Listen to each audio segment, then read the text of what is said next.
Right. all the time, but I'm saying I've gone through that and personally, and I voted for the person, not for the party. But the whole thing Yeah, yeah, is, I get you you. know, I get you on that they because they I think I they wanted to pass do up that too.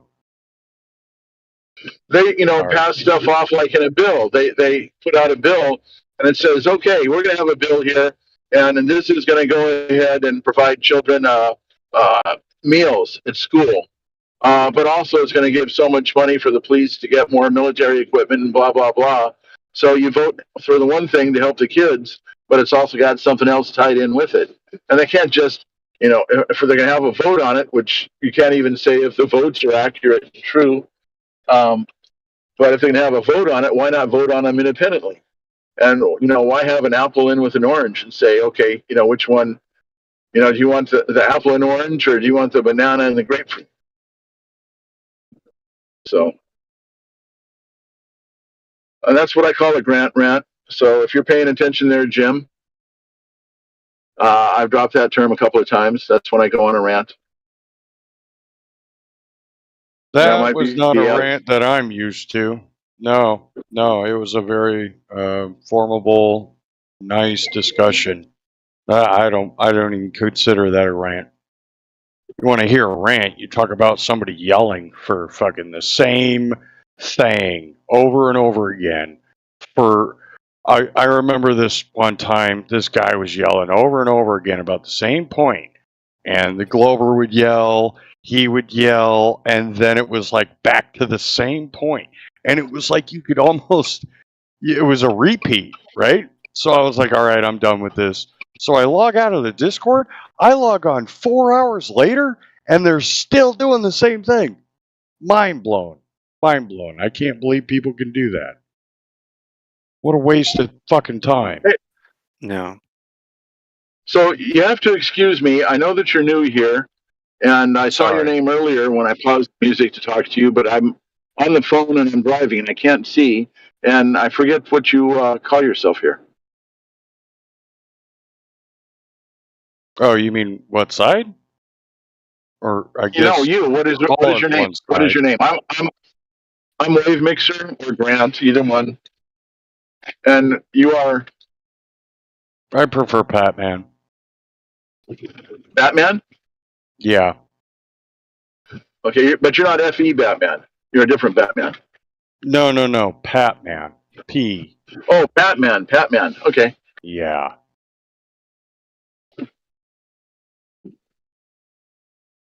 Yeah, I remember you telling your story when Jim uh, greeted you in and your whole Oh, yeah.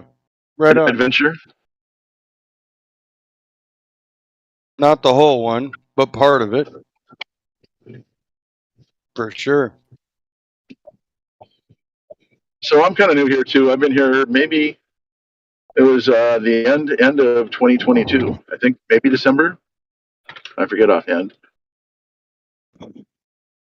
But Right on. yeah, I found out about Welcome. flat Earth in 2017. And the only other flat earther I'd had contact with was Mark Sargent. And I'd been bugging him, say, man, they just had a big meeting in Pasadena near me just before I got into it. And it's like, oh man, I missed this. I need to talk to somebody else about this kind of stuff. And there wasn't anybody I could talk to. I didn't know anybody. So I'd write to Mark and stuff, and then we've spoke. Um, and then he told me about a flat Earth meetup that was a little over a year ago. And I went there. I met a whole bunch of flat earthers. Um, and one of them told me about the Flat Earth Discord. So I came over here and joined in. And I actually have a guitar forum, a music forum that I run. And I'll tell you, I feel like this place is more like home than my own damn forum that I built and coded myself. So it's a pretty cool place. I'm happy to be here. Right on.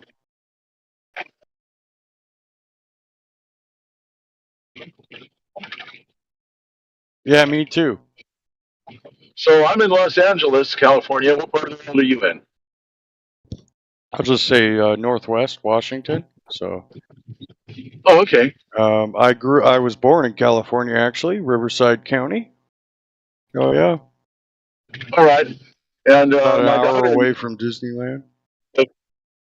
my daughter live up in Washington. She passed away several years ago from cancer. But Oh, been fuck, up I'm there, sorry. to go visit Sorry to her. hear that. Yeah, me too. And it's up in Mark Sargent's neighborhood, I believe. I mean, I'm not live close to him, but in He Washington. lives on the islands, I believe, actually. The Washington, it's like a really, if you want to live in Washington, it's like, in my opinion, you either live where I live, which I'm not going to say, or you live in the rich people area, which is like the islands across like the Narrows Bridge and stuff like that. Once you start getting out there, yeah, that's the place to live. But go on. I'm sorry. Oh no, I didn't just want to disturb you. no, you didn't disturb me. I was just curious. I hate talking to strangers. So if I'm going to spend a few minutes talking to you, I'd just like to know a little bit about the person I'm talking to. I don't have to question you about flat Earth and your beliefs because I listen. I don't know if you noticed, but I'm here pretty much all day long. I tune in on my way to work and listen in the car. Sometimes I'll talk. All day at work, I've got it on, and I'm on the phone at work a lot. So a lot of times I have to take my headset off and put my other headset on and go to work. Change modes. Um, I do some of the DJ stuff with the music, some of the other stuff on there for entertainment daytime. If nobody else is on there and it's just dead air, I try to help fill that in. That's cool. Usually I'm playing World of Warcraft, so I'm bouncing from servers all the time usually. I've just been here all day because a lot of my buddies are offline on the game. And I like being here, you know what I mean? But I mean, as far as letting you know who I am, it's just going to take time, man. That's how it works, right? I mean, if you got questions, you can ask them.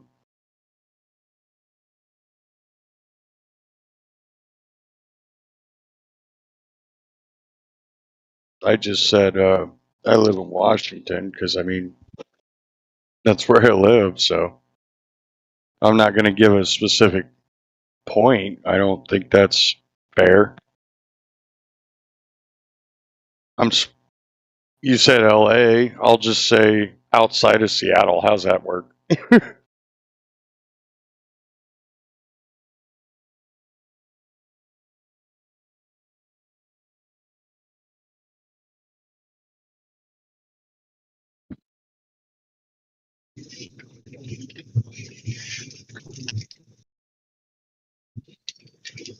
I went through a dead zone. That satellite couldn't see me, so I lost my connection here. I don't even know if this mic is still on now. I can hear you. Can you hear me? I can. Yeah, I don't even remember what I was saying, but all of a sudden the phone went click, and the radio came on, and I thought, what? So I disconnected the Bluetooth. Just think of all those lies they tell us, like when you hook up for satellite radio and you're in the garage, they ask you to back out of the garage so they can get you a satellite signal so they can hook up your satellite phone, your satellite radio on your car. Just think what they do. You back out, you kind of look up through your sun visor or your moon roof or whatever thinking the satellite's up there in outer space, and it's hooking up with you. And then when it gets hooked up, you go, wow, I get a good connection with the satellite. Such a lie, man. And I figured that out years ago, driving through the mountains when we had a good shot straight up, and the satellite, that bird should have found me. And then all of a sudden, the phone reception would come back as soon as I could see a cell tower. Yeah, exactly. I go out to Indiana Dunes. You get out there and you go through the check-in, show them your pass. Then you go about maybe a mile, to the parking place, and then you walk about another half mile or so to get to the beach. And I'm telling you, when I get to the beach, it tells me on my phone. I think every time except one time, it says SOS. For calls only, that are that are emergencies. And then I'll go to Warren Dunes. It's kind of like the same thing. You go through the check-in, and you go out to the beach, and it's like there's no service. And it's just like, guys, if this was what we were told, there'd be a satellite above me somewhere, and I'd have excellent service. Wouldn't matter where I was. No, you're away from the towers, and they can't reach you that far out. So it's just ridiculous, man. I tell you, these lies they tell us, these lies are unbelievable. I remember back in the 80s, I was involved with some mobile electronics and the tracking systems for cars. We used to have it's called LA Cellular, and these mobile devices they had like if your car got stolen, they could find it, kind of like a LoJack or something like that. And they explained how it all worked with the cell towers, and that's how they triangulated everything. Never once did they mention anything about satellites. Now, also, when I was talking, and the personal electronics with cellular phones and dealing with that, we were told that that they're going to have satellite phones pretty soon, and we'd just be talking straight to a satellite, not to a cell site. And that was also like around in the 80s when I was more involved with that kind of electronics. But I remember back then, and it's they got cell towers everywhere now. I remember before I found out about flat Earth how I'd be like really unhappy that I'd get a dead spot when I was on my cell phone and let this happen. And now I look at it as like, wow, here's a safe zone right here. All you got to do is understand Australia, because you have Perth, which is all the way to the west, got about 2.1 million people, and then you have a lot of concentration on the east coast, going down to Melbourne, up through Sydney and Brisbane. But there's a large portion of Australia that has really no population at all, except for kangaroos, and there's no reception. If we lived in this little satellite, fairy tale satellite world, there'd be reception there, but there is none. And then when somebody tells you I get reception out in the middle of the Pacific Ocean, well, you may get it off of a ship that's in the area, but you're not getting anything above, because they don't put it. There's nothing above you, man. There's literally nothing above you, unless there's some sort of a satelloon up there. But it's just ridiculous. I mean, when somebody tells you, I was on the middle of the Pacific Ocean and I got reception. Yeah, you were. Like, when did you go? And stuff like that. Well, I went. Well, no, yeah, right. Okay. You want to win the argument so much, you're going to make up a fake vacation in the middle of the Pacific Ocean so you can win a point. Right. Did you see where I posted a link about the aircraft in the sky? Monitoring. It's with wait, I'm trying to turn it into traffic here. Okay, it was the airport. It shows all the different planes coming through. It shows whether they're a smaller plane, a helicopter, a larger jet. Shows the altitudes. You can click on a specific plane, and it'll show you its flight path. And it also shows balloons.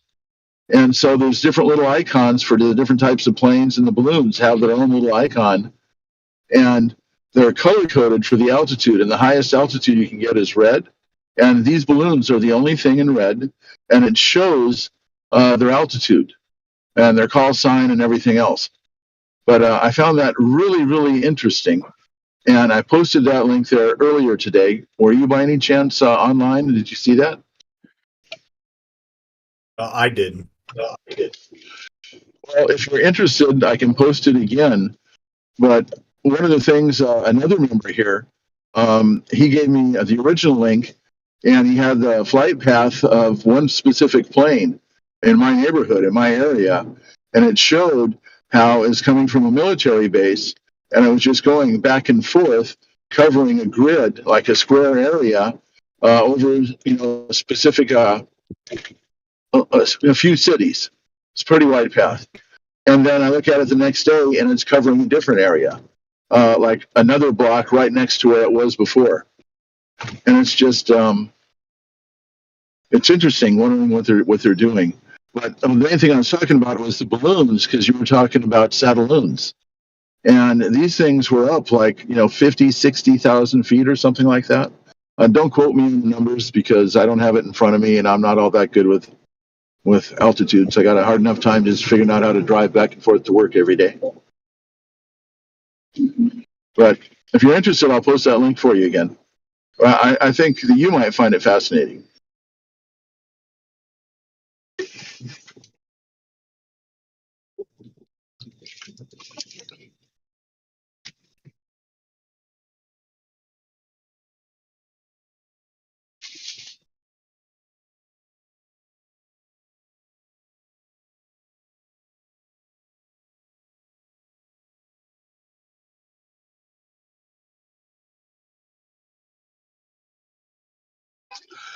Well, it's 5 p.m. I'm about 10 to 15 minutes away from home. It's Friday. I'll be on tomorrow morning, Saturday, because I've got to take my wife to the dentist. And I'm just going to sit out here on the car and use my Bluetooth and be here on 24/7 Flat Earth Discord.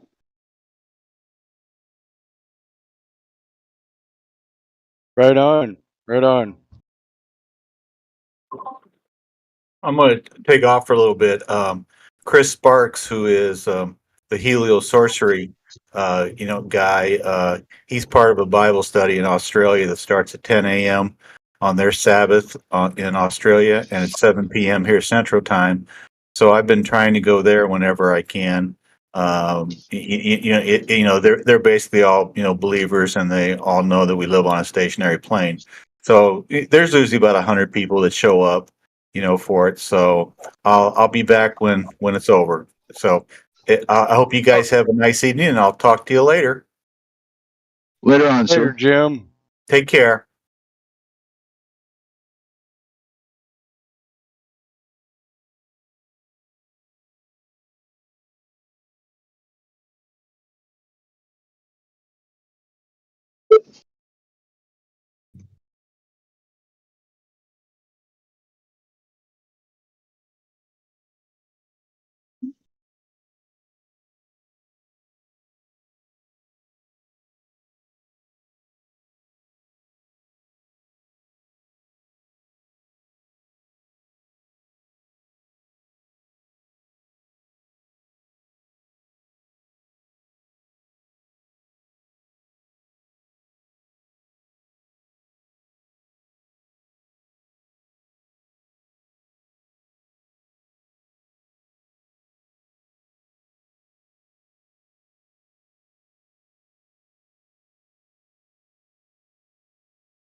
Danny F.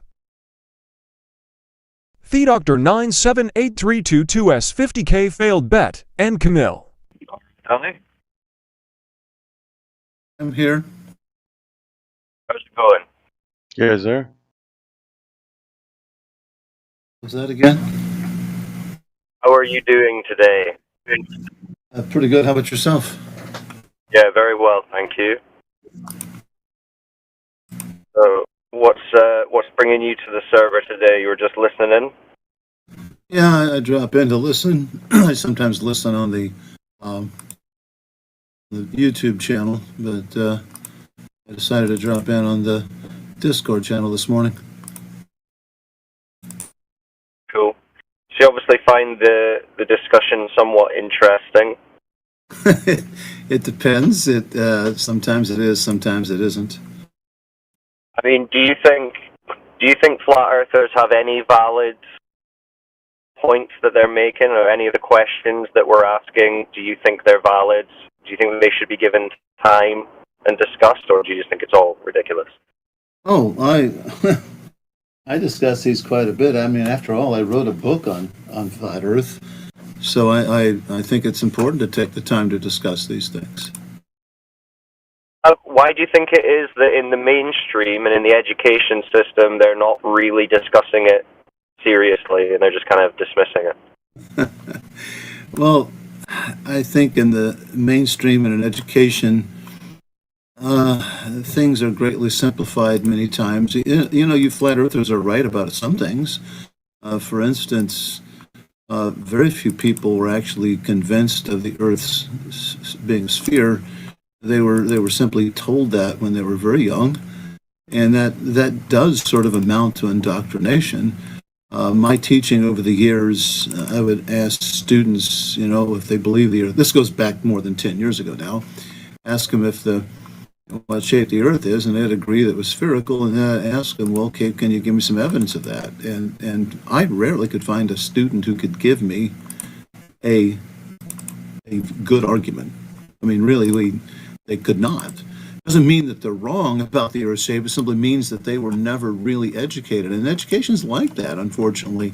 You take the shortcuts so many times, and people, and even today when I talk to people, they find out I investigate the flat Earth movement and write about it and speak about it, and they just kind of roll their eyes and they say, these are friends of mine, by the way, and they say, well, that's so stupid. I said, well, hold on a minute. Can you give me 3 arguments for the Earth being a globe? And my friends generally can't. So you've been out there flat marking longer than most people here have. Well, sort of, except I don't steer them that direction. But I want to get them to think about these things. And unfortunately, much of education doesn't really foster thinking. And when my years of education, I was not so much concerned with giving my students information that I think is true. More important to me is how we know things to be so. That's what true education is all about, really. So I find it interesting, and I wonder what your perception is of why you think it is that the education system is teaching. What? I find it interesting, like you say, that the education system seems to be indoctrinating this belief in children that the earth is a globe, but not really equipping them to be able to actually give any coherent reason or evidence for that when they're asked the question. Why do you think it is that the education system is operating in that way? It's not just on that front, it's in all sorts of things. I would agree with that. We like to, education unfortunately is about memorization, rote things.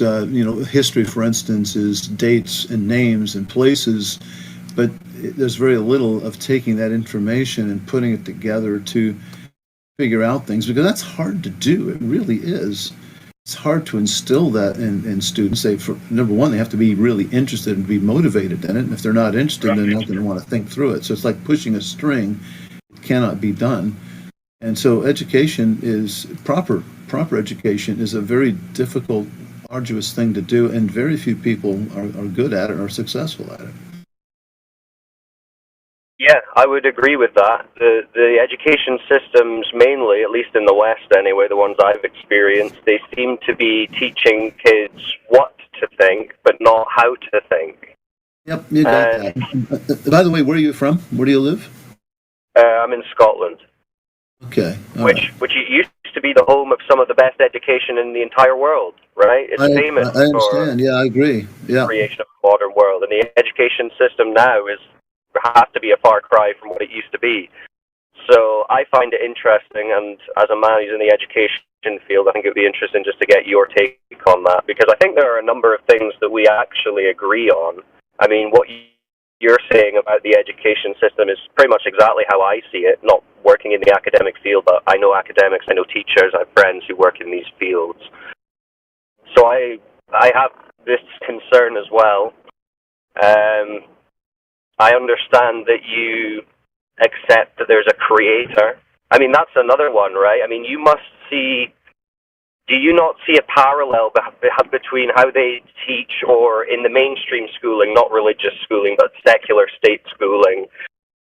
Do you not see a parallel in how they treat something like religion to how they treat something like flat Earth? Like in terms of not really having open, rigorous dialogue and discussion about it in earnest and respect, but kind of shoving it to the side or teaching it in a way that might implicitly sway you to another side without giving a fair airing of the other side? I see your point, but I think it's a little different. I think there's a little more respect given to religion than to flat Earth. I think. Yeah, I would agree with that. And it's. I think anymore, it's the idea is that we don't want to indoctrinate kids in religion, and so public education tends to avoid it. Now, it hasn't always been the case in my country. That was a part of education at one time, even public education. Would you not say now that the public education is swayed more towards promoting an atheistic secular worldview, even if just implicitly? Yeah, I think it's not necessarily intentional on the part of people, but in this country, people have come to accept this notion of separation of church and state, which is not part of our Constitution, though many people think that it is. And so in my lifetime, there's been a continual movement to push any kind of discussion of religion out of the schools and any consideration of God. Not that it's necessarily anti-God. It's just they want to be neutral, and that neutrality ends up in not discussing it at all, and that's really quite a lapse. Yeah. So yeah, I could see that. I mean, that's it. It's like, and that's what I mean when I say it's almost implicit and it's subtle in the way that it's conditioning a lot of people, I would say, to at least not think about it, to have it not be present. And then when they don't think about it, it's like, well, obviously I'm not going to start thinking about a creator or how I should orient my life with that belief if I'm not thinking about it. And schools are telling you, hey, we're telling you the things that you should be thinking about, that you should be acting on, how you should be behaving. So, yeah, I just think it's interesting that that's no longer really a part of the education. And that's an interesting point that you made about the separation of church and state not being a part of the Constitution, because you're right, that's a very heavily entrenched modern feature of modern democracies. They say that, the separation of church and state, that's how we keep it legit. But maybe there's some pitfalls to that. Definitely. Yeah, no, it's interesting. So how do you teach students to think about the question of how they can discern the truth about Earth and what Earth might be? Well, again, I've been away from the classroom for a decade now, but I would share with them a little bit of the history of that. One thing I had to deal with was what I call the Columbus myth, that everybody thought the world was flat until the time of Columbus, and Columbus showed otherwise. And if you really analyze that myth, it doesn't make a whole lot of sense. Columbus sailed from Spain to the Caribbean and back again, and he did it 3 more times. And I asked the question, how does that tell you anything about the Earth's shape? And it really doesn't. So the story doesn't even make any sense. That story was created in the 19th century. And there's a long history as to how and why that came about. There's an evolutionary connection to that, believe it or not. So it's that interesting. Doesn't surprise me. And we were, I was raised up with that. I was probably in high school when I found out on my own reading, the true story of that. And I've had to battle with that with my students at the university. I would encounter that most of them believe the Columbus myth. And I don't know if it's getting any better today. Maybe there's certainly opportunity for people to properly teach that. But I had to deal with that. And if people are really bought into the Columbus myth, then you have to unteach them a lot of things before you can teach them. I've found that there are a lot of misconceptions that students have with what might do. Most students don't understand the causes of the lunar phases. They don't understand the true cause of the seasons. And I found that I had to burn to the ground what they thought before I could rebuild it, because otherwise you're giving them contradictory information. You have to unconvince them or unlearn them of what they've already learned, and then turn around and then teach them right. And some of the students really appreciated that, but some other students, just barely engaged at all. And I don't think they really got it. And that's sad. Yeah, that's kind of what we experience here. It is a case of trying to cut through a lot of, like we said, the indoctrination and the stories that were told, like Columbus. That's a good example. And again, to me, that's another example of a pseudoscience or just pure mythos, as you're saying, being pushed in a way that's really tangibly affecting these kids' reality. Like the same way that the Columbus is used.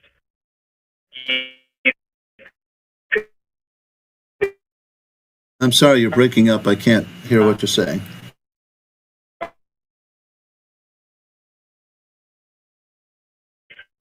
Have we lost you?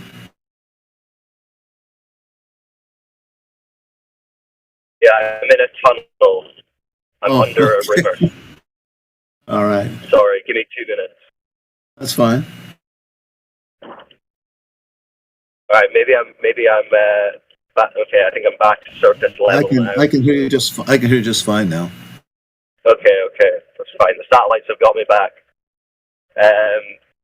So I was saying that it would also make me think of Piltdown Man, right? And how that was in the textbooks for 50 years, and a generation or two of kids came up almost being convinced of the claim of Darwinian evolution because of a hoax. In a similar way that another one is the way they portray Neanderthals. You know, they were shown as being stoop-shouldered and, you know, knuckle draggers, and that persisted even longer than the Piltdown hoax did in the literature and education. And it still goes on. I mean, this caricature of cavemen and Neanderthals is still what, like 90+% of people think when it comes to, how they're classifying old remains of humans. And then the people who are actually studying them are saying, no, they'd be like pretty much indistinguishable from modern humans. The differences are not really any greater than racial differences that we see today in humans. Yeah. Well, getting back to my experience in the classroom, when I taught my astronomy classes, when I would do my tests, I give about 3 or 4 tests a semester, and I would hand out blue books. I don't know if you have those in the UK, but these are little booklets with about 16 pages in it that are blank, that you can give these out, and you know that nobody has any notes written down or anything on them.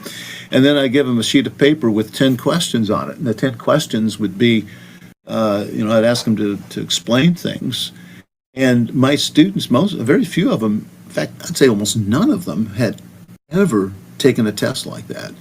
Most of the tests they'd ever taken were matching, fill in the blank, true and false, sort of things that are easy to grade, you know, even a machine readable stuff. And I had particularly older students, very bright students, that never encountered a test like that. And they were just used to memorizing. And when they went into my test, they were just blown away because they weren't used to doing that. And my test required that you do some thinking. It wasn't a matter of just memorizing facts and figures. Yeah, exactly. And I would be curious to know, in your experience, if you think you've noticed a decline, let's say, in cognitive ability over the years, or if you haven't, or if you think it's always been the same since you've been doing it. But I agree with you. Like we're saying, I mean, it doesn't feel like the education system is teaching people to think. It's just like, it's almost dumbing them down. I mean, I don't know what your view on some kind of concerted effort one way or another to not make the population smart, let's say, but to make them quite uninformed, gullible, naive, whatever you want to say. What would you say? Do you think you've noticed a trend or any change in the cognitive abilities of people generally? And do you pay any mind to the idea that there's potentially some kind of intent behind a decline? I can't say direct experience, but I can look at textbooks. There's a classic astronomy textbook from the 60s that I still keep as a reference. And that was a standard textbook used 50, 60 years ago in college introductory astronomy classes. And it has some algebra and trig in it.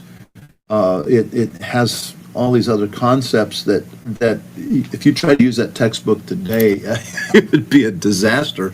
I think we've watered down everything, and I don't think it's malevolent so much as it is due to something else.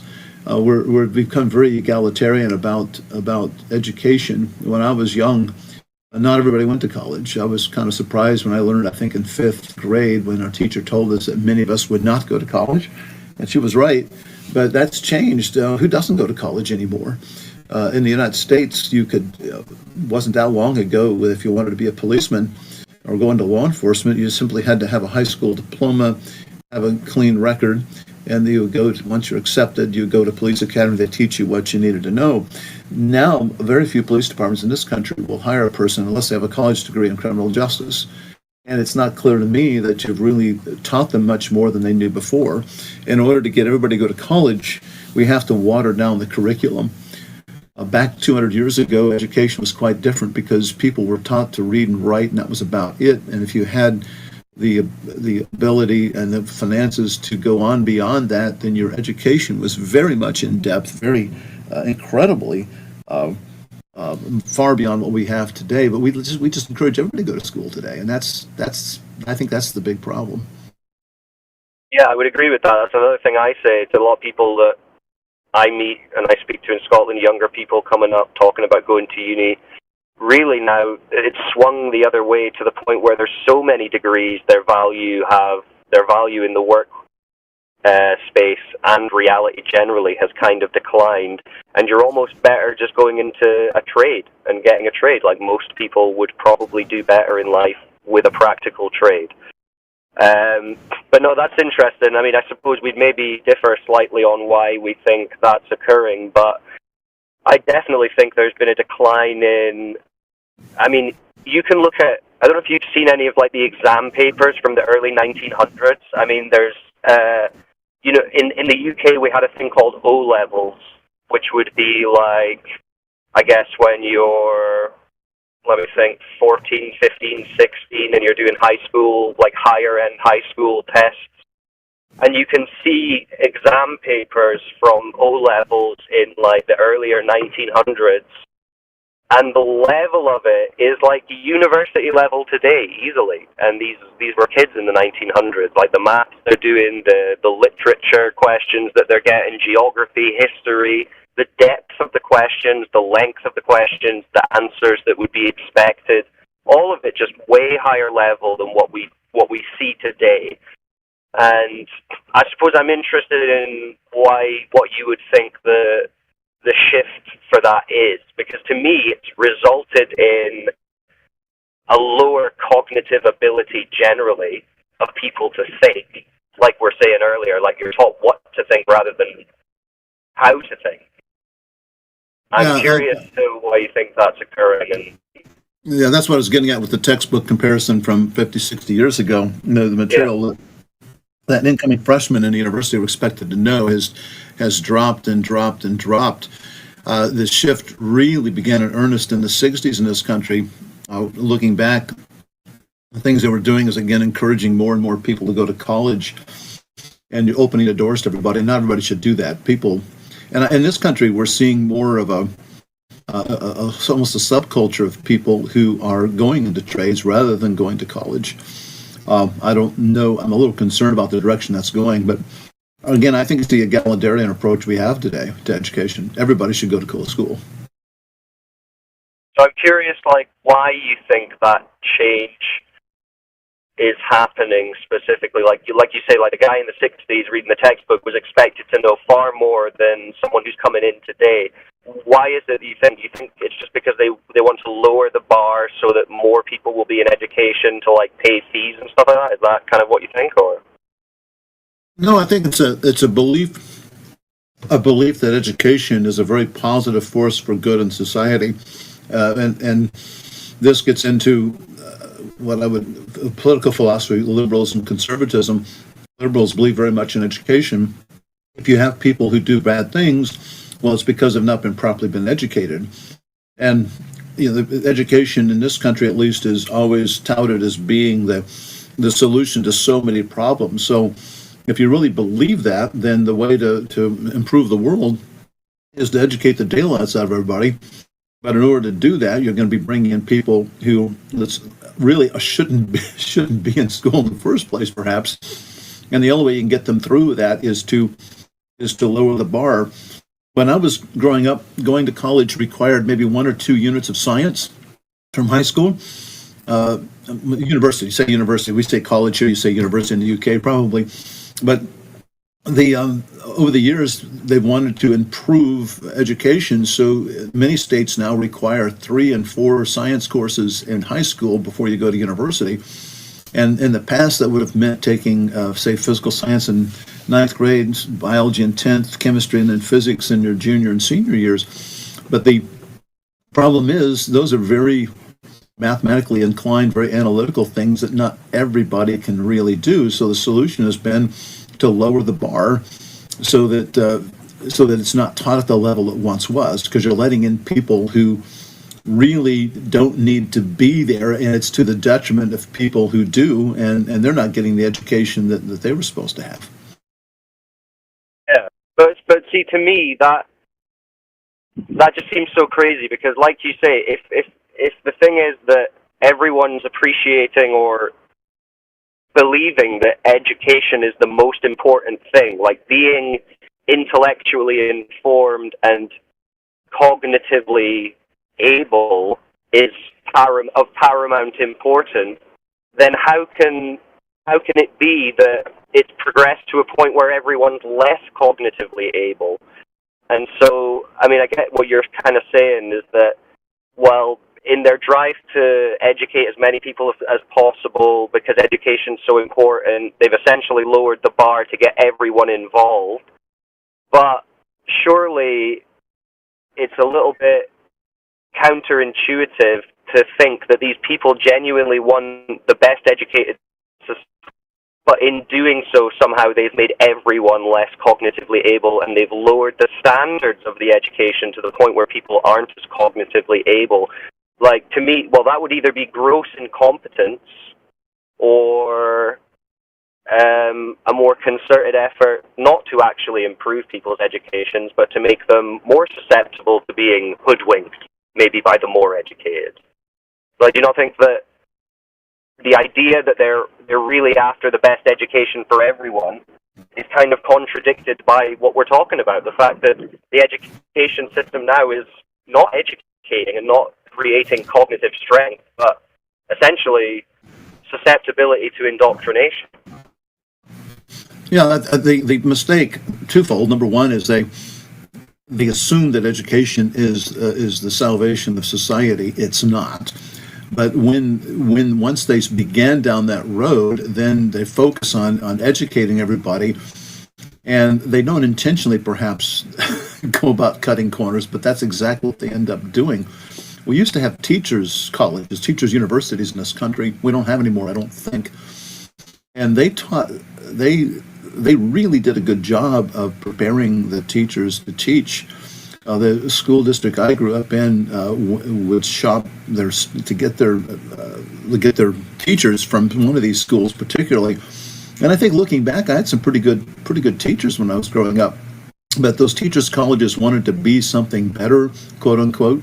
And now they're full-fledged universities, and teaching is no longer really emphasized. And when I say the teaching, I'm not talking about the methodology courses. One of the problems I think we have in education today is that education majors are heavy on supposed courses on how to be a teacher, how to teach, and so forth, but very short on content. I think if you're a history ed teacher, you know quite a bit less history than a history ed teacher did 50 years ago. And if you're science ed, you know quite a bit less science than the science ed teachers majors from 50 years ago. And it's because people are so committed to education, they think that if you work on the pedagogy, how to teach, that will make better teachers. And I disagree with that. I think one of the key things you need to do is get the people you're wanting to teach very knowledgeable on the subjects they're supposed to teach. And it's very subtle and it's very insidious, and very few people can see the problem there. Yeah, and I mean, well, I would just,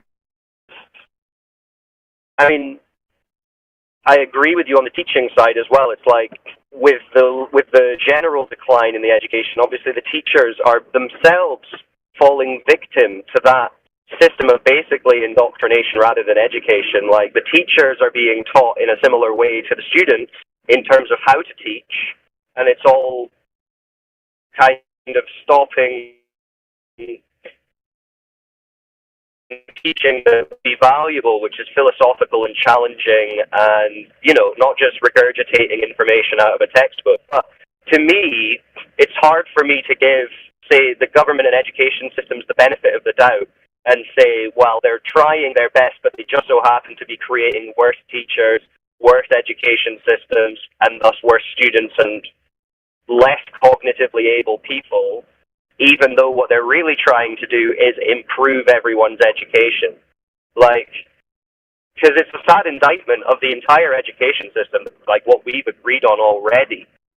But I suppose we differ in that I couldn't give the benefit of the doubt to these people and say that it's just been a happenstance of crumbling to the point where policies have ruined people's brains in a pretty large in part way, and they're not actually teaching them stuff. They're indoctrinating them with stories about Columbus and Piltdown Man and all this kind of thing. Like, do you not think it's possible that there's potentially some nefarious intent with what they're doing with the education system to make a society that isn't as cognitively able to think for itself, so that it might be more susceptible to, say, suggestion from the state or straight up indoctrination from the state? No, I think it's more of a flawed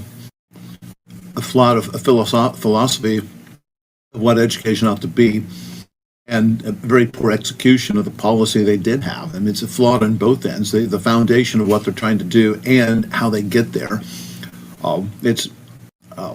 People can argue with other factors like television and when I was coming down the pike, and now the internet and so forth, and those may be playing a role as well. Students do have incredibly short attention spans now, and that's a real problem. I mean, isn't that crazy? I mean, what media and internet has done to kids' brains? I mean, I speak to teachers all the time, and they're coming in being like, the kids can't sit still for 5 minutes. They can't read a book. They can't do sums. And it's like, yeah, no shit. They're playing something like Call of Duty, or they're in a virtual reality before they have breakfast. They're getting PTSD before they come to school. They're like fighting a almost photorealistic wartime battle in the streets of Baghdad before they even come to school, and then we're surprised when they can't sit still and do their sums in school. So again, this is what I mean. Like, are you saying that you think it's just accidental that we're ruining kids' brains? Yeah, I don't necessarily think there's people behind a big plot to make everybody stupid, as it were. Is a harsh word, I guess, but it really is a number of factors coming together. But the attention span's a real problem because people don't read like they used to, and reading's really important. I know young people who have never read a book in their lives. I'll back up a second. They've never read a book that wasn't assigned to read, and even then they didn't read the book many times. My students, over the years, anyway, I almost had a textbook to go with my courses. And early on in my teaching career, people would buy the textbook. But after a while, it got to the point many of my students just wouldn't buy the textbook. And I was flabbergasted. That really came to my notice 15 or 20 years ago, probably about 20 years ago. They just thought a textbook was optional. And I pick up the textbook to show them something in the book, refer to something in the book, and very few of them had a book. And I thought, wait a minute. When I started at university a half century ago, I went out and I saw the book list I needed, and I went out and I bought those books. I bought some of them new in the bookstore because they were a new edition, but then I scrounged for buying used textbooks to save a little bit of money. That was the same as me. You're hunting around. I mean, these are law textbooks as well that I was looking for, and some of those are expensive as hell. So yeah. I was scrambling around for all the ratty old textbooks I could find. And it never occurred to me that these textbooks were just recommendations or optional. I'm just taken aback by that, and I think it's part of the fact that people don't read anymore. Having discussions. I do a little. There's one discussion group I belong to with globe earthers and flat earthers in it, and many times I would post something and describe something, or I would link one of my articles that I've written, and people would ask me, well, could you make a video about that? And I thought, well, no, I wrote something about that. Why would I make a video? And I think so many people today, they don't want to read. They want to watch a video, and that's the last place I'll go. If I want to learn how to make a home repair, I get really annoyed when I go online trying to find it because they have plenty of videos to show me how, but I have a hard time finding a description of directions written down of what I need to do. That's a problem. Well, they've conditioned lazy brain into people. And whether or not it's intentional or accidental, I mean, I would I can't give a benefit of the doubt that this is all just one blunder after another and philosophical positions that have led to this. Because, I mean, if you as an educator can recognize those issues, obviously the people in the education system who are deciding how it works know that those issues are issues, and the cognitive decline, maybe the IQ decline, I don't know, like you say, it's hard to put a phrase on what it is that's happening, but it's certainly a decrease compared to what it was years ago. Like, it's been going on now for so long, and there's no real talk of it in the mainstream that I can see. Like, people aren't really, I mean, they are talking about the education system, but not in a real way like, okay, this is totally messed up, everyone's now got way lower attainment than they used to. What is it that we're doing here? How can we address it? The fact that that's not happening is another reason that I find it hard to imagine that this is all just accidental and based on a philosophical position. Because if it's the philosophical position mainly, then why has that not been challenged and addressed by the education system? Saying, well, we're getting lower attainment here. People don't know what the hell they're doing. They don't even know they have to buy textbooks anymore. What are we doing? Like, you must be quite jaded or skeptical of the education system at this point, if you agree with what we're saying. Yeah, the education system is a mess, and there's not an easy fix. It was a series of poor decisions and poor executions going over decades, and it's not a good thing. There are many different factors. I have a cousin of mine who has a EDD, and she got that back in the 60s. She's up and quite elderly now, and she became disenchanted with the educational establishment a long time ago, and she was pretty committed to education, going all the way to get an EDD. And a few years ago at a family reunion, I asked her, she told me, I know exactly when education really shifted in this country. I said, when was that? What was the event? It was like 1968 or so. She was present. She was pretty new at that point, but she was a member of the National Education Association, NEA, and it had been a professional society. And in 1967, 68, somewhere around there, they voted at their general annual meeting to become a union. And she thought at the time this is a very bad idea, and it's been downhill ever since. And she really pegs that. Could you say that quickly again? I just missed what it was that you said. 1968. What was it that happened? She said the NEA convention, they had a debate and then decided to switch from being a professional society to be a labor union. They suddenly became, from white collar to blue collar. They didn't realize that. They thought they were still white collar, but she said that changed everything. The NEA completely revamped at that point, and that changed the educational outlook in this country tremendously by becoming a union. And the NEA is really a bad organization today. I've been to one of their conventions before, and it's pretty bad, actually. So would you say that's maybe equivalent to something like the Law Society or an architectural society or engineering society, where they have standards and procedures that the body's largely focused on, as opposed to something like a trade union where it's more about employment or employee welfare and, not necessarily the technical acumen that you might need for that profession or industry. You have it exactly right. It switched, and that really changed the profession in this country. It goes back to the late 60s, and it really did change everything in the classroom. And the people at the time making that decision, they thought it was a good move, but my cousin thought it was a terrible move, and she, over the decades that she worked in education, saw it get worse and worse, and she pegs it back to that. That's to her, that was the major thing that changed everything. Now, I'm talking about here about primary and secondary education. At the university level, it's quite a bit different. No, that's interesting. I've not heard about that transition. I don't know if a similar thing happened in the UK, but yeah, that's interesting if it's the case that teachers previously were held to an industry level standard that was maybe quite strict in the way that architects, engineers and things are today, and they shifted off that standard at a certain point. That would make some sense. But then I would be curious, what was the drive behind that change? Who was responsible for that? Who ultimately made that decision? And if your cousin had any thoughts on that, or if you got into that kind of thing.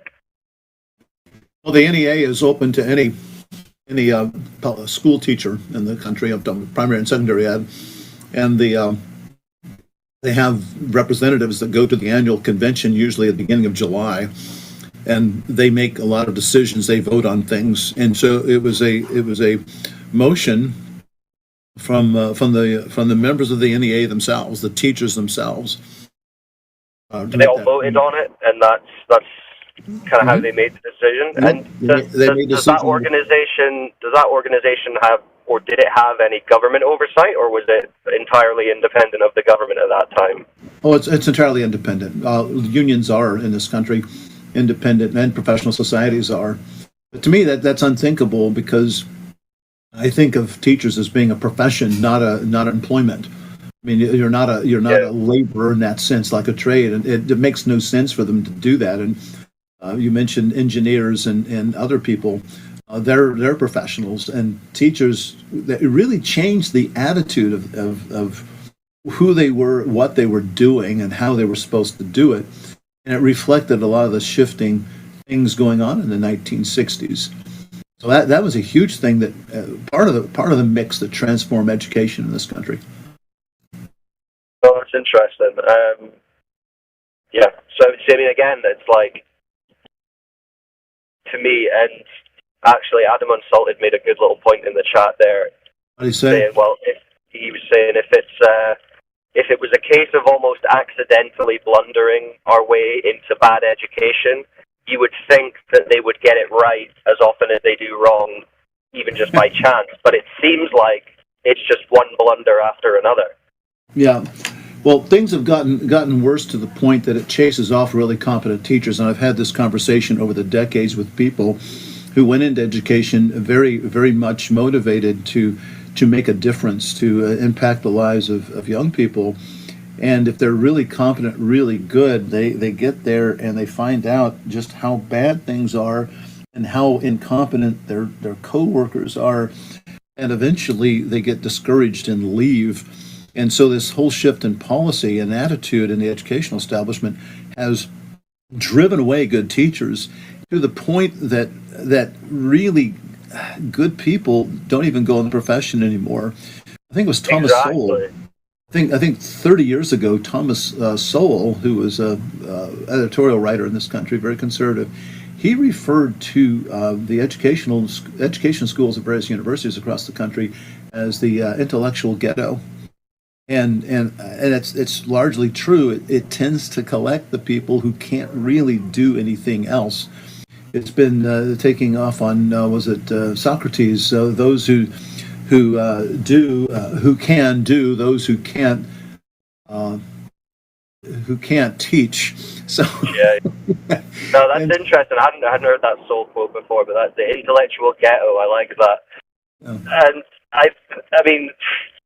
Yeah, and the point about the quality of teachers and making the profession attractive, I agree. It's like it is one of the most important roles in our society, right? The upbringing and the education of the upcoming generations who are soon going to be in our position is one of the most important roles in society. But the teaching profession does not reflect that.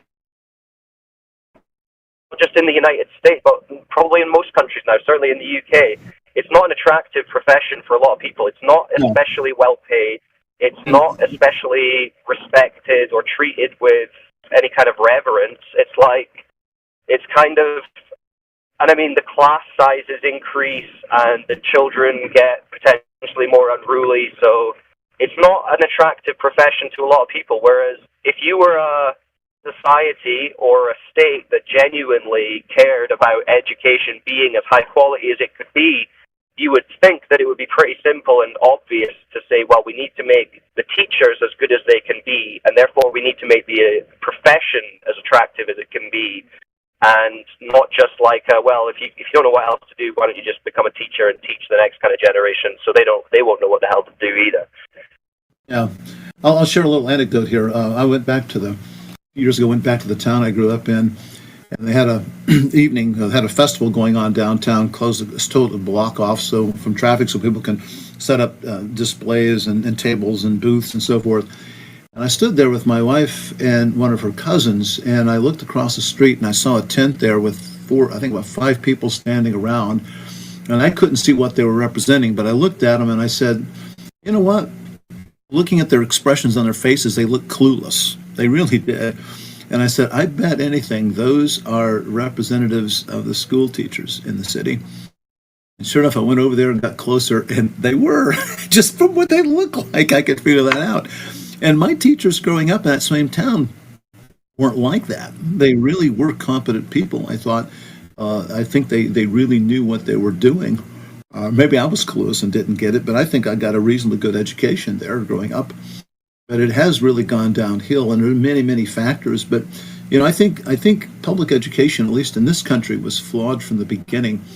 I don't know when public education started in the UK, but early in my country's history, any education was typically done from churches. And about 150 years ago, there was a move put forward to start schooling and make publicly funding, and the whole drive behind that was to improve society and make better citizens of our people. The idea again that education is the key to solving any problem that we have. And again, I think that's a flawed concept. I don't agree with that at all. Education is a fairly neutral thing. It can be for good, it can be for bad. It's what you're teaching that makes the difference, all the difference in the world. And from the very get-go, they had the wrong foundation for what they wanted to do, and that thing has just continued to grow and grow and grow. And today, people in education really want to change the world, but not in the ways that they originally wanted to a long time ago, or even how I would think it. Now there's a lot of political correctness that goes on. People may get upset with me here, but there's a big push for the LGBTQ whatever thing going on in schools today, because they want to make a difference and they want to mold the citizens a particular way. And that is, if you will, a conspiracy, I suppose. They mean well. They're not trying to destroy society, but just because you mean well doesn't mean that you're doing good or doing in all of this. It's been said the road to hell is paved with good intentions. Yeah.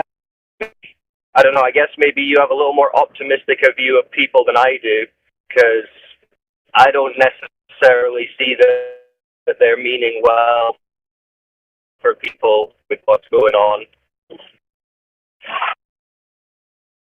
I mean, how can you accidentally degrade the quality of textbooks?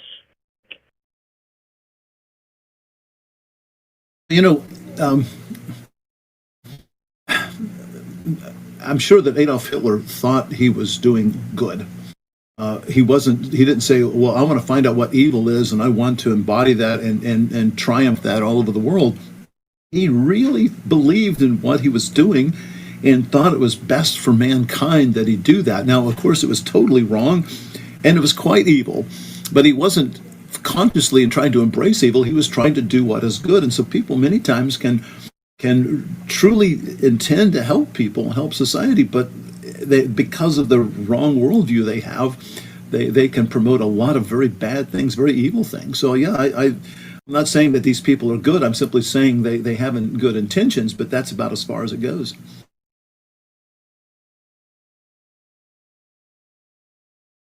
I guess, yeah. I mean,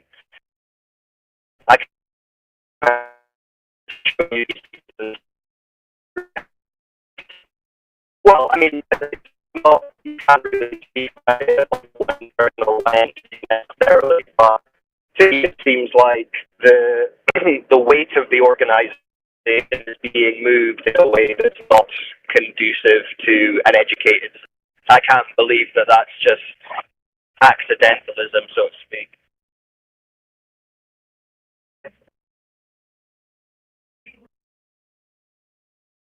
But yeah, I guess we'll have a different take on how that comes to be.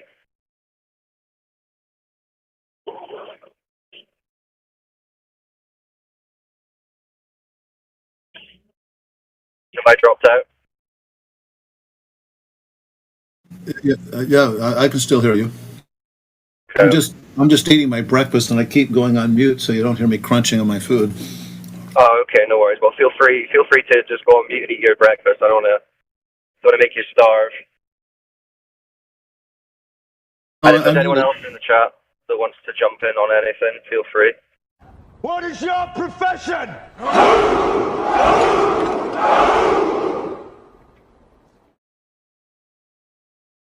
The old friend. I brought more soldiers than you did.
Friday night. So I was talking to a doctor today, and he got flat smacked.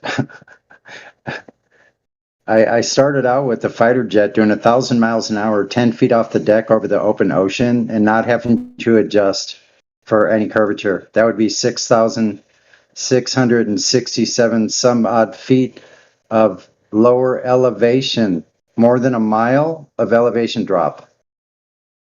That's every quarter of an hour. That jet would be have to negotiate that. So it'd be 4 times that.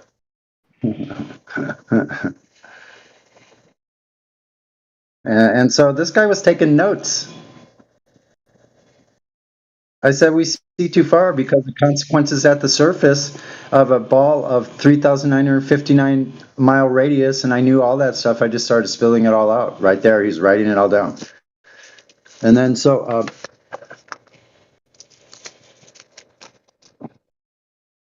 then I said the consequences on the surface would be at 5 miles. Go to the beach down there on Ocean Beach and look over at Pacific Beach. You can see more than 5 miles. But there should be 16 feet of drop. You shouldn't be seeing these 1 and 2 foot waves on the far side of the shore in this bay. Or across, yeah, it's a bay, yeah. So you sure as heck couldn't see them unless they were over 16 feet tall. That means it would be like pipeline. No, I'm sorry. That's not what's happening. Water doesn't do it. Well, anyway, I didn't go into all that, but I just spilled out the facts. Get the fact out. It's my new term. Anyway, I'll let some of you respond if you're listening. I don't know who's on.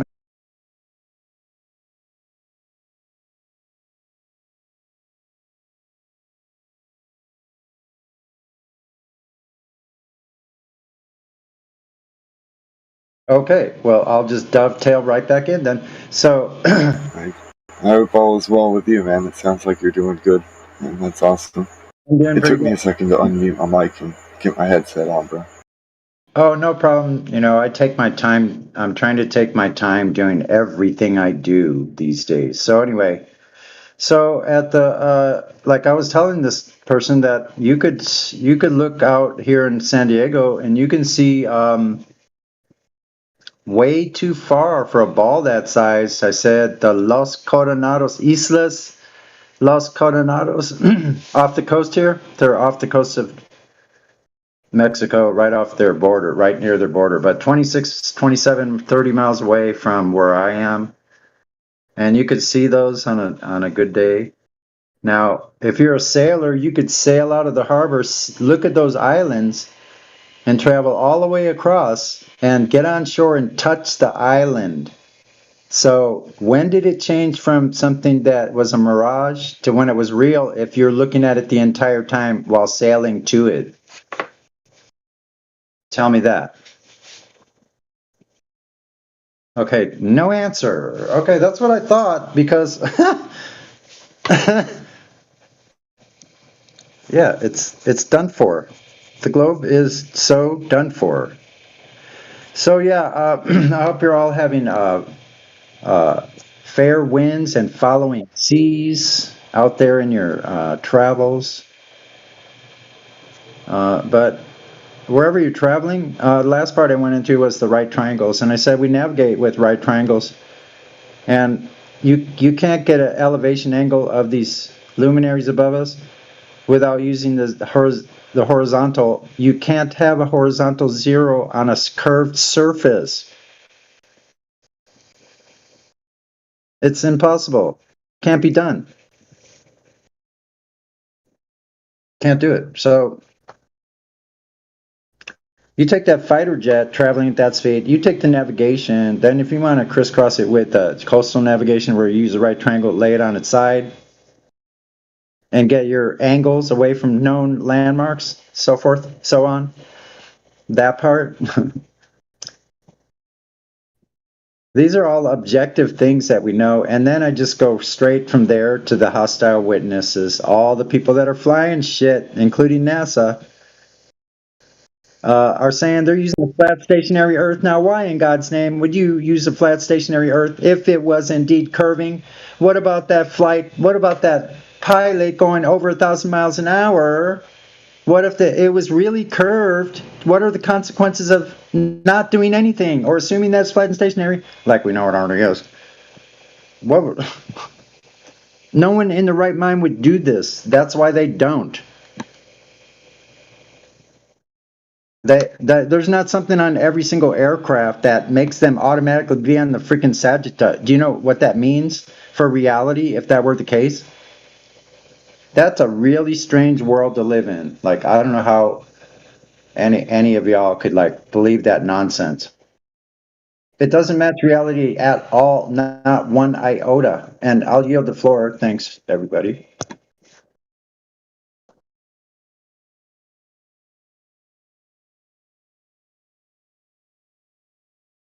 And tell me if you like my little rants, my little tirades. Like, is it all right? Like, you want more cowbell? Turn it down a bit. Like, I don't know. I'm just spitballing here, trying to be funny.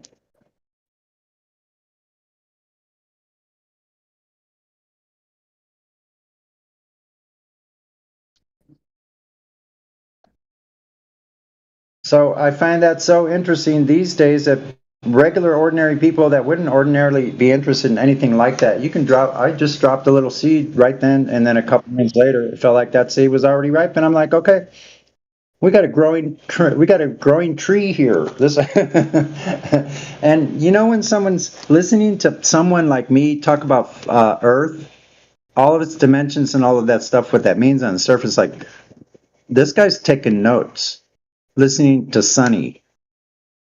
And rightly so. Thank you very much.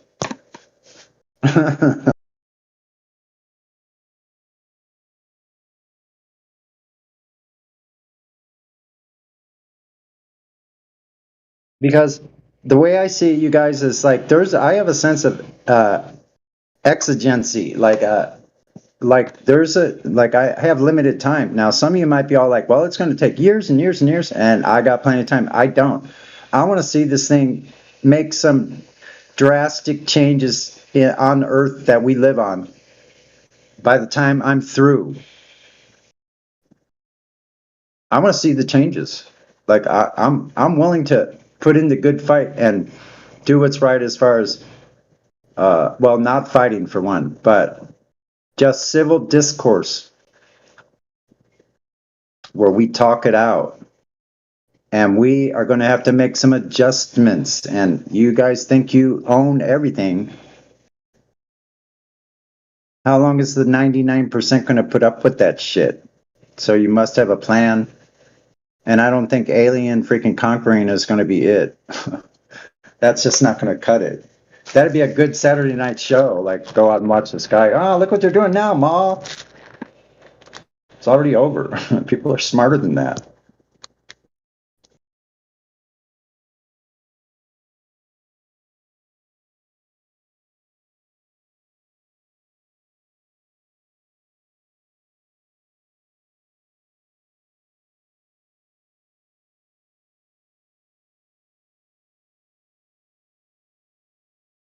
Because with us here, their TV's no good. Their bullshit ideas behind the TV are no good. All movies are trash. Like they're most of the literature, a lot of technical stuff in different fields, pure bullshit. Only the real sciences will last and be maintained diligently this time. I don't know. Somebody dropped the ball big time. Or they were just bulldozed over, which is usually the case, but we don't want to digress too much. So we leave some for Speculation Sunday.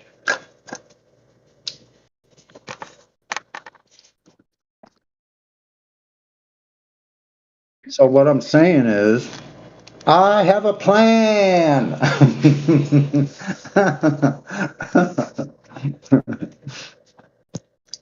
That's funny.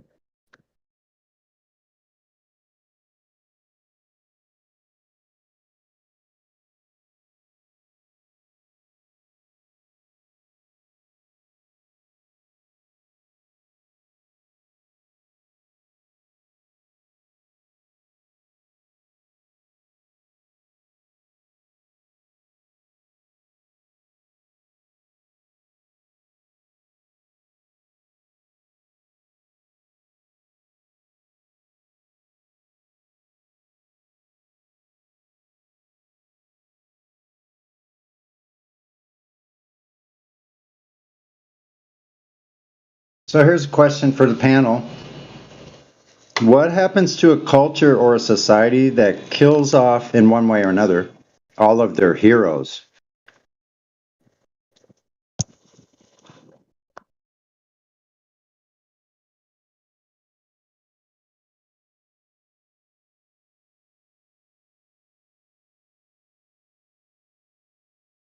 Class. You're supposed to speak up right about now.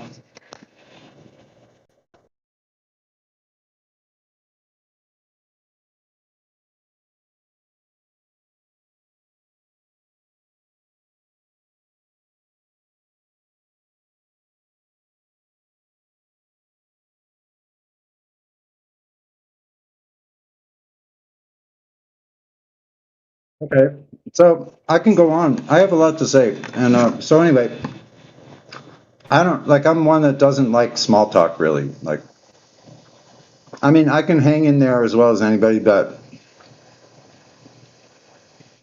unless someone wants to get down to something meaningful, how it relates to their life or my life or whatever, someone's life, really doesn't serve much purpose. So, trying to think of what else.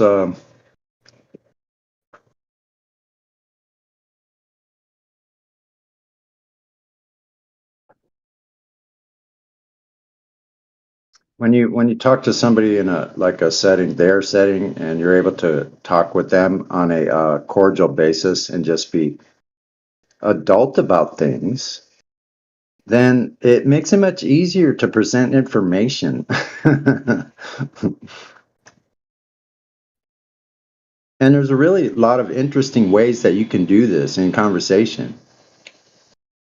And it doesn't come across as forceful or trying to sway someone's opinion. It's just the information, for God's sake. Yeah. So it's very interesting. I was proud of myself. I did a good job. When you've talked to somebody and you've presented information, you could tell like if that went over that well or not. And I think I did pretty good. That was very interesting because this guy was already, well, let's look what the radius is. I just spit it out. I'm like 3,959 miles. Well, 3,058.8, 3,958.8 if you want to be supposedly. How did they measure the decimal places in the radius? Answer me that. Yeah, that's crazy right there. Think about that. Hey, am I on here alone completely? Like what? The rest of the world blew up?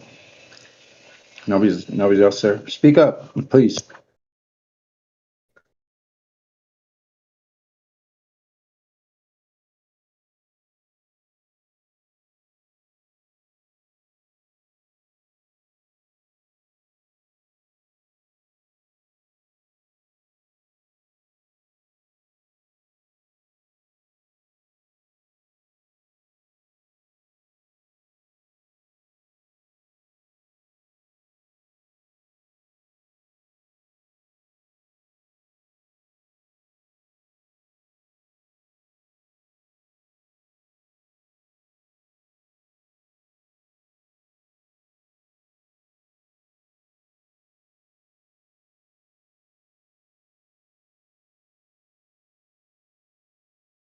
I see there's only a few of us in the chat, so everybody's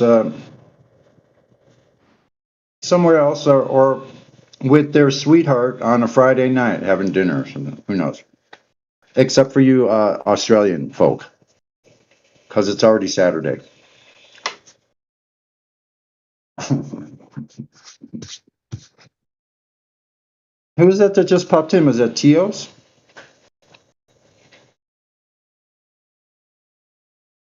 Or Upside Down Alien?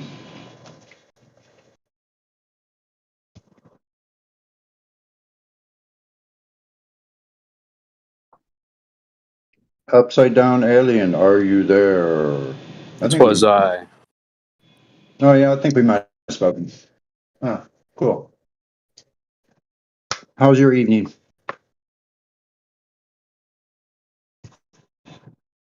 It's very interesting. Okay, interesting. How so? It's just as interesting as any other ordinary day. Okay. Which I think they can be fairly interesting, even when I might otherwise think that it would be a boring day. I don't think there's any such thing as boring if I get down to the brass tacks of what's going on and the priorities in our lives as a human entity. I need to take care of certain functions. True. Well, this dude just gave me a bunch of free skateboards. That's always nice. And I don't know why he decided to, but I got a bunch of fresh decks right here. Wow. Yeah, I don't get on skateboards. Bicycles is but well, these are like really, they're older. They're like probably about 10 or 15 years old now. These decks, like Z-Flex, they don't make them anymore, so they're kind of sealed in plastic still, right out of the store. Which is cool. That's great, man. About you? Well, I've been out almost all day, which was good. I had appointments and then I came back home and I ate something. Then I went out on a bike ride and I rode about 8 miles. And I rested earlier today. I need to, I always need to catch up on sleep, so I'll probably go to bed early. Dang, you crushed a 8 miler today. Yeah, I've ridden 4,630 miles on my bike in 2.5 years. Nice. I remember when it was turning over 3,000, I crossed the country, but it's not like that. Anything like that is without its challenges because talk about situation where I've gotten no flats in like 2 or 3 years and all of a sudden get a whole rash of them. Like then I fell on my bike and I wrenched my thumb and had a splint on it. Now I'm back riding again. It only hurts minor. I'm already playing the guitar again. It's my pick hand, so lucky. That's good. But either way, I didn't break my neck and I only have one of those, so that's a good thing. Once again, priorities.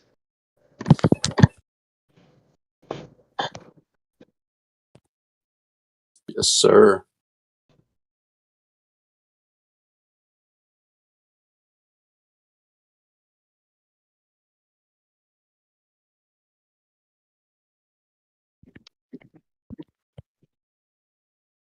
So let's see. I think we have some lyrics for a flat Earth song about like something about if someone asks you if the Earth was flat, would you go out and check for yourself?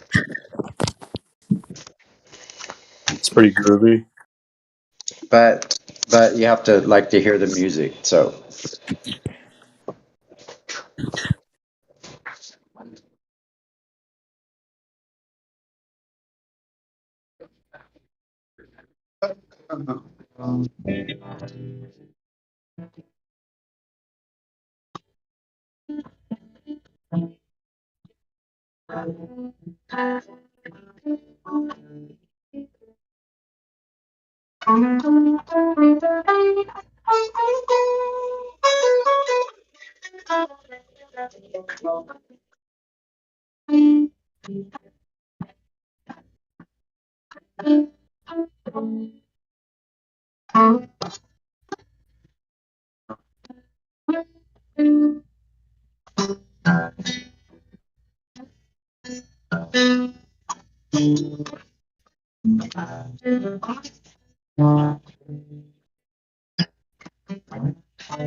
If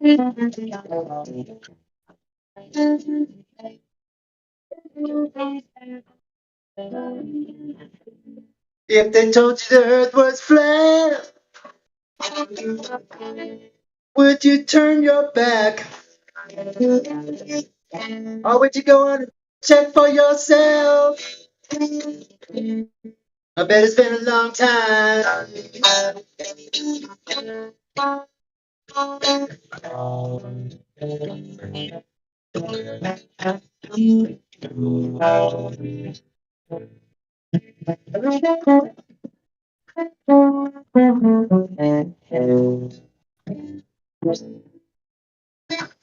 There you go.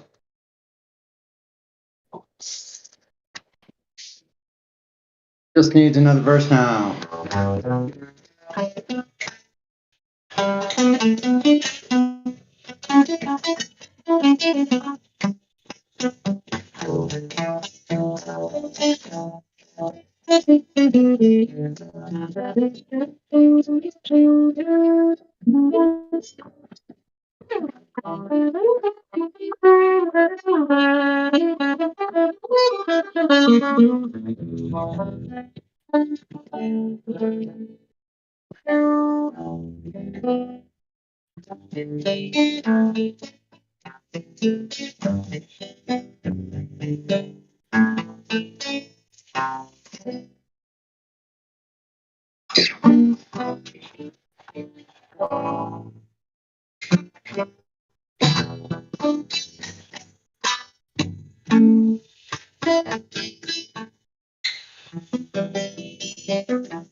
That's that little part. I've been working on that for years. I love that little thing, this little arrangement here.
Where's everybody at tonight? Anyway, they doing other things, I guess, eh?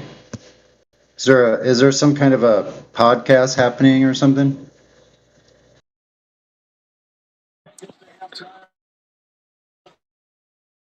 Maybe they're watching football. Some people are in the Helio Cult convention there at the Oh, it's a Bigfoot. Is it a big football game? I have no idea. So maybe it could be. Yeah. Everybody's watching. No, it's like the preseason games, but you know, people still watch that shit because they're. Oh yeah. I don't know. I'm out of the loop. Yeah, you're not missing anything. Hey, I've been meaning to talk to you for a second. I DM'd you a video that you might find interesting. It's not too long.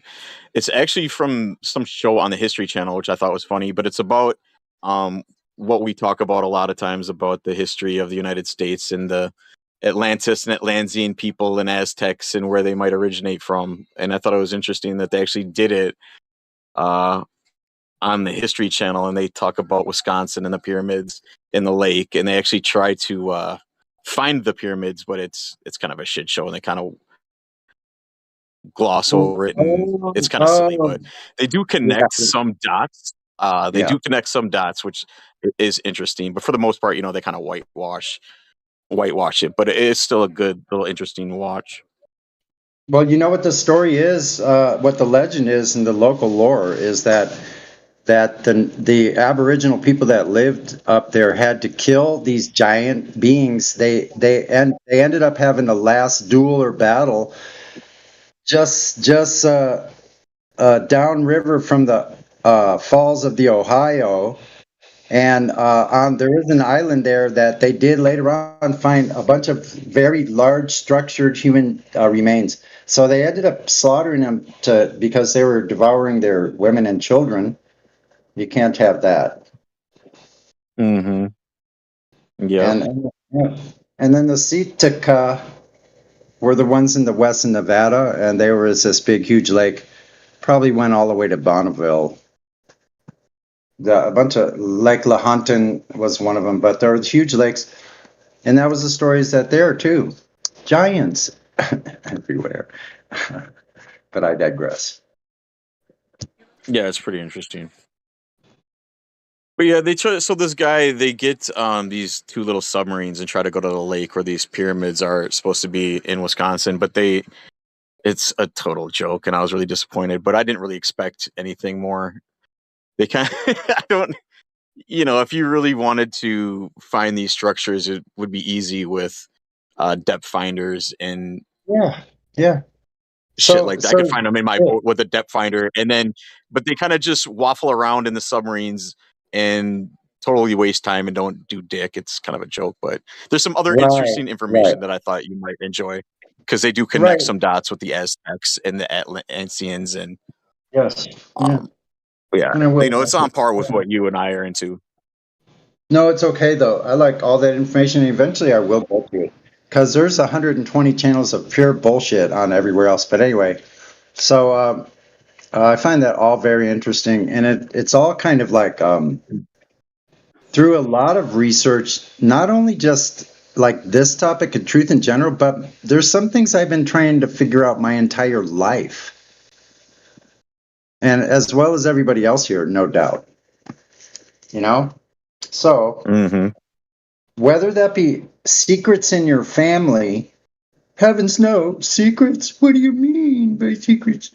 So yeah, secrets in your family, such as certain behavior with people that they actually considered not part of their, dare I say it, race. I don't believe in those things, but if that was happening in your family, it wasn't talked about. It was hidden away and not talked about. So that's what happened in my family, and it's shocking. Like, but I had to be prepared for anything, because that's what the truth is about. I can't pick and choose. I have to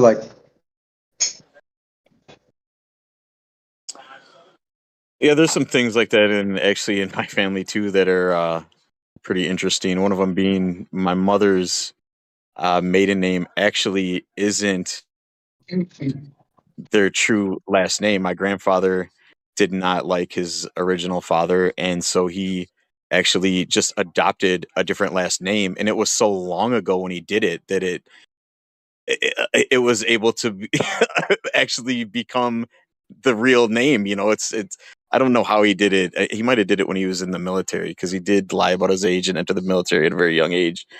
I don't know if that's when he did it or if he did it somehow before that, but yeah, Yeah. my grandfather's last name that I grew up knowing is not actually his true last name, which is And pretty interesting. And he and would you get know what? very Here, pissed if anybody brought it up. and now listen, because that has more weight than you think, because that's the same exact thing I discovered with my grandfather as well. They had changed his name and his age, apparently, so he could join the military in World War One. And he was actually, isn't that a trip? So they changed his freaking name and his freaking. So when I was trying to find genealogy on my family, dead end, big time, and no one could tell me like who was this character and why was it such a secret that no one knew? Because everyone would know your family and what happened to your father at 9 years old, especially when that father was only still young enough to have another whole family, which he probably did. Anyway, yeah, it's really weird. Very weird stuff. Yeah, one of my mother's sisters actually tried to do that whole genealogy thing with the forget what the website is called, but you can supposedly, if you know enough information, you can really track your family history. And she did a pretty good job. I think it's pretty accurate. But I don't know how, some of that stuff I think might be horse crap because there was things like she said that Yeah. our ancestors came here, immigrated here from Italy, right? And it was during that big immigration period of Irish and Italians coming to America. But then she Yeah. said we also have relatives that fought in the Civil War for the northern side. So how could that be when they came way after all that? So I don't know. Yeah, there's Kind of confused me. there's a lot of mixed up stuff. Here's why: because what's not talked about very much at all is that in 1494, no, and in 14, no, in 14, wait a minute, in 1472, I think. Oh, shit, I'm mixing up the dates. Okay, let's put it this way. Shortly before the supposed Columbus supposedly sailed across and supposedly didn't know where he was going and got lost. Bullshit on that. But at that same time, they were running the Moors out of all these countries, out of Spain, France, Portugal, and Britain, all at the same time by papal edict. They were kicking them out. They had to get jobs. They were sailors, navigators, shipwrights. They were tax people, bankers, accountants. They knew how to do shit. They got conscripted. These are dark-skinned people. They're Moorish Jews. They're Sephardic Jews and crypto Jews, or I shouldn't say Jayishisms. Like that's not a thing. Okay, that's why you can't talk about it because it's not a thing. Anyway, never mind. So there's probably a bunch of us that's fucking retarded. So there's probably a bunch of us that have all these influences in our life as well. And a lot of them came over here, no matter who you were. You came over as an indentured servant unless you had money to pay for your trip. You were going to have to pay. So they had conscriptions for like 5 to 7 years, things like that. Yeah, and it's well documented too. I can't believe that this isn't more commonly known, but yeah, there was a lot of that.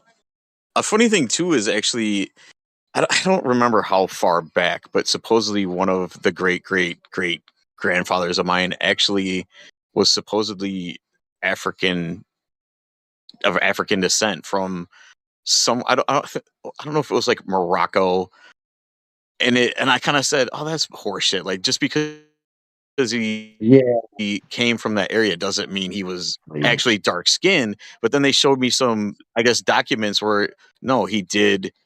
It was documented that he was dark skinned, which is so odd to me because Yeah, it we is don't. very true Nobody in my because family really has. Yeah, I'm sorry. Go ahead. Sorry, I mean it. No, I didn't mean to break- no. You were just kind of breaking up on me there. So go ahead and say what you're gonna say. No, I was going to say, especially because in my family, like I realized, like my dad was of swarthy skin. His father was really dark complected. I only saw one or two pictures my entire life of this grandfather that I never met, and I was told he was a dark-skinned Frenchman. So there's dark-skinned Frenchmen, the fur trappers. A lot of them were Moorish descent too, and came here before anybody else and started fur trapping. They were intermingling with all of the indigenous peoples here, and which a lot of the indigenous tribes, especially in the far north, you wouldn't think it's so cold. They're black skin or dark copper colored tribes. The Mohicans are one, and there's several others. The Iroquois are another. They're a dark skinned race. There was like 6 or 8 of them in this country, at least, probably more like a dozen. They're all dark skinned, including the Creeks, Cherokee.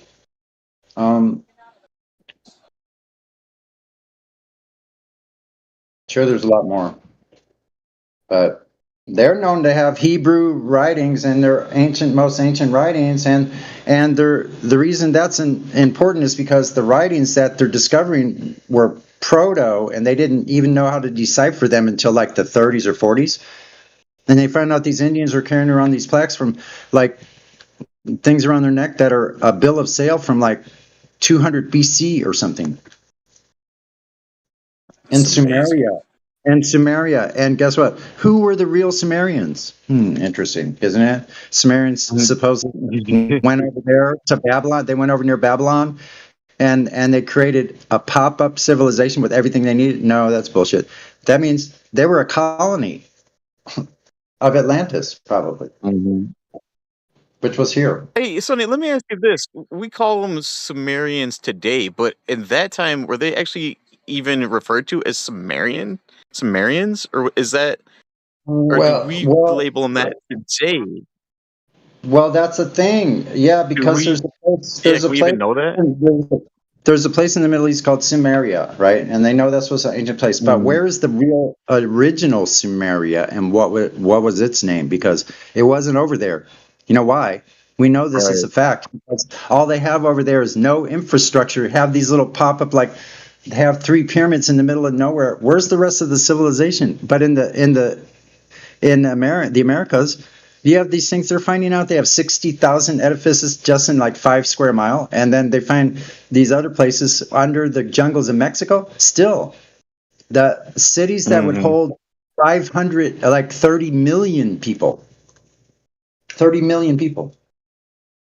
Not to mention all the underground ones they find here in the United States. All the underground buried civilization.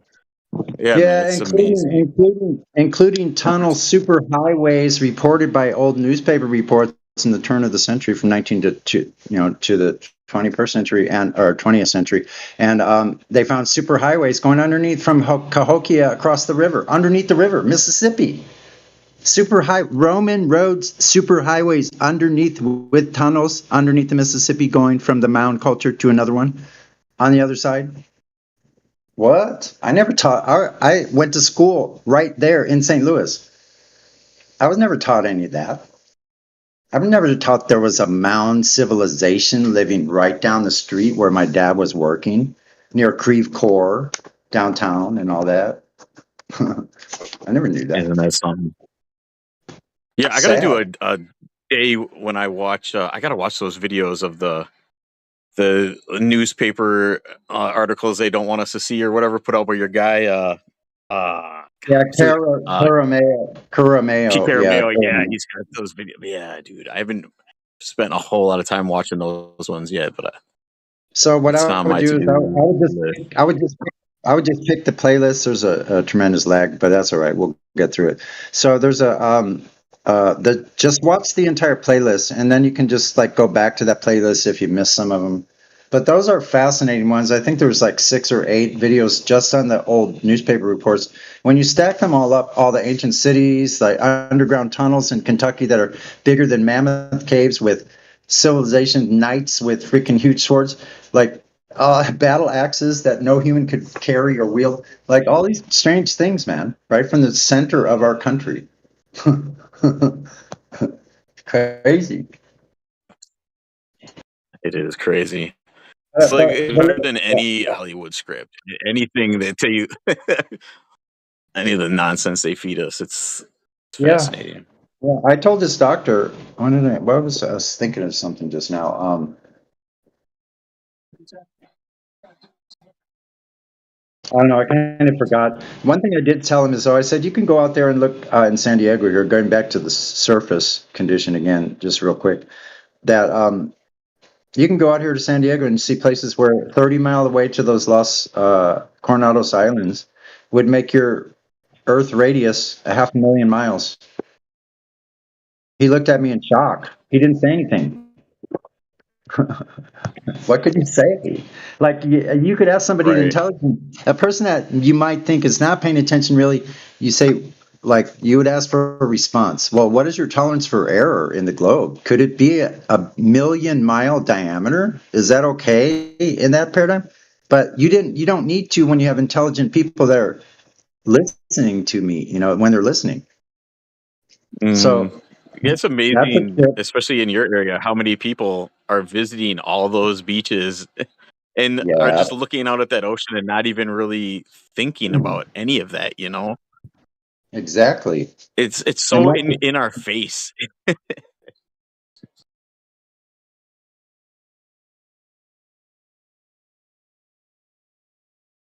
I must have a horrible connection. Well, yeah, it's a pretty bad lag, but that's okay. It's could be a lag on both of our ends, so don't. I wouldn't necessarily blame yourself. Could be both sides. Usually it is, I think. But it's really weird tropical weather here.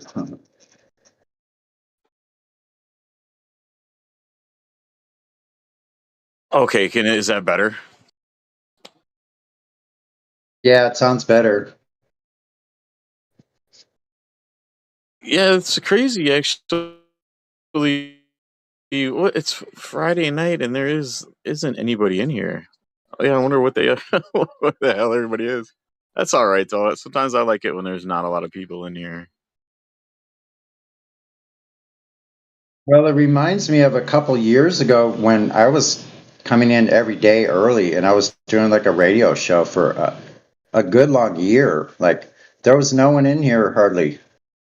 For a while, there was long periods of time where there was hardly anybody in here, and then it started picking up again. Now it's really picking up, actually.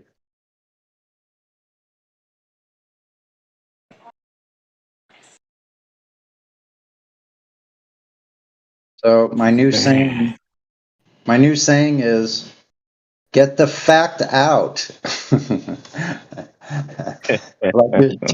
You're telling somebody to leave, get the F out. So get the fact out, because you think you're going to say the other thing. I love those kind of jokes. Yep. Sometimes I stay quiet just because, I'll be sitting at work and I just sit at my desk in my office, kind of staring at the computer, pushing papers around, and I'll jump on and there'll be nobody talking pretty much throughout my entire workday, and I kind of a lot of times want to unmute and just start talking so there isn't dead air, but I don't want to talk about flat Earth by myself. So it's like, fuck, man.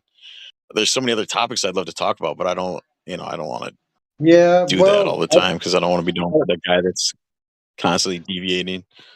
No, but see, the thing, I think if you can always wrap it around to how it is tangent to the point that it's still right there, because they all tie in. Whether you're talking about, let's say the explorers, what was going on then? You can't take that stuff and use it like as if it were in a vacuum of space or something.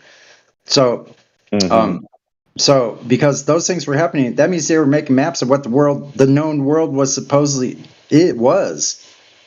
That was top secret information. I don't think that hits hard enough to some people. So it still is. Think about how it still is with us being here. So if you think that the explorers and the age of discovery and all that other bullshit that we've been told about what history is supposed to be isn't important, doesn't apply to flat Earth, you're dead wrong. That would be a narrow viewpoint of the world, in my point of view, if you operated that way. So moderating in a chat like that is fucking retarded. So excuse me if I would. No, yeah, I agree with you because it does seem to sort of all fit together with the heliocentric lie. It seems that seems sort of to be a glue that kind of holds all the other bullshit together, you know? In my opinion. Yeah, I do think you're right totally on that. And I don't know, I'm just like trying to bide my time and pace myself. You know what I mean? Yeah, absolutely. They're really just, man, every day in my newsfeed, you know, they're pushing all these stories about space, and people are just so, I think, just so caught up in that. So they don't ask questions about what the true history of, you know, everything around us is. They're so wrapped up in the future and technology, and when are we going to be able to download our consciousness and, you know, all this Yeah, and think about crazy this. shit that's all people are focused on. I know, and think about this. They're not only pushing this false information, they're doing it with bravado, with like this false like confidence that with nothing to back it up. Like they're so this bias is being pushed too. That's what it is. Like it's all together. How virtuous they are. That's what I wanted to say. How they come across what they're pushing is their virtuosity. They're so virtuous in what they're doing. Isn't it magnificent? And all you have to do is go listen to those religious zealots that are on the NASA live feeds or fake feeds. And they're oohing and ahhing about this fake bullshit. Like, are they really that sad? What a sad statement on humanity. If that crazy stuff. I like it's my Yeah, favorite. that'd be a crazy. I'm sorry. Go I'm ahead. sorry. That's all right. I'd say this a quick one. No, go ahead. I've sort of lost it, but go ahead. You continue on. I kind of lost my thought too. I'm having senior moment, probably early onset of Alzheimer's. No, I'm not going to say it. I don't have that shit. Not going to happen. Music will save your life. You're right about the whole bravado thing though too, because I did watch about 10 minutes of some of those the hearings about the UFOs, and the way those guys get up there and spew that shit with such a straight face and so you know, so serious about it. It's like, come on, man. Yeah, You know and what I mean? you It's know like, who's the most fucking ridiculous are these disclosure numb-nutted people. Oh my god, these disclosure people. What a doofus. Like I really wouldn't. I would rather that I didn't have any need to call adults doofuses or dumbasses. But if they give a reason, what else are you gonna do? You have to call it like you see it. Like I'm not one to play around, mince words. I would tell somebody that to their face in a nice way, and they can tell me I don't know how to dress or something. Like they could do anything. I don't give a shit. I don't. If I cared about if I cared about what people thought, I just wouldn't fucking get out of bed anymore. Honestly. yeah, it's definitely. Well, you know, a lot of what I see is just men are not. We all have arrested development, and they're not really men. Aren't really maturing anymore. They're 50, 40 years old, and they still live in this fantasy world. You know, it's sports and wearing their favorite players' jerseys and acting like children. And they're not men. You know, they're not. I don't know. Yeah. Oh, but I know what I was going to tell you before. You could actually sit there and talk about flat Earth, like I do that sometimes, and sometimes maybe I'm going to write down just brief synopsis, a couple pages, maybe a couple paragraphs, whatever, of ideas to talk about flat Earth information, you know. And but you could do that as well. Like it doesn't have to be like it's not a commitment. You're not getting married or buying a property down in Alligator Haven. So, you're good. Just talk about it, man. Talk about your experience of it, because we all have a different take, and we all have the funny stories from all these other people that, let's say, we tried to reach maybe and didn't like, or success stories. Like all of those things are important to share here, I think. Yeah, that's a good point. I have noticed too when there is silence in here, and there are people in here, but nobody's talking. It usually just takes one person. When I unmute and I start talking, next thing I know, there's 2 or 3 people in here unmuted, all talking. So then I kind of take that, and I'm able to bow back out and just listen, which is nice too. I have noticed that does happen. It just takes a little bit of conversation or me rambling for a few minutes, and it gets people in here chatting.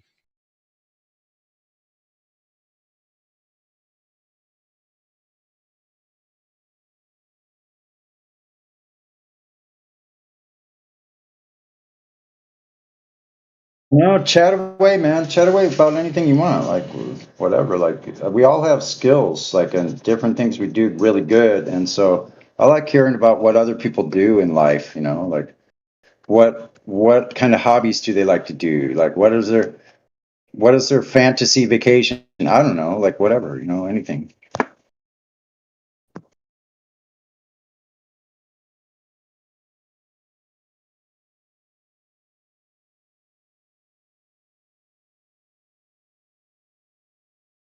I'm actually in the middle of.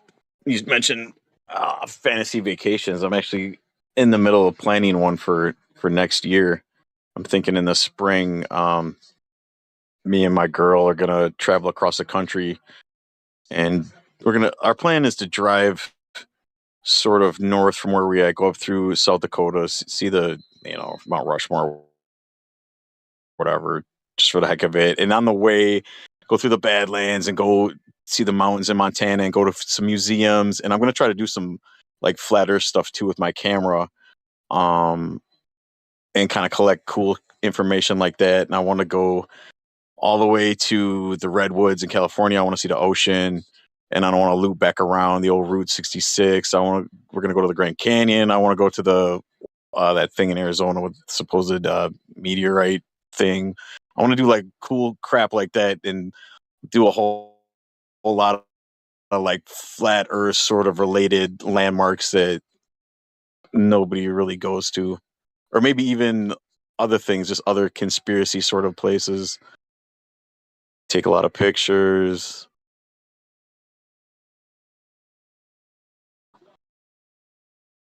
That's going to be fun. Yeah, that sounds like that would be a lot of fun. Yeah. I look forward to actually do as many. I'm sorry. I look forward to doing maybe some of still that kind of traveling someday, hopefully sooner than later. Oh, I want to do as many of the stuff as many. Well, I'm gonna have to miss the one in St. Louis, but where ever there's any still standing structures from when they built stuff for a World's Fair, I want to visit those places and take pictures and experience that stuff. Yeah, that's definitely. Yeah, San Francisco is a good place. They still have quite a bit. So San Diego here does too.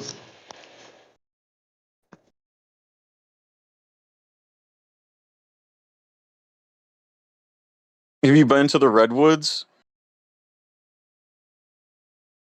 Yes, I've driven through them several times, starting in my teen years back in the 70s, and a couple times, and then another in the late 70s. Me and a friend drove from Los Angeles to Salmon, Idaho, like Las Vegas way, then way out there, and a lot of like go through Utah and all those states and Montana, bunch of Montana, part of Montana. Stopped at Yellowstone, saw a whole bunch of sea, camped for a week up in the primitive panhandle part of the of Idaho. Your own private Idaho. What a trip! We saw like 10-foot tall snowdrifts that were in July that were still there against the side of hills. It must have been like huge. Wow. Would you say the redwoods is a must see for anybody? Yeah, I would have liked to have spent more time because always whenever I saw it, it was just like passing through and maybe just stop for a short while, but not really stay there and enjoy the whole thing. Well, I did do that though in where did we stop? Northern Mount Shasta when I was driving up from San Diego to Seattle. My wife and I we stopped in Mount Shasta, and now that was really cool. I still remember that to this day. Beautiful. Lots of mosquitoes though. Oh, I want to go to the what's that, Devil's Tower? I want to go there.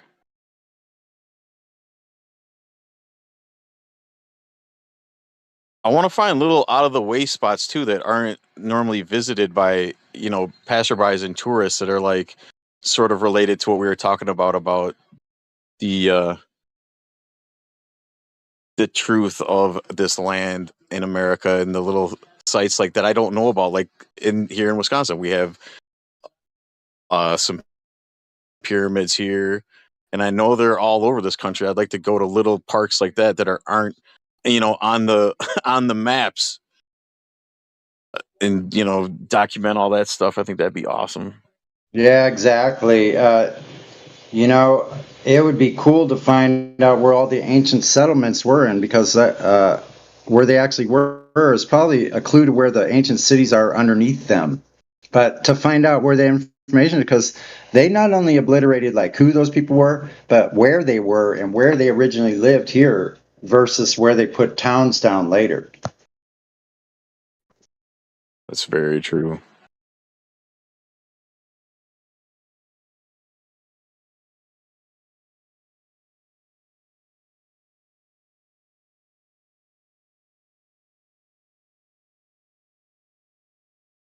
The places I would like to see the most though is actually all those places in Bolivia, the highlands, the salt flats, the Pumapunco, and like in Peru and Bolivian highlands, and what is it called, Sacsayhuaman, and all those freaking sites, Lake Titicaca, like what other places up there? I forget the towns.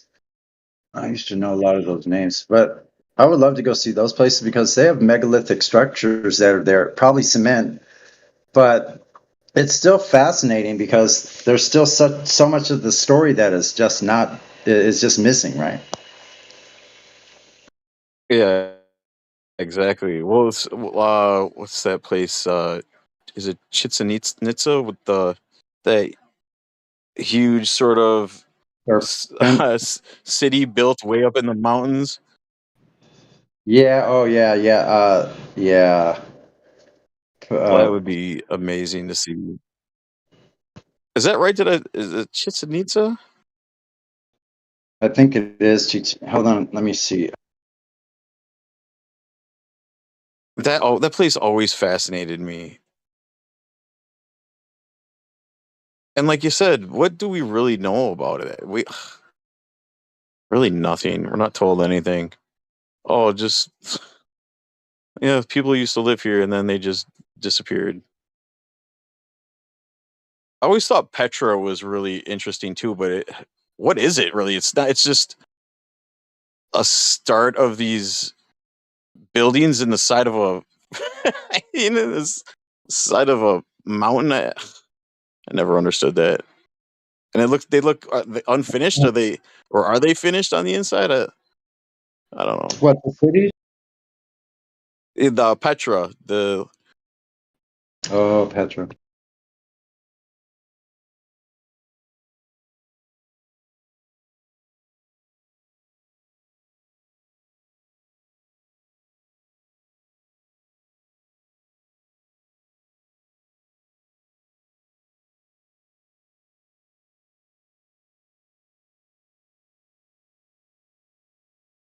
unfortunately, I don't think I'll ever get to any of those places because if I can't drive there,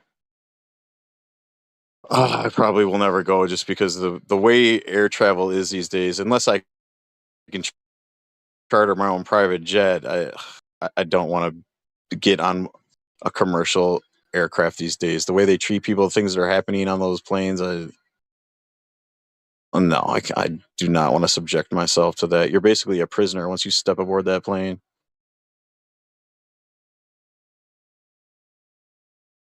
And if they want to leave you sitting on a tarmac for 10 hours in 110-degree heat, they'll do it.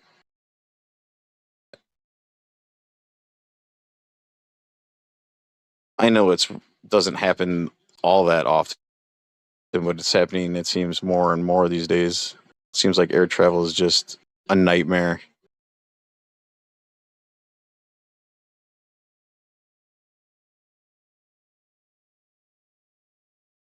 That and the security checks and all that shit. It's like, fuck, dude.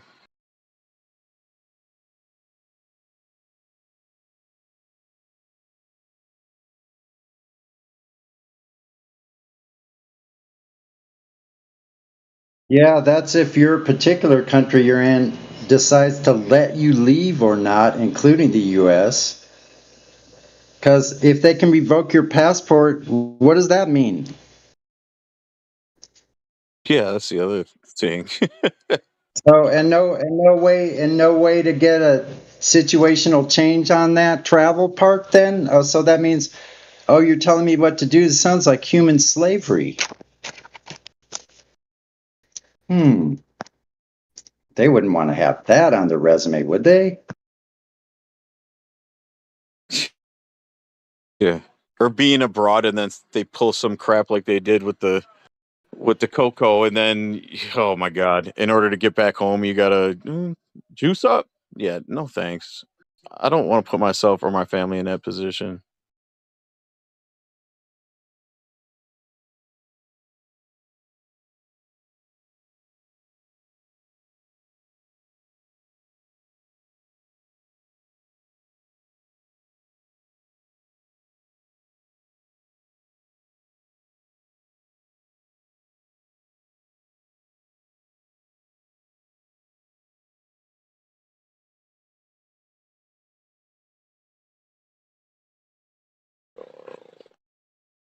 So there's a new person in here. I don't see any roles. Name as God is Savior. Let me take a I look don't here. know if they want to have a conversation. Yeah, if you want to try Let to me look. chat them up, maybe they'd like to talk. Hold New on, let me account. look at their. Why did you do that? Oh, there we go. It's new Oh account. no, that's PD.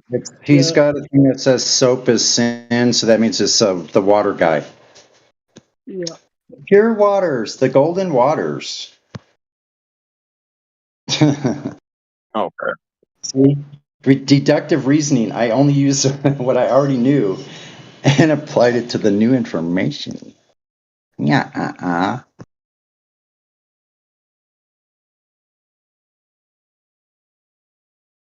We have sugar.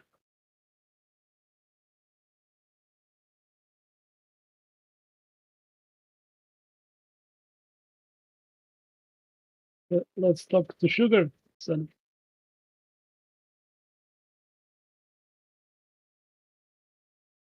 Hold on. What did you say? Talk to someone else? Hold on. We have a new She's one. not gonna say nothing. That's my fiance.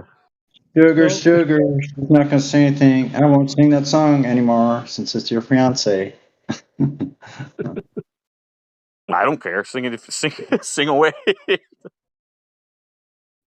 No, it's kind of a cheesy song anyway, so. I'm glad you said that because it is.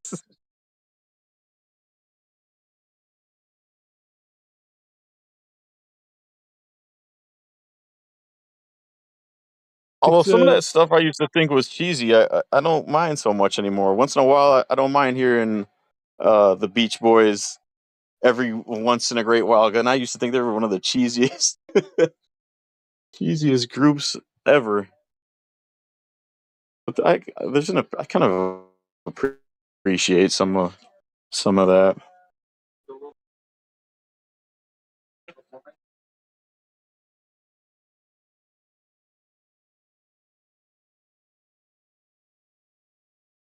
So Paul, it's your fiance, right? Sugar. Here in the live stream. Yeah. Okay, so can we do just a little talk, giving to she the VC verified world? I mean, if you want to, here, I'll be right back. Let me go talk to her.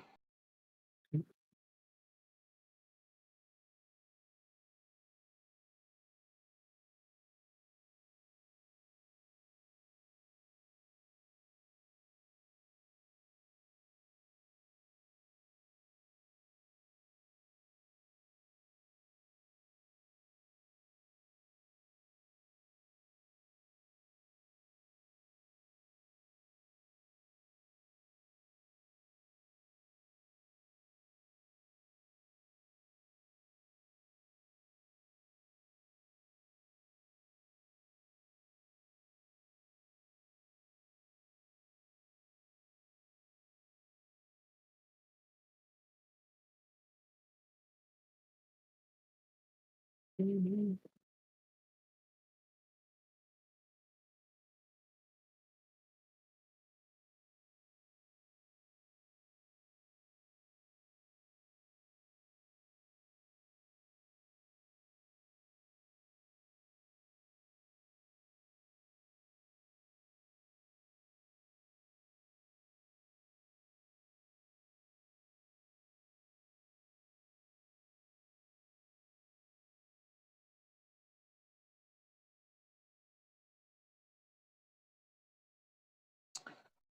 And she said that she said no. She don't want. She don't want to talk to nobody. Okay, no problem. I'll get her up there You eventually. could She you just could doesn't. She you could doesn't. I'm sorry. Go ahead. you can do the interview if you want, if she wants. You said I can do it. Yeah, I've never done it before, but I guess she would be fine with that. I mean, she is. She's just not that well versed on the subject matter, but she likes popping in once in a while and listening. But yeah, that's why she's nervous. She just doesn't. She doesn't want to be tested on the subject. no, it You was know what I mean? And she's shy, so. yeah. Okay, I understand. But I mean, I would say she believes. She's a flat Earth believer, but she hasn't done the observations and the sort of research that we have, No problem. and she trusts me. You know what I'm saying? Yeah, it was a So like how do I? What do I just? I don't even know what I would ask her because I would already know the answers it's that she's simple. gonna give. So. It's simple. You can ask to her. Okay, so what do you think about Flat Earth? Something like that, Just Yeah. little intro. So then, how do I? Would I just verify her, and then so people stop thinking she's a newcomer, and then do we even give her a flat Earth roll? I mean, what? No, And I didn't even know I was capable of doing that. We'll give her VC verified Just once VC we talk verified. to her. Yeah. And look, tell her it's an open book test, and basically it's like this, because you just said that she's a flat Earth believer right now. At this point, that's okay. She can use the information that she's gathered from you, that maybe she's heard you speak of or someone else speak of. What is her best proof of flat Earth, or three of them, to the best that she can, And so she could just use information she's heard from you. Yeah. Okay, and then so do I have to go to where do I go? VC check in You don't any have one of those to. channels and have her follow me up there. Hold on, you don't have to. Listen, you could go to the VC if you want, or she could do it on live stream. Either way, but if she doesn't want to do it on live stream, the questioning, then yes, you could go to the VC1 check-in and do it there. And we trust you. And then as Silver, I can't give her uh, We the can do it. role right. She We can do it Just this let way. us know. because I have no idea how to do it. Okay. That's okay. Just let us know. We'll do it. One of us.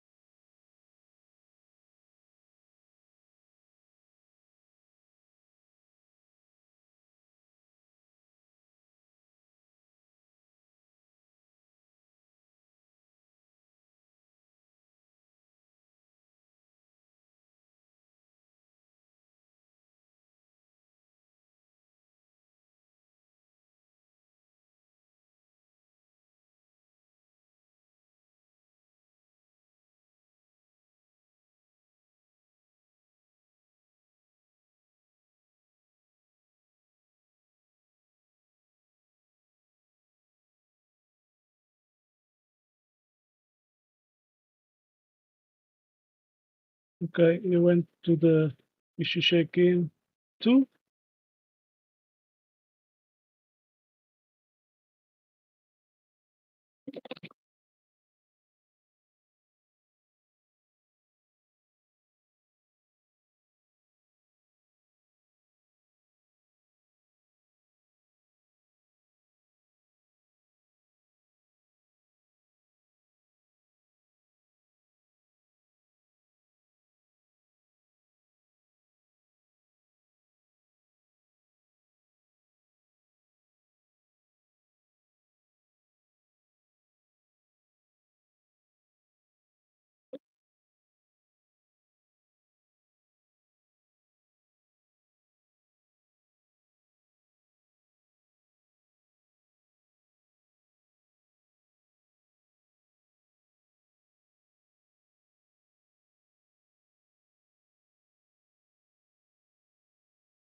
Just the three of us here in the live stream. Well, maybe I can play something.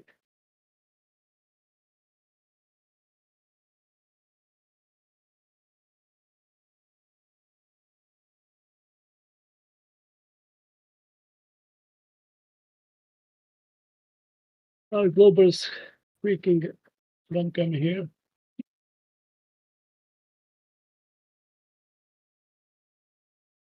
Any proof of Earth movie? I would love to see that. Don't give me spindles to hypnotize. Oh, welcome to Paul. This place is dead. Yeah.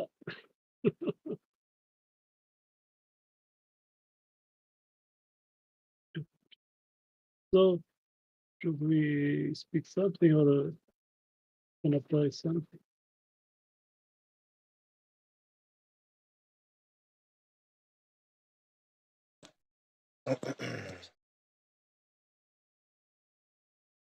Interesting.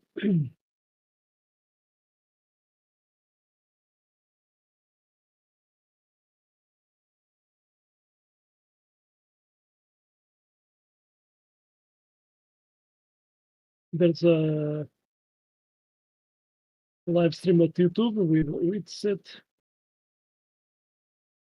Oh, he has a live stream right now. Yeah, let me see.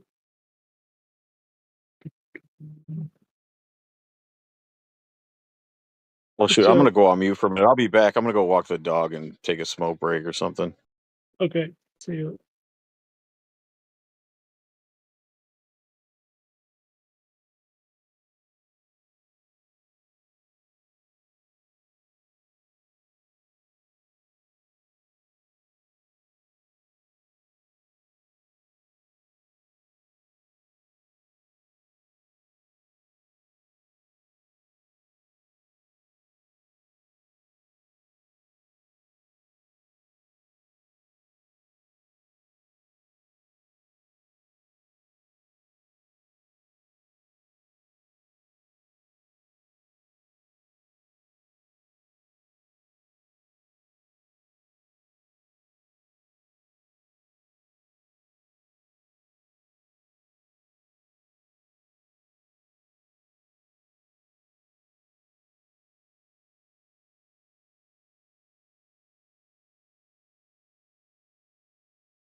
The PhD booger eating schmuck M. Scott Veach, elbow deep, May 2021. Listen to my whole sentence. If you're on a sphere, then you change your latitude, you also change your rate of rotation. Well, that's what your pseudoscience priests tell you, and you mindlessly parrot. But the Earth is demonstrably flat and not rotating. It's also a non sequitur fallacy. If you're on a sphere, a shape, that premise alone doesn't in any way even remotely imply that the shape is moving, in this case rotating. Shapes are not motions, Crayon Muncher. So you're changing your rate of rotation if you're on a sphere when you change latitude. It's a standard for rate of rotation. Are you high right now? Either that or he should be. See the previous response in toto. It's another non sequitur fallacy. Even if it was rotating, how in the world is the rate of rotation a stand-in for the rate of rotation, whether you're changing your latitudes or not, booger eater? But then you check to see, does the rate of rotation affect the precession as predicted? His question slowed down for comprehension. As we're all aware, the booger eater's mouth is about 5 minutes ahead of the caper-sized piece of horse shit between his ears. The question: does the rate of rotation affect precession as predicted? You have yet to establish that the Earth is rotating. You kind of have to do that first. And you have no scientific prediction here, as in a scientific hypothesis. Even if you knew how to construct one, and we all know you don't, you have no viable independent or dependent variable in this genre.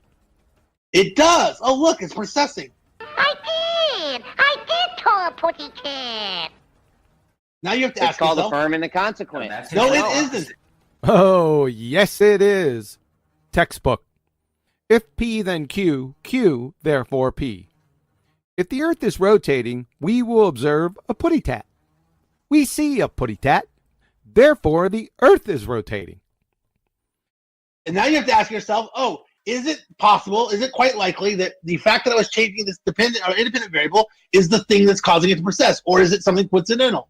And that's what I was trying to explain to you before, which is always a possibility, which is where you check in to see, do I meet my standard of statistical significance or not? What the fuck? My word, you're delusional.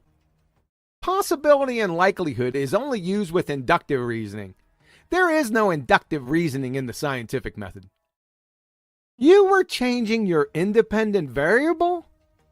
The only thing you were changing in your previous non sequitur fallacies was the latitude.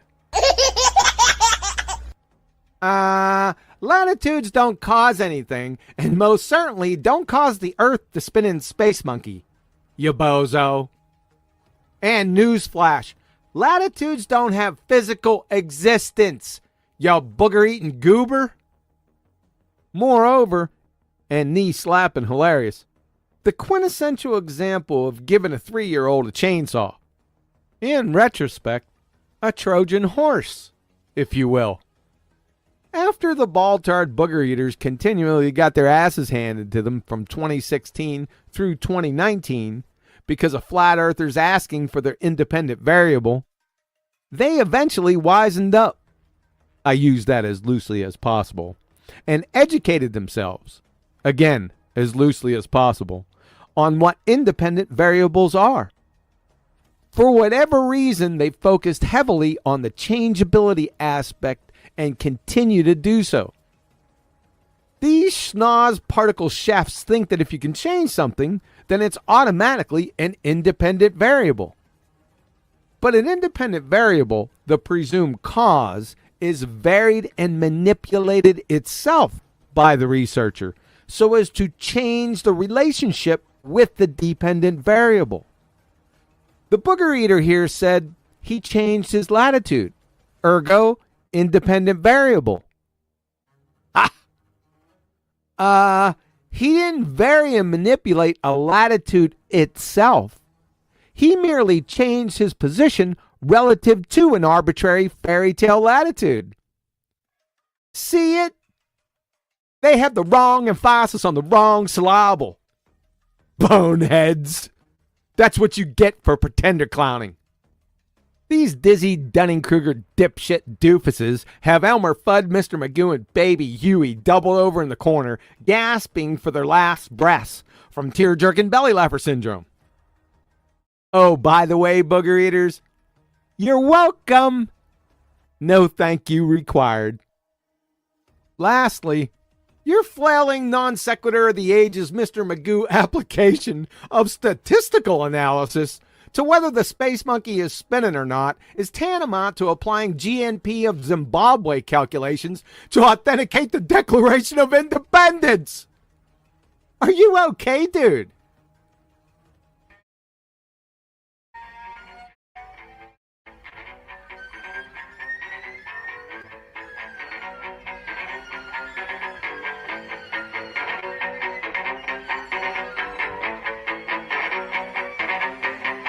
Ow!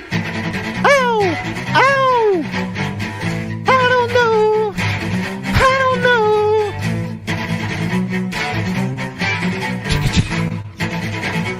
Jamal, get on it. Hee-hee. Ow! Ow! Ow! Scotty, are you okay? Scotty, are you okay? Are you okay, Scotty? Scotty, are you okay? Scotty, are you okay? Are you okay, Scotty? Scotty, are you okay? Scotty, are you okay? Are you okay, Scotty? Scotty, are you okay? Are you okay, Scotty?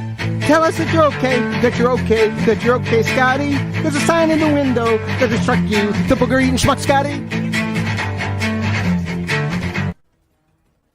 Well, we had to clear up the difference between engineering and science. There was no science in engineering at all. Oh, yeah. What is your definition of science? I just told you how there is, Kimo. Wrong. From Boston University, College of Engineering, 2010 fall issue of the Engineer.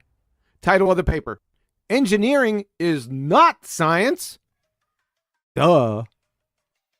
From Professor Henry Petrosky, Professor of Engineering and History at Duke University. Title of the paper: Engineering is not science, and confusing the two keeps us from solving the problems of the world. Ladies and gentlemen of the jury, the PhD booger-eating schmuck here and his ilk keeps us from solving the problems of the world. What they're essentially saying is, you say you're doing science, but you're doing something that doesn't actually test hypotheses. What the hell did you just say? Anytime you're using something that is going to help you test hypotheses.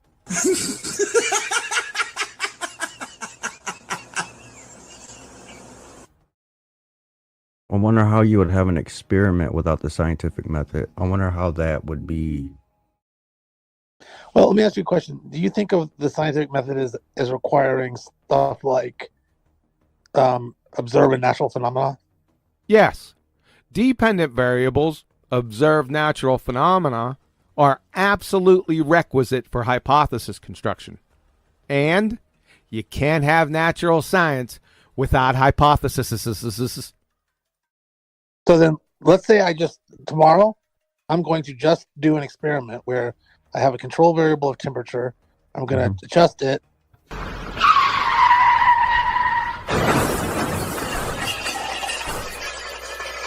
OMG from a booger-eating PhD. Doofus, you don't change or alter control variables because control variables are always held constant. That's what makes them controls. You dumbass. Next block of instruction: how to look through a window while standing. And I'm going to see how it affects the salinity of my compound. And I'm going to record all the results. And I'm going to do this experiment. I've done an experiment there, but I'm not really part of any kind of overarching method. I just did an experiment by itself, in and of itself, without observing a phenomenon. I didn't even really have a hypothesis. Ay, caramba! So you conducted a scientific experiment without a hypothesis? How can you do that when experiments are hypothesis tests? From pennstate.edu, the scientist applies his or her present knowledge to predict the effect of the independent variable on the dependent variable. The prediction is a statement of the expected results of the experiment based on the hypothesis. What's next? Run the Brickyard 400 without a car. Curvature, in and of itself, is a constant elevation.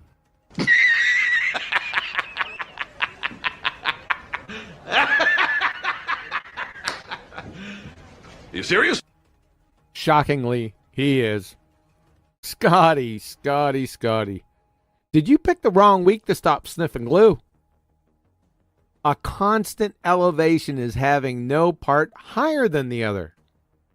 That's the definition of level, flat, and horizontal, not curvature. From dictionary.com, level, having no part higher than another, having a flat or even surface. From Cambridge, level, not rising or falling or higher on one side, Scotty, but even in all directions, horizontal or flat. Something that is level with something else is at the same height. That's not going to tell us anything about curvature, though. Elevation does not hold any hints as to whether we're curving or not. What the hell did you just say? That's an elevation change. That's fine, but a curve is not an elevation change. Bro, Raggy, retard! The curvature does not change the elevation, Brian. Fatality. Wow, dude. Wow. So curvature does not change elevation, eh? From the United States Naval Academy.edu, curvature is the rate of change of slope. So it is the second derivative of the elevation surface. Uh-oh! From pennstate.edu, slope is a measure of change in elevation. Uh-oh! So, Booger Eater, if curvature is the rate of change of a slope, and a slope is the measure of change in elevation, then curvature must necessarily involve a change in elevation. Next block of instruction, how to point at a house. This is galactic universes beyond mind-numbing absurdity. The quintessential tenet of fairy tale ball-tard spinning space monkey religion dictates an 8-inch per mile squared drop along a tangent from your feet in every direction, Scotty.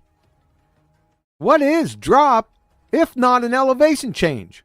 Por favor. Folks, this is akin to a communist renouncing the abolition of private property and the Roman Catholic Church disavowing the Virgin Mary. Ladies and gentlemen of the jury, this booger-eating schmuck's entire performance is imbecilic at a second-grade level and demonstrates a purposeful fundamental ignorance of mere basic concepts and topics. He not only speaks confidently in his belly-laughing ignorance, but ridicules others for challenging his baby Huey horsepuckery. It's a shameful disgrace for your average Joe Coffey to spew such backwards nonsensical drivel, but this schmuck has a PhD. I heretofore, Your Honor, invoke the DEFCON 1 doofus statute, recognizing the clear and present danger this Dunning-Kruger numpty has not only to himself, but others.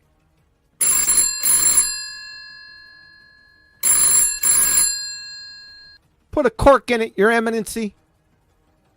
Yep, got it. Your Worshipfulness. That was society on the line. They want an emergency restraining order against this booger eater. No less than 1,000 light years. Your Splendiferousness. I move to strike jury deliberation. Have them retire to their respective residences with the court's deepest apologies and a counseling voucher for tear-jerking belly laugher syndrome. An immediate subpoena issued from the bench with an attached indictment for Captain Kangaroo U, mail order diploma section, where this numpty clearly obtained his degree from. The PhD booger eater here straitjacketed, shackled, horse and elephant tranquilized, without cessation, in place, with a 24-hour sword-drawn guard while we await Mr. Green Jeans, Mr. Bunny Rabbit, and Mr. Moose Stamp Lickers to give account.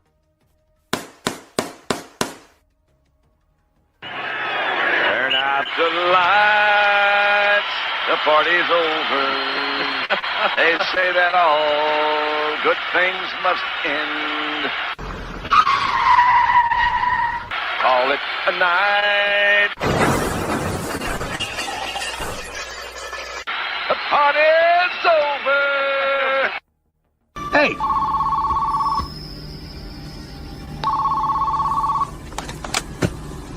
Hello.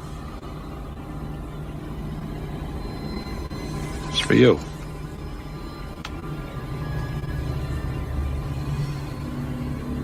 Yeah? You've just been erased.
Lest we forget.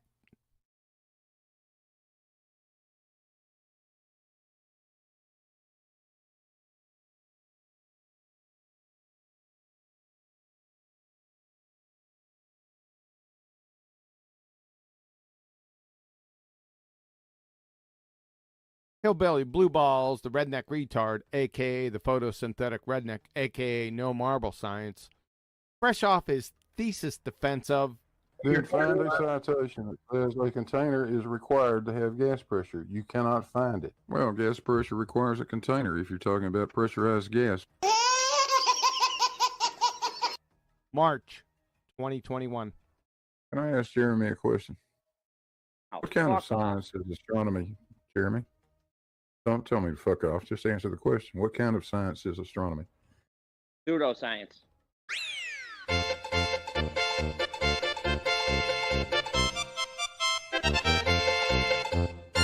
Correct. No, it's called observational science. Observational science? Isn't that painfully redundant? Since the first step of the scientific method is observe a natural phenomenon, leading to a logical fallacy, fallacy of composition, also known as faulty induction. Description: inferring that something is true of the whole from the fact that it is true of some part of the whole. With observational science, observation is part of the whole, but not the whole of science, i.e., the scientific method. You still have hypothesis construction and the actualization thereof. Experiment. Let's have a little look-see here. Observational science. There's only one source I can find. That's troubling. It's from yourdictionary.com. Okay? It says the definition of observational science is a field of science where controlled observations cannot be done in order to study causes and effects. Scientific studies are simply done through the observation of nature taking its course and recording the findings over time. It gives examples of observational science: astronomy, sociology, economics, and epidemiology. Beneath the huge advertisement, it also has paleontology and geology. Take a look at the first part of this definition. Observational science is a field of science where controlled observations. What do they mean by that? Controlled observations, like you got blinders on, or you got electrodes on your eyelids, and you plug it in and they open up your eyelids and they're controlled, and then you pull the plug and they turn them off? What the hell is that? Who knows? Controlled observations can't be done in order to study causes and effects. Well, that's not natural science. Hypotheses and experiments are purely cause and effect relationship moieties. So it's pseudoscience. If these guys go masquerading around as science, then they're pseudosciences by definition. The second part of this definition: scientific studies are simply done through the observation of nature taking its course and recording the findings over time. What?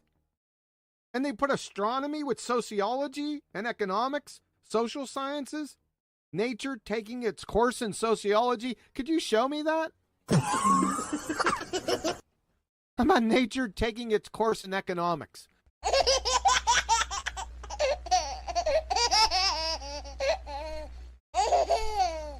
My word, son. Then find a citation that says a container is required to have gas pressure. You cannot find it. Well, gas pressure requires a container if you're talking about pressurized gas. It's like epidemiology, sociology, economics, things like that are called observational sciences. Yep, that's right. You forgot to scroll down underneath your dictionary source and catch a hold of paleontology and geology train wrecks in your observational science dumpster fire. Do you know what that means, Jeremy? It means it's pseudoscience because you're not going to follow the scientific method. Correct. No. Yeah. It means. Yeah, laugh it up there, funny boy.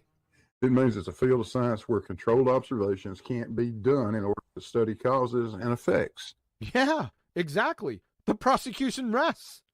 The scientific method's sole purpose is to elucidate cause and effect relationships. You just admitted that these clowns can't do cause and effect. Ergo, pseudoscience, by definition.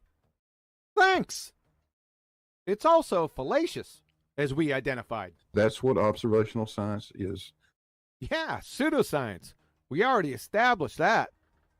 Also, Professor Blueballs, does your dictionary, observational sciences, only conduct observational studies? The answer is yes. From Hinkelmann, Klaus, Kepthorne, Design and Analysis of Experiments, Volume 1, Introduction to Experimental Design. Observational studies are not experiments. Oh, son of a... That's gonna leave a mark. By definition, observational studies lack the manipulation required for Baconian experiments. Fatality. In addition, observational studies, for example in biological or social systems, often involve variables that are difficult to quantify or control. Moreover, there are 3 types of observational studies: case control, cross-sectional, and cohort studies.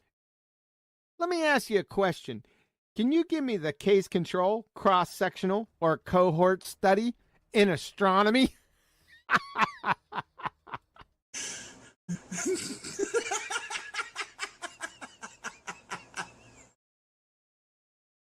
It'd be easier building a perpetual motion machine of the second kind out of taxation without representation. Then find a citation that says a container is required to have gas pressure. You cannot find it. Well, gas pressure requires a container if you're talking about pressurized gas. There is no such thing as the scientific method, Jeremy. I'm sorry.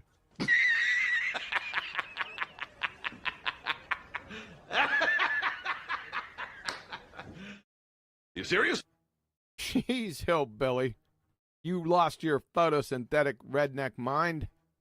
That's rhetorical. We'll just do 10 out of 185 million. We want to get out of here this century. From the Geosociety, Kristen McClellan, the title of the article, The Nature of Science and the Scientific Method. From the University of Rochester Physics Labs, Professor Wolf's title of the article, Introduction to the Scientific Method. From Anne-Marie Helmenstein, PhD, Biomedical Sciences, title of the article, 6 Steps of the Scientific Method. From the Khan Academy, title of the article, The Scientific Method. From Live Science, title of the article, Science and the Scientific Method. From ChemLibreText, title of the article, 1.4, The Scientific Method, How Chemists Think. From Northern Arizona University, title of the article, Defining the Scientific Method. From Purdue University, title of the article, The Scientific Method. From the National Institutes of Health.gov, title of the paper, The Scientific Method. From Nature.com, title of the article, Defining the Scientific Method. If you would have said there is no such thing as the Declaration of Independence, it'd have been more coherent. Then find a citation that says a container is required to have gas pressure. You cannot find it. Well, gas pressure requires a container if you're talking about pressurized gas. It's creating low pressure. And that's how, listen to me, that's how it overcomes gravity. Jesus. It doesn't overcome gravity.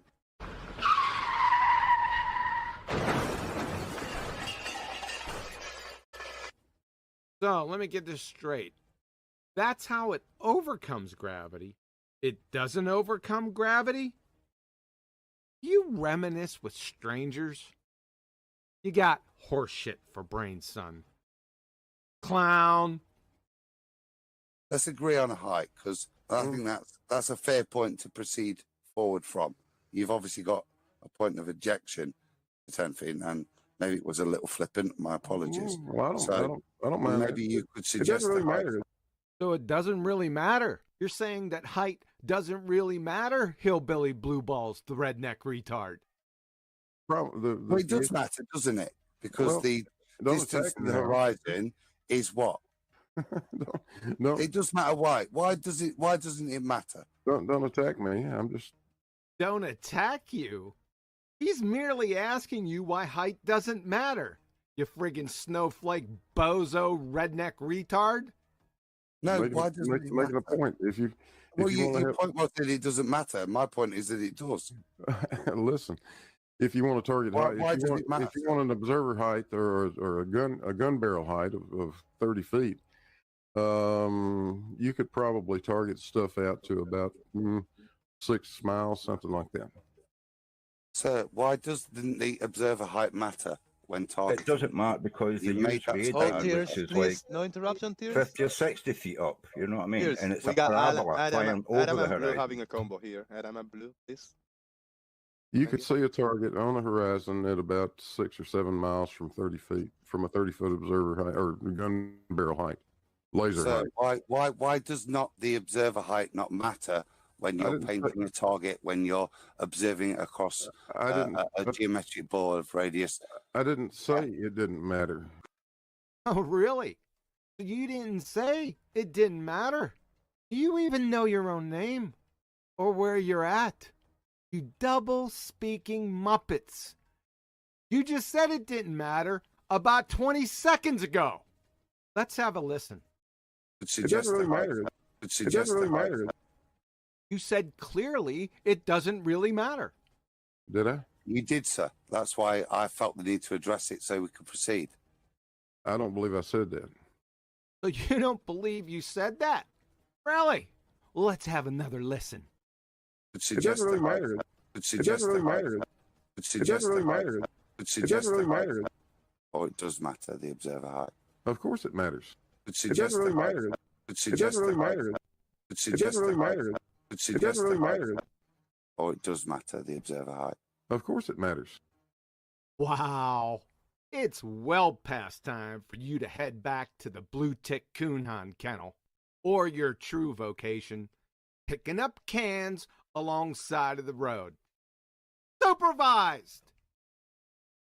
Then find a citation that says a container is required to have gas pressure. You cannot find it. Well, gas pressure requires a container if you're talking about pressurized gas.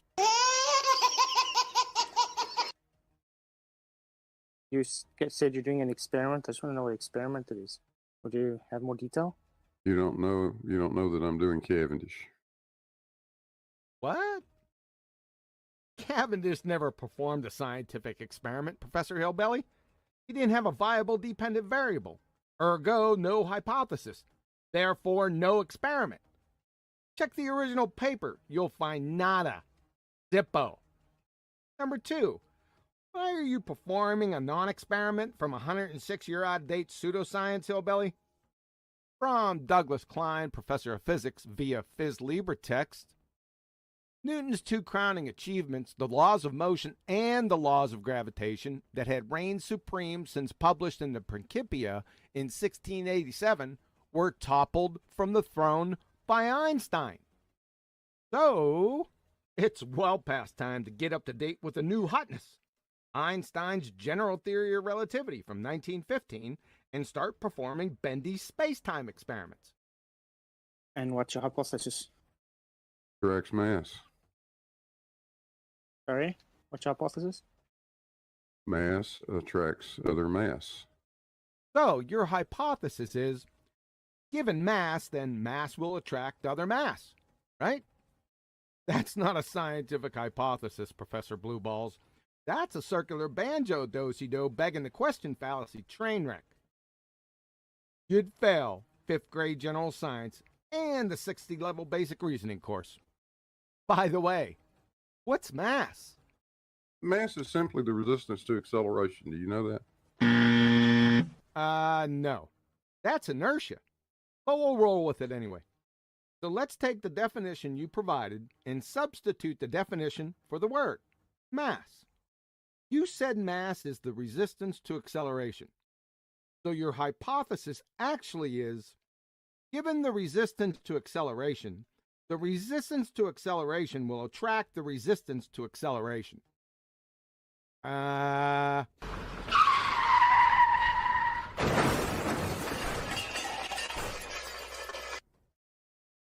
molecules are moving in all different directions, but they're also moving in one singular mass in one direction. So gas molecules are moving in all different directions and at the same time moving in one singular resistance to acceleration direction?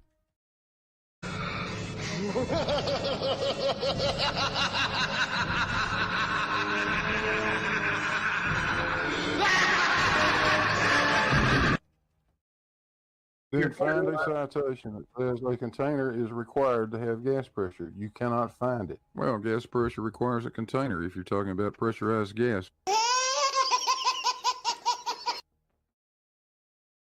And Newton's second law of motion is just the one everybody's heard a million times.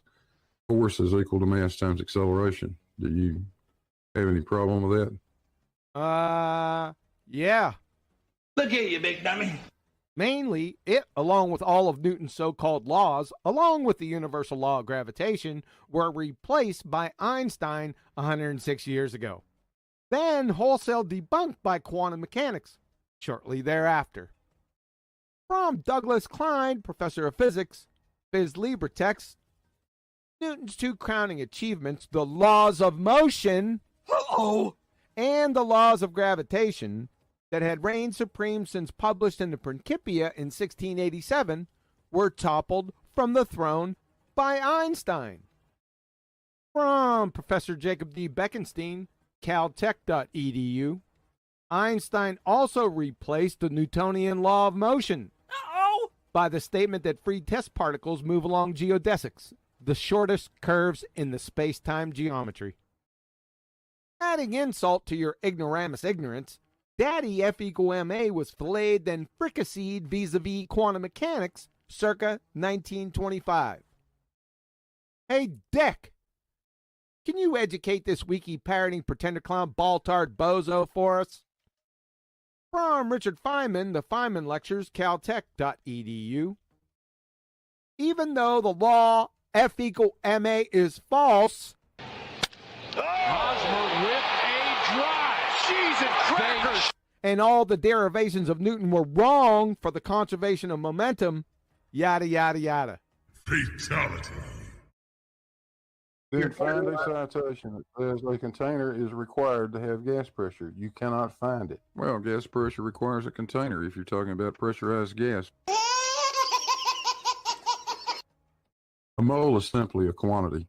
And as I say, it could be a quantity of anything. We could have a mole of brines if we had enough space to put that many brines. Wrong. From Royal Society of Chemistry, mole contains exactly 6.022140076 times 10 to the 23rd elementary entities.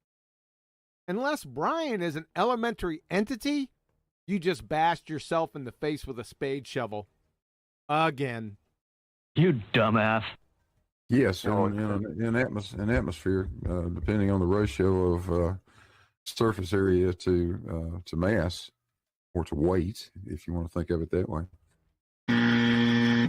Wrong. You're going to have to pick one, Professor. Even in your fairy tale paradigm, mass and weight are two different animals. From your alma mater wiki, in common usage, the mass of an object is often referred to as its weight, though these are in fact different concepts and quantities. In scientific contexts, mass is the amount of matter in an object, though matter may be difficult to define, whereas weight is the force exerted on an object by gravity. Why aren't you mindlessly parroting the correct horseshit from your pseudoscientist, Professor Hillbilly? Then find a citation that says a container is required to have gas pressure. You cannot find it. Well, gas pressure requires a container if you're talking about pressurized gas. And the force you're speaking about is gravity, is it not? Yes. Why is it then that Albert Einstein, over 100 years ago, stopped calling gravity a force, and he called it an effect due to the curvature of space-time by matter? Well, it is. That's exactly what it is.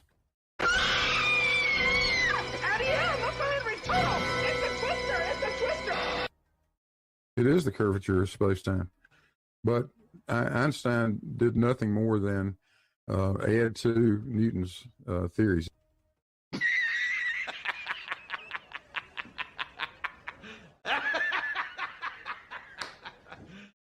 You serious? Yeah, because he's Dunning batshit Kruger. Number one, Newton never even proposed a scientific theory in his life. Number two, if Einstein added to Newton's theories, he would have subtracted special relativity. Why? Well, the universal law of gravitation violates special relativity. From Britannica.com, because Isaac Newton's law of gravity serves so well in explaining the behavior of the solar system, the question arises why it was necessary to develop a new theory of gravity. The answer is that Newton's theory violates special relativity,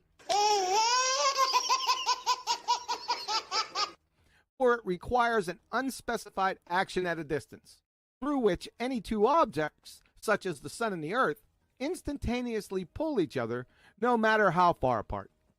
However, instantaneous response would require the gravitational interaction to propagate at an infinite speed, which is precluded by special relativity.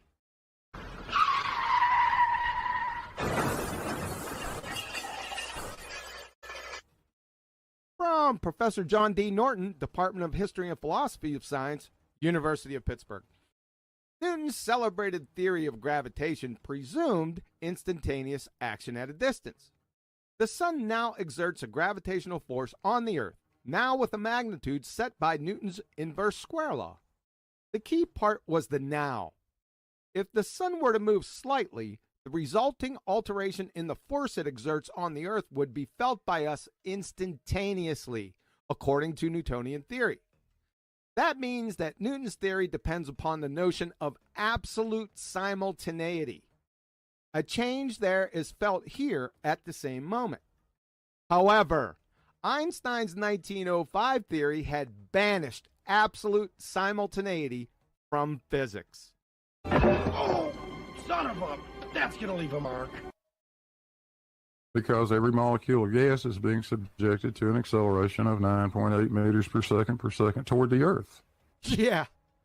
I'd say there's a better chance of Liberace being resurrected sporting a purple tutu and jumping on a chartreuse hobbled unicorn and riding around the Sombrero Galaxy. If what you just said was true, it would never rain. You dumbass cracker. And how's it feel to be in direct contradiction with Boyle's Law, Charles' Law, Gay-Lussac's Law, Avogadro's Law, and parts of Dalton's Law? And not to be ever outdone, the King Topper booger-eating bull in a china shop exhibition, leaving no dish uncracked. You've taken the second law of thermodynamics, along with Brownian motion, out back to the woodshed and bludgeoned each to a bloody, lifeless pulp. Then find a citation that says a container is required to have gas pressure. You cannot find it. Well, gas pressure requires a container if you're talking about pressurized gas. We measure the rate that things fall. Is that how we determine the gravitational constant? No, that's not how the gravitational constant was arrived at. That's not how you can derive the or measure the gravitational constant. You can't derive it in the first place. You've got to. It had to be measured. Still has to be measured. How is it measured though? It's a product of our inconvenient set of units that we choose to use. If we'd picked something other than meters and kilograms and so forth, could have come up with a completely different constant. But it's a constant of proportionality. How is it measured? That's what Cavendish did. Wrong. Ladies and gentlemen of the jury, Professor Blue Balls here is either a stone-cold liar or clinical level Dunning batshit Kruger. From Professor Lauren Hodges, Department of Physics and Astronomy, iowastate.edu, Cavendish didn't calculate a numerical value for big G or M. Ladies and gentlemen of the jury, the poster child of a fork-tongued, double-speaking, numpty dipshit spinning space monkey. Cavendish measured. Actually, what Cavendish was doing was not coming up with gravitational constant. What in the flying f*** is going on here? You just said. How is it measured? That's what Cavendish did. Cavendish measured. Actually, what Cavendish was doing was not coming up with gravitational constant. How is it measured? That's what Cavendish did. How is it measured? That's what Cavendish did. Actually, what Cavendish was doing was not coming up with a gravitational constant. Say hello to my little friend.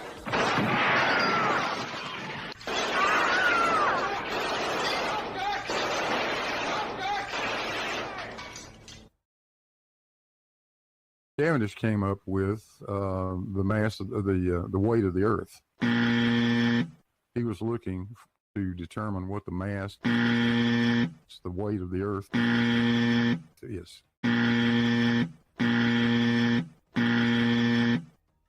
Remember this, ass clown. From Professor Lauren Hodges, Department of Physics and Astronomy, iowastate.edu.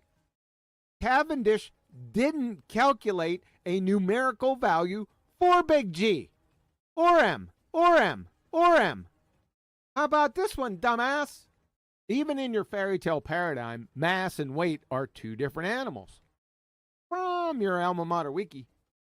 In common usage, the mass of an object is often referred to as its weight, though these are in fact different concepts and quantities. In scientific context, mass is the amount of matter in an object, though matter may be difficult to define, whereas weight is the force exerted on an object by gravity. And finally, now let's not forget what this window licker said. Cavendish came up with the mass of the weight of the Earth. Fatality. From Philosophical Transactions of the Royal Society of London, Volume 88, 1798, pages 469 to 526. Title of the paper: Experiments to Determine the Density of the Earth by Henry Cavendish, Esquire, FRS, and AS. Ladies and gentlemen of the jury, it's well obvious that this slapjawed meatball has never even looked at the original paper.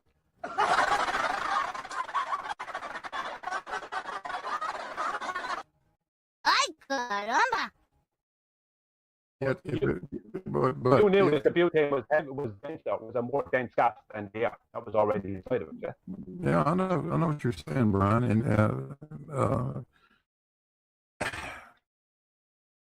I forgot what I was going to say at this point. Yeah, the butane is heavier. No question about that. It's heavier not because of relative density. It's heavier because well, it's heavier because it's more dense. It's heavier not because of relative density. It's heavier because it's more dense. Then find a citation that says a container is required to have gas pressure. You cannot find it. Well, gas pressure requires a container if you're talking about pressurized gas.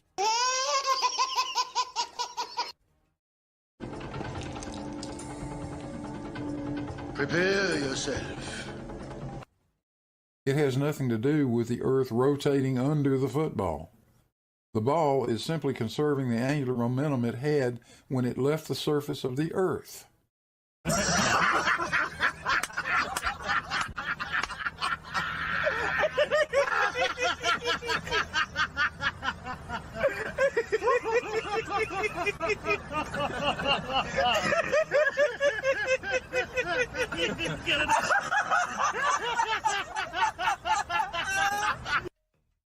Ladies and gentlemen of the jury, this ass clown retard of the ages is clinical level Dunning batshit Kruger insane.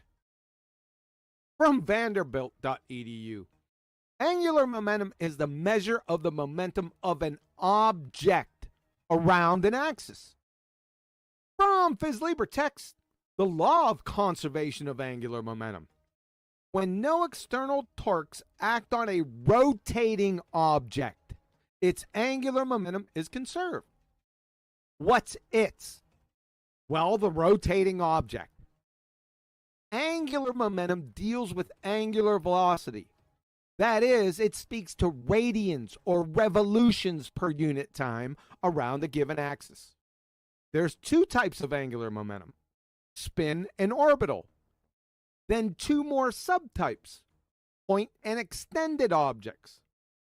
Point objects is just how it sounds, an object accelerating around a point, like a ball attached to a string that you start spinning above your head. The formula is L, angular momentum, equals R, radians. That's the distance from the rotation point in your hand to the center of the ball, times P, linear momentum. And extended objects is the whole object rotating about its own axis, like a spinning orb. The formula is L, angular momentum, equals rotational inertia times omega, which is angular velocity. That is radians per unit time. Professor Blue Balls is essentially saying that balls, balloons, helicopters, drones, and airplanes rotate after leaving the surface of the Earth. You dumbass. Look, Ma, the balloon's rotating about its center axis. Or, look, Ma, the hovering helicopter is orbiting the Earth. You dumbass cracker. Listening to this retard photosynthetic redneck is tantamount to listening to Mr. Magoo giving the keynote address at a metabolic pathway convention. Moreover, check this out. This booger eater's argument is that there's only one reference frame on the Earth. It is one non-inertial reference frame. That's where Coriolis takes place, not two reference frames.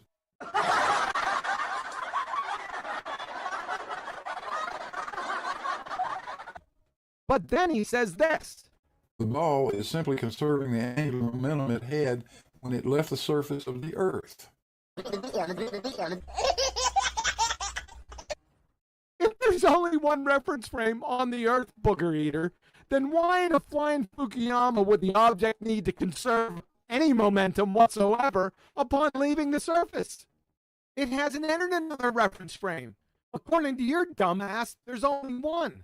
Oh, son of a... That's gonna leave a mark. Ladies and gentlemen of the jury, let's take a closer look at this again. From Phys Libertex, the law of conservation of angular momentum. When no external torques act on a rotating object, its angular momentum is conserved. The law of conservation of angular momentum would never need to be described without an inertial reference frame, because there'd never be a case where external torques would even exist. The concept of momentum conservation comes from and is a direct consequence of Newton's third law. From Boston University, Department of Physics. A good question to ask is, do Newton's laws apply all the time? In most cases they do, but if we're trying to analyze motion in an accelerated reference frame, while we're spinning around would be a good example, then Newton's laws are not valid. Now I've done it. I've cut the dickens out of my finger.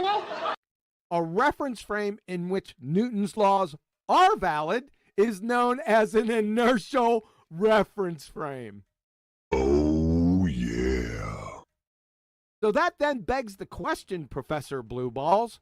How can we even describe the conservation of angular momentum without an inertial reference frame? It is one non-inertial reference frame. A reference frame in which Newton's laws are valid is known as an inertial reference frame. It is one non-inertial reference frame. You, sir, are what we call in the industry a dizzy dumb fuck. You will never, ever recover.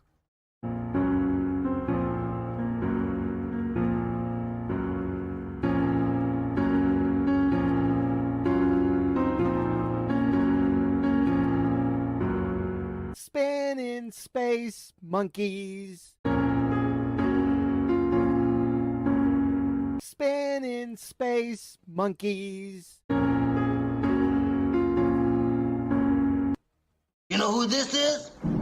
No. Bye-bye, lard ass.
We only have one shot at this guy. Okay, a little left. Okay, now factor in the spin. No. God damn it, man. Okay, what direction are we? East, west, north, south, northeast? Factor in everything. We need to know exactly the direction, the spin of the earth, and how to combat it, or else we're gonna miss. There's no spin of the earth. Take the shot, retard. But that would mean Neil deGrasse Tyson is wrong, and you miss every single shot when we do this. If we miss this shot, our location will be blown. We've been here for 4 days shitting in little cans. Tell me the spin of the earth. Like, okay, down to the left 16 inches. No. They saw us. I missed a shot. I guess it was spinning a little faster than I thought. Oh. Globe, Earth, sniper. I can see the mirage. No, that's the target. Must be a mirage. Well, I've done the calculations. 8 inches per mile squared.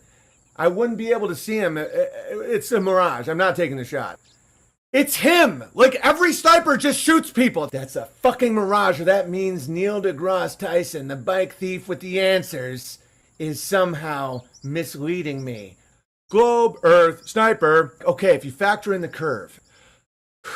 This is clearly a mirage.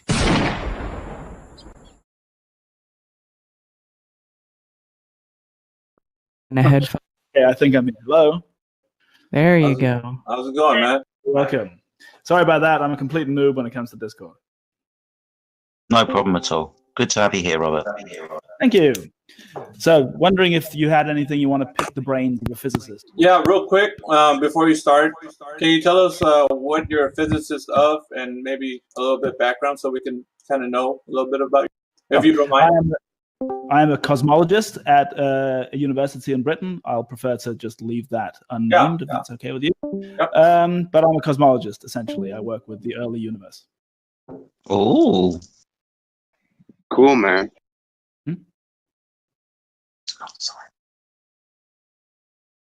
So you study celestial objects? Is that what it is? Oh, that's way too new for me. I study background radiation and what happened, during the original Big Bang stuff, inflation, all that kind of stuff. When stars and stuff have formed, it's already way too recent for me. I mean, I know the stuff, but my research is before stars form. Okay, like the microwave background radiation and stuff like that. Much before galaxies form. Okay. Before. I mean, we kind of look at the superstructure of galaxies because it tells us something about how the universe began. But I don't actually look too much at the individual stars. Are you in touch with the people in Antarctica doing their research down there about the microwave background radiation and that sort of thing? Or is that something different to what you're talking about? I don't have anything to do with that research. I'm working with ESA vaguely with there's a probe that's going to be launched in 2024, which is going to be measuring some background radiation. I'm doing a little bit of work with that, but that's about it. So Robert, do you know? Have you ever looked into flat Earth? Oh yeah. I've been talking to flat earthers for 2 or 3 years or so.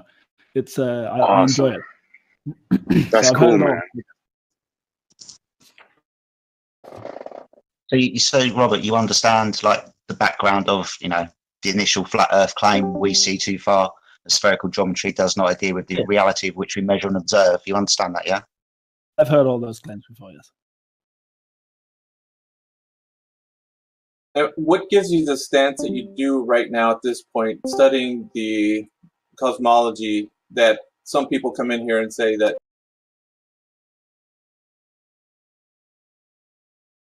Hello.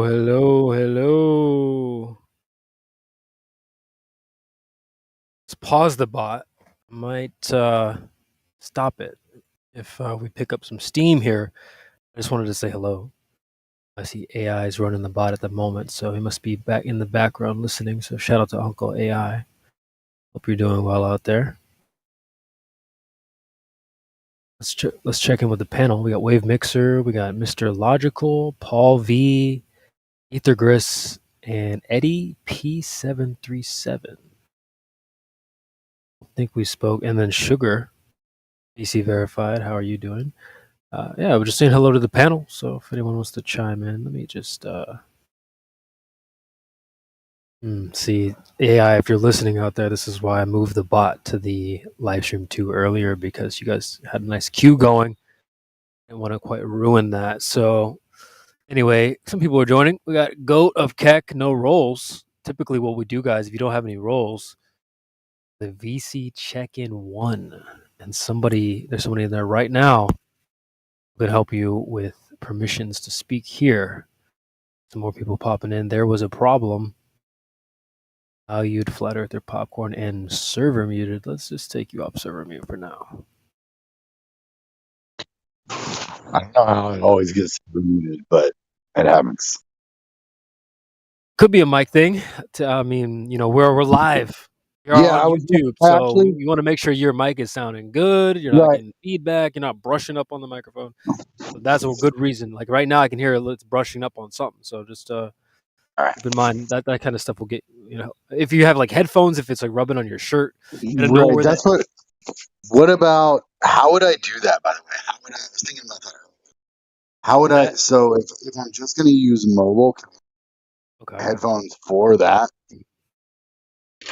Yeah. You're talking about those like wired headphones with a little volume. Well, I mean, I don't know, something. Yeah, I mean, I'm just trying to think of Okay, well, there's lots of options, man. I think personally, if you just talk into your phone like a speakerphone, like if you put it on speakerphone, if you have a newer phone like an iPhone or something, they typically do a pretty good job of picking up your voice. They have great microphones, so you could do something like that. Put it on the counter, go cook, or do whatever you need to do. It should be able to pick you up. That's what I always do, but I was already considering frying my brain with some Bluetooth headphones. Dude, I'm with you all the way, man. I've been wearing Bluetooth headphones for a long time. My old roommate was it's so crazy because I can. Yeah. Well, I mean, I would go wired in most situations, but I mean, it's just even lately, man. Like I can barely even hold my phone for very long. Yeah, I know what you mean, dude. Yeah, they feel want like you. just. It's like a leash or something. They got you like. Well, I'm saying like I can like it literally like makes my hand hurt when I hold my phone. I know what you mean, dude. Yeah. Have you So seen? I don't know if what. What is it called? Better Call Saul. The spinoff from Breaking Bad. I saw a couple of those, I think. Dude, so one of the main character's brother had the same thing. Like all this technology would make his bones ache and his hands would shake and stuff. And so he'd buy like space blankets. He covered his whole house. Oh yeah, those. Yeah, wait. Yeah. The dude, Chuck. He was the attorney or whatever, right? The old attorney guy. Yeah. Chuck. Yeah, that was Chuck. Yeah. He was like wrapped in the space blanket. Yeah, dude. Honestly, after watching that show, it made me think way more about where your phone is sitting next to your nutsack or something. You know what I mean? Right. I'm way more conscious of where this technology is after watching that. You obviously don't have to go full Chuck.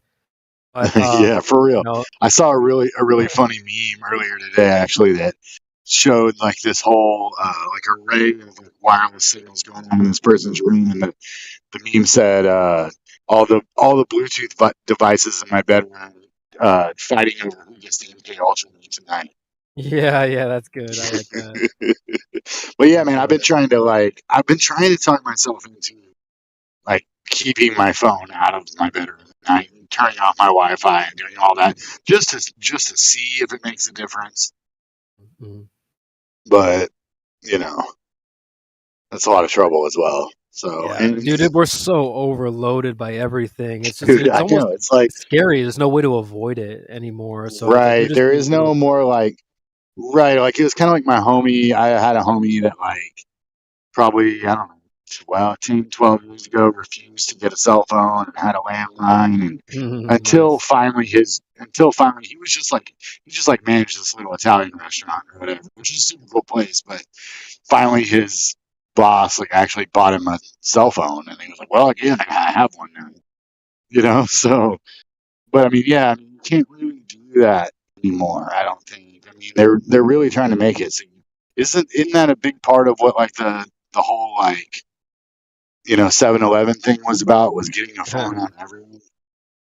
Oh, I actually never really thought that much about it, because what was that, 2001? I was like first grade, so I didn't get my first phone.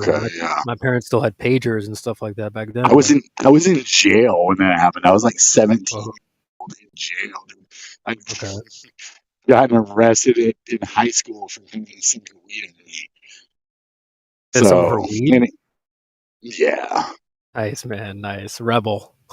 And my mom was like trying to teach me some lesson about like not bonding me out or something. So I was just watching all of that on replay. And I was in like a little, I was just in this little cell, and it was they had a tiniest little TV in there, and that was just on repeat, just over and over. And that time I was just like, oh, holy shit, But I mean, I hadn't figured out. I always knew like school was stupid and everything, but I hadn't figured out to how deep that really went. Obviously. So Wow, I was too yeah. young. I didn't really click on until I was like 20. And that was like 20. So when 2014. 2014, you figured out about the Earth? Oh, that was when I sort of I felt like started. I started waking up a little bit to other things, and then 2017 was when I heard about flat Earth. That was the first time I even heard whispers of it. I never even heard those words put together, flat Earth. Yeah, never heard that before in my life. So 2017 was the first time I heard that. And I started asking friends. Hey, I had a friend that like was training to be a pilot, so I'd go ask him about like flight paths and stuff like that. And I realized right away I was getting kicked out of the Globe camp just for asking questions. Right. So 2017 was kind of like my first steps into the topic. 2018, I think they tried to do that SpaceX car launch or whatever. What was that? Yeah. Like space was the last thing to go for me. When they did that, I was like, yeah, no, this whole space thing is ridiculous. So 2019 is more flat Earth. 2020 is the Coco, and here we are. 3 years basically past that Coco. Yeah, so we're in the big leagues now. Yeah, dude. I've been telling people like if you're late to the party, if you're just now arriving, I'll give you some credit. If you got awoken, or you started paying attention after the Coco and everyone getting the juice in their arm and stuff like that, like that should have waken a lot of people up. If you started noticing things around that time, I'll give you some credit. But it's starting to get too late in the game now. Right. It's already a wrap, in my opinion. Yeah. When nobody bugged back against like putting diapers on your face and all that. Right. It's been a wrap. I mean, people are just like, whatever. Give me my Netflix, give me my porn, whatever. They don't. I mean, give me my booze. They don't. Yeah, I'm still seeing people with them on more and more now.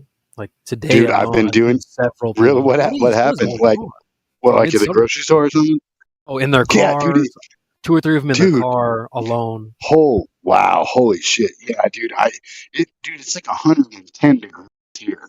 Yeah, and it's pretty nice here. Like dude, they're wearing it in the grocery store. So what I've been saying to them is, because I don't know, I can't help it. Even I know they're lost cause, but I'm still kind of doing this thing that in my mind it is. And so I just been asking them this question. I just kind of look at them for a second, catch their eye, and then when they look at me, I'm like, hey, and then I kind of like make a gesture towards like my mouth, and then I say like, are you gonna wear that? Are you gonna wear that in your coffin? Ooh. Because I mean, I was doing like 3 years, but they don't even know what that means. And so that one, I feel like it makes, I mean, I know that I'm shaming them, and it's kind of fucked up, but someone has to tell them, because everyone's just silent. For example, this morning I saw this girl, right? Actually kind of funny. I'm glad I can bring this up because it was really weird. Girl, I'm in the coffee shop, got my, chilling, got my computer. Girl walks in, she's in line right in front of me. I mean, I'm sitting down, and she's got white shit all over her pants. And was she wearing white pants? Oh, black pants. It was just covered in white something. I don't know. Like, sometimes you get deodorant on your shirt. Looks like it's white or something. Right, it was like all over her pants. So I'm like on the back. And so I was like, well, I'll say something eventually when I catch her attention. Yeah. Like, lady, I eventually pull her. So I'm like, hey, you got some stuff on your, like, you should go check it out. Maybe your bathroom. I had a towel on the side just in case. And she's like, nah, it's fine. Oh, like, okay. what, dude? Like, Yeah, I don't know, man. It's But I just mean, it's people like I that where mean, you're like, "Hey, I can help you," and they're like, they don't want your help. Like the person wearing the diaper. You're like, "Hey, right? you know, it's been 3 years, right?" They're like, Was she what does that masked mean?" up though, or you just using? Oh no, it was Was she just like ma- it was just She's that an analog mentality kind thing of where people right. don't like, "Hey, lady, you know, it's been 3 years, right?" Yeah, but it's like, well, dude, I'm here. I'm just looking out for you, all right? Yeah, that's No one it's else is gonna we're tell you. I mean, it's full steam ahead. I mean, we're having right. Well, actually, like it's Yeah, like you know when you have something but in your tooth it what? and like 9 out of 10 people won't say anything, Yeah, and you're that one person. So today I was that one person, and you yeah, said right. what That's you how you said find out who your friends are. exactly. But what you said is like I'm starting to feel bad, but don't feel bad. You're that one guy that's letting them know they have a piece of green in their tooth. Right, Everyone right, else and is it's just kind of that ignoring whole thing where if we all just would have been honest, like I mean, we're also conditioned to like not offend each other. That we allow things that are like it. Right. unacceptable to happen. And it's Yeah, like absolutely. so in a sense, we're all wearing a mask, whether it's physical or not. Because it's like every time that you just allow nonsense to happen around you, and like, dude, because I mean, I remember in the beginning, in the very beginning, the first time that I went into the store and they told me that I had to have that on my face, and I was like, yeah, I'm not gonna do that. And then they told me that, well, then you can't be in here. And I was like, well, wait, okay, cool. Can I talk to your supervisor then? And so, they sent somebody down, and I was like, hey, bro, like, dude, I'm not participating in this. I know what this is leading to. And he's like, well, I don't know anything about that. And I was like, okay, cool. Well, then do you have a supervisor? And so then, this other dude comes down, and he's like, he's the only one that's like dressed in like a tie. So then he starts, telling me, well, hey man, it's just, it's corporate. Like I'm not trying to be whatever. He was like trying to be cool about it. And I was like, no, dude, like this is you telling me I can't come in here without something in my face. Then you're going to tell me I can't come in here without something put inside my body. And I mean, I said the words, and he was like, well, I don't know anything about that. And I'm like, well, look, now you do. I'm telling you right now, this is what this was early. This was probably like February, March 2020. Oh, okay. That was like earlier. Right. And so, I mean, I was hip to that for a long time. Me and kind of like the people in my kind of little trigger clique or whatever that I kind of came up with or whatever, like we've been known. I mean, we knew that this was coming for a minute. I mean, we didn't know how it was coming, but we knew that it was coming. Okay. So I mean, but it is just crazy how and even so, like when I do. Once again, I always talk about this every time I come in here, but like when I deal with these anti-government people that are like, they think they're awake to all this stuff, and then they defend the globe. I'm like, dude, do you understand that? Like, they're like, well, I don't see how it affects my day to day. Like, bro, you can't have fake money, fake credit, fake food, fake entertainment, fake everything without a fake reality that you live in, dude. Like, you don't understand, this is the most foundational knowledge that you could possibly have. It's like where you live, what were you gonna say? Oh, I agree. I was just agreeing. I do agree that it's pretty foundational for sure. Yeah, I've always called it the mother doctrine. Interesting. Because it's like, okay, so sorry, go ahead. No, go get on in there. I'll just quickly. I use the analogy of like waking up from a coma. Most people are like, "Why does it matter?" Yeah. It's like, well, if you wake up from a coma, one of the first questions you'll ask is, "Where are you?" Why aren't you asking that here? You're completely conscious. So yeah, go ahead. You were gonna say something, right? Well, just like for me, it kind of goes so like what is that called? Like the etymology of like the word Maya is like the matrix, the mother, the magic, like the illusion of the material world is kind of what the word Maya means, and like that's where we are. It's like So we're like in this, I don't know. It's just, I mean, you can't have the Matrix without the globe. You can't.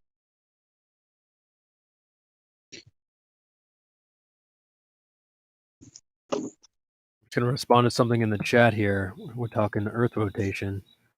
The movement. Wait, of we the got ground. Earth rotation? Well, I just, one of my favorite things is ask people, do you think the ground moves? Do you think the building you're in is moving? Do you think houses? Yes, I love that one. I love that one too. But then, I was just on Reddit the other day, but we need to get some more people from the server over into. There's this subreddit that's called Flat Earth Polite, and it's like this whole thing where like you're not allowed to you have to their rules are so stupid, and I mean they're so arbitrary that they can't enforce them, and they barely have any flat earthers in there, so they can't ban anyone for not following the rules because they need us there to survive.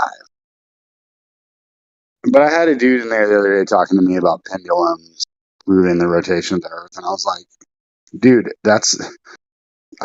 if you don't understand that you're being hypnotized by a pendulum, if you don't understand the esoteric of that, then there's really no point in me even going any deeper, helping you understand that all you're doing is making an assumption. When you talk about, I don't know, man. I mean, because I don't know about all that whole thing about different latitudes or whatever. Yeah, different. I'm with you. Plus, I'm like, not necessarily the most technical person either. Right. I'm like, dude, I've already seen, but I have friends who have shown me the technical manuals that show me that you basically have to spring that thing back and launch it. It's not, because I'm always just like, what about a plumb bob? What about the fans what about the strings that hang from my ceiling fan? Why are they not moving? What about, and they're like, well, it has to be a certain length and weight. I'm like, okay, so a plumb bob that hangs from the very top of a skyscraper and it's static. That's the only way a plumb bob will if it's static. So tell me about that, because that's a pendulum too, right? You don't know what a pendulum. Yeah, it's a fancy word for a pendulum. So I don't know. It's just annoying. I reach a point with them where it's just kind of like, y'all are so lost, and it's just. I'm like, hey, you're not willing to, especially when you ask them that question, do you think that the room you're in is moving right now? And they're like, well, relative to something. They start getting. They're like, well, I don't like the way you phrased that. It's like, but it doesn't matter how I phrase it. That's your belief. That's what I've come to realize is they don't like hearing their position put back to them because, people generally say flat earthers are the crazy ones. But if you put our positions side by side, we're saying buildings don't move. Right. It's the Occam's razor, right? Yeah. All day long. That's crazy. Because they're always saying that present your evidence. And I'm like, bro, dude, my evidence is what we all experience every single day. And if you're not willing to be honest and say that if you go, have you ever meditated? Because I don't know if you have, because if you haven't, I mean, if you have, no, I'm not asking you. I'm just saying anyone, you don't even have to do that. Just go sit out in your fucking yard, close your eyes, and breathe through your nose for, do 10 breaths into your belly and in and out, and then close your eyes and feel everything in your body. And tell me that you're moving. Come on.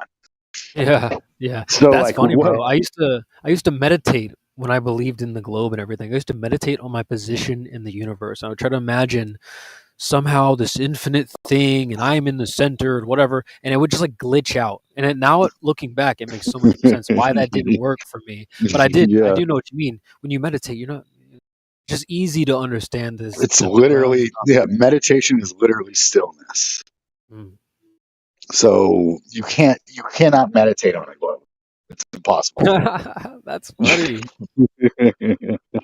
Never thought about that before. Man, so I saw, dude, man, that was a good one. So I saw tonight that Jaren came back out tonight. Finally, did another show. That's kind of the whole hubbub or whatever.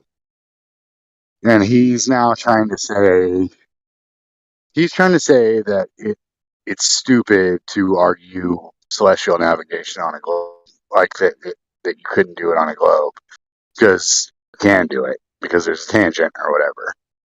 I don't know. It's just I'm trying to figure out what to think about that dude, but I mean, like the very first, like my flat Earth mentor, I guess, if you want, if you will, like hated Jaren from day one. Hated? You know, yeah, hated him because he was just like, dude, because he's like he's in IFRS or whatever, which is like the International Flat Earth Research Society or whatever. That's Eric Dubé is the president of that website. And he acts like he's like super no nonsense and all this or whatever. Like he also was a big fan of Dell from Beyond Imagining Curve or whatever. And then so I mean I messaged that dude like a month ago. I was like, what's up with Dell shilling for this upward moving Earth? And he was like, what do you mean? Who's Dell? And I was like, bro, you were the one who told me to start watching this stuff. So anyway, it's just I don't know, man. I just think it's funny how it all kind of works, and everybody just kind of the whole like controlled opposition thing just really takes me back to anytime I've dealt with like narcissism in my life, where when somebody's pointing a finger at you, they're pointing 3 fingers back at themselves, kind of thing, you know? Yeah, and I like how you said, like what you said there, your mentor, yeah, because you do kind of all into. Well, he was the first. He was the first flat earther I ever knew in real life.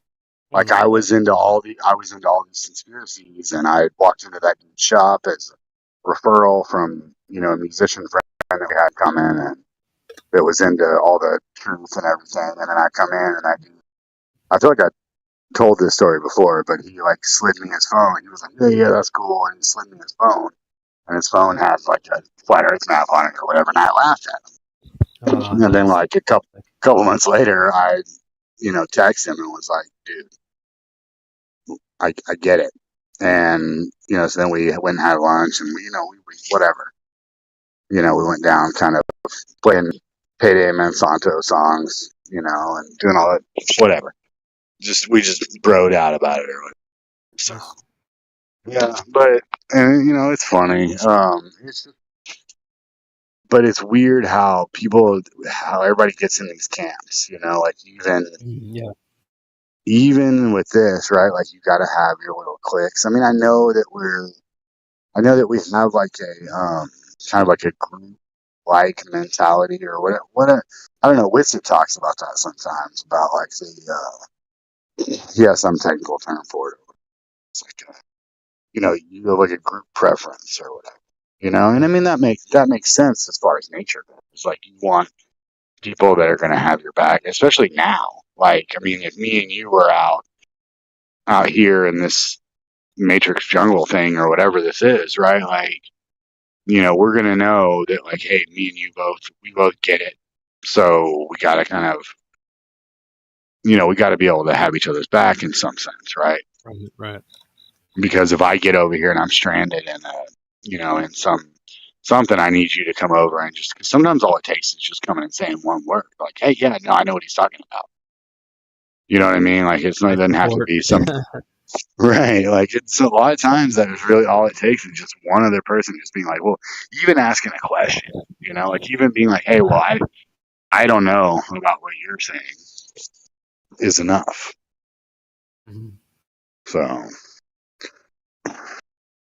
it is crazy how, I don't know. I mean, I guess it's Friday and it's the dog days.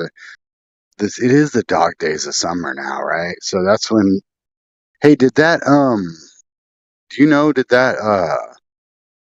laser Hawaii fire start on? Was that on 8? Was that on 8/8? Was that on August 8th? I'm actually not familiar with that. So what, something went down in Hawaii, or? Yeah, you didn't see they melted that whole city out there? Oh no. Yeah. This is how we do it. Yeah, it was, but it's DW, Oh, okay. Yeah. Wow. Yeah, where the trees are still standing in a wildfire. Yeah, right. Holy dude. Wow. This was just a couple days ago, you're saying? Yeah, I think it was on the 8th, and that's super curious to me because 8/8 is called the Lion's Gate. Like that's a astrological. So if that happened, it's like on that day you're supposed to be like manifesting all of these like So it's just wild how it's just this whole reality, man. It's just I know, dude. I know.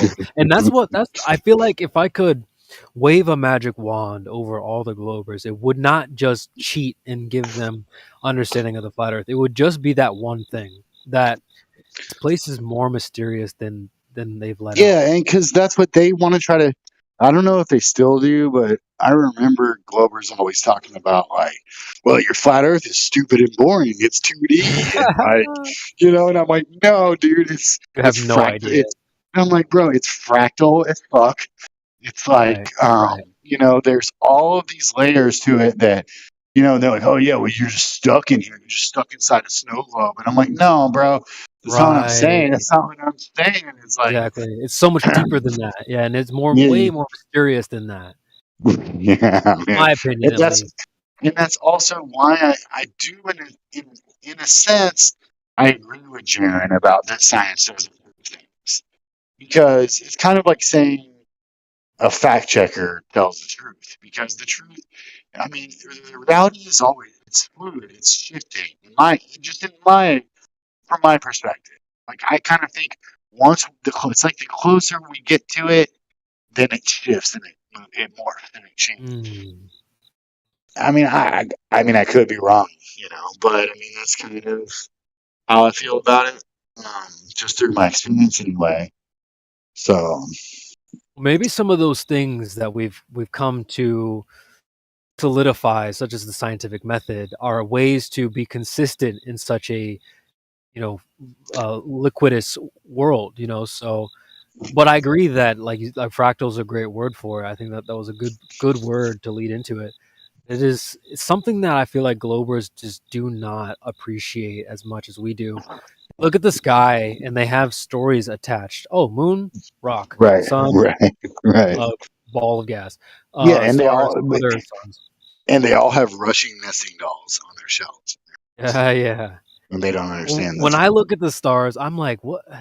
Like last night, for example, they're all twinkling, but then I see what look like 3 stars. They're just moving, and then they start moving in a little bit of a different direction, and they stop.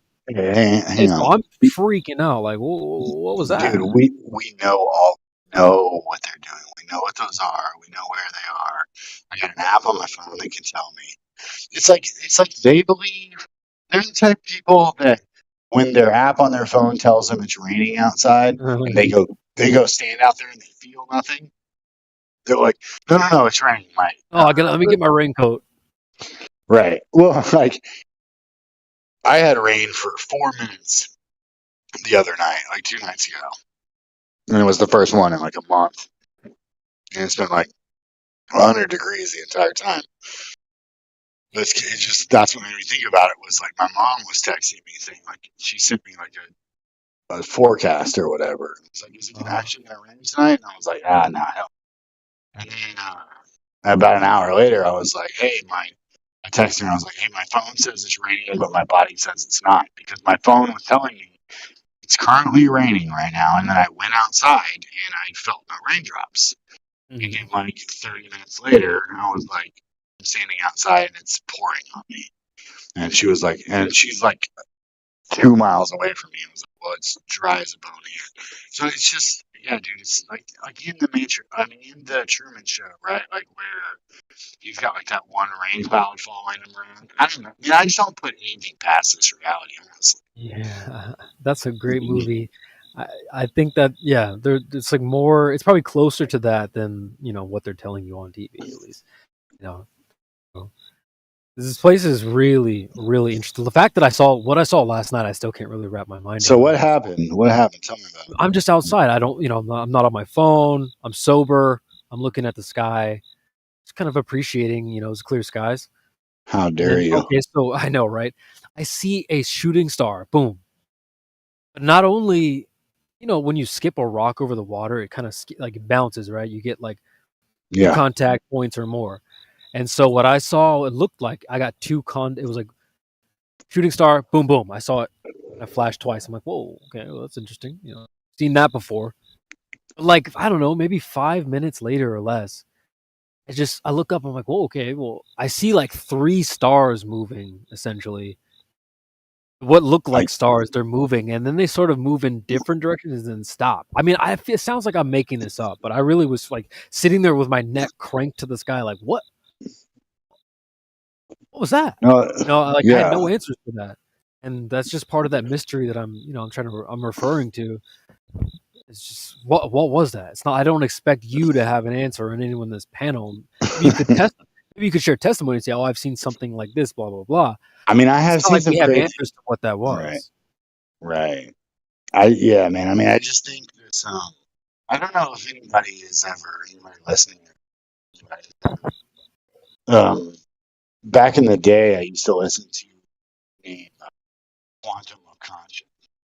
Yeah, Matt. And Matt had that whole book, the reality if you can see the Matrix is on the verge of being real or whatever. I don't know if you're around at that point, but Yeah, no, I listened to it when he would read it sometimes on YouTube. yeah, and that was dope. But back then, that was dope. I mean, now it seems like he's kind of gone off the rails. In my opinion, he's I haven't really listened to just like he's like I have to make things. I need to do this. This is what I quit my job to do this, so I have to just it's just I have no problem. I have no problem with people reaching because reaching is the first step to grasping. Like so, I'm cool with that. But what was the original point? It was yeah, Matt from Quantum of Conscience. I haven't listened to him either. It's been a little while. I haven't tuned in to him in quite a while. Dude, no. Definitely used to listen to. I would try to show him to my old girl in the past. I'll be like, "Yo, check this out." It's it's been a while. So you have these people you jump from. She wasn't having it, bro. She just go back and right. I got a mulligan. I just wouldn't even try to go truther on her. I would just let her be the normie that she is. Well, that was because that was she's not built for the the truth. Yeah. Well, that's isn't it crazy though? Like how pre-juice it didn't really was like after it all. Your mic is cutting out just a little bit, so just double check your we'll check your little setup. But I mean, like because pre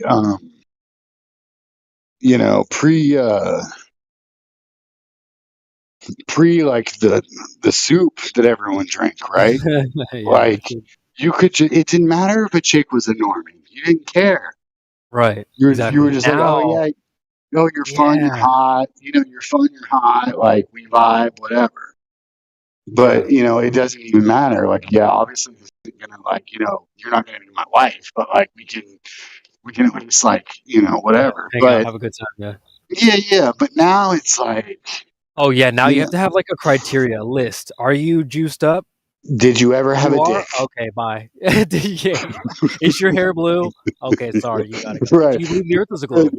Because the blue hair is just like their toxicity coming. It's like the way they demonstrate their toxicity, like externally. That or a shaved sides or something. Oh my god, yeah. I remember, dude. I broke up with the best woman I was ever with for a chick that had the side of her head shaved. But that was like, I don't know, 6-7 years ago. And she was way ahead of the game, and she was just she was super fucking cool and open minded, and like I was talking about like, hey, I think I'm becoming a flat earther, and her friend was hating, and she was telling her friend to shut up, and was like, nice, saying like, hey, let's go talk over here and all that, but so I'm an idiot for what I did in some senses, but like at the same time, like if the chick that I was with would have been really about it, she would have been holding it down. So, I wouldn't have been out in the streets. You know what I mean? Like, yeah, man. I haven't had any luck with like sharing this type of truth stuff with partners, even loved ones or friends. I really don't. It's kind of scarred me a little bit. If I could go back, I just wouldn't even tell them.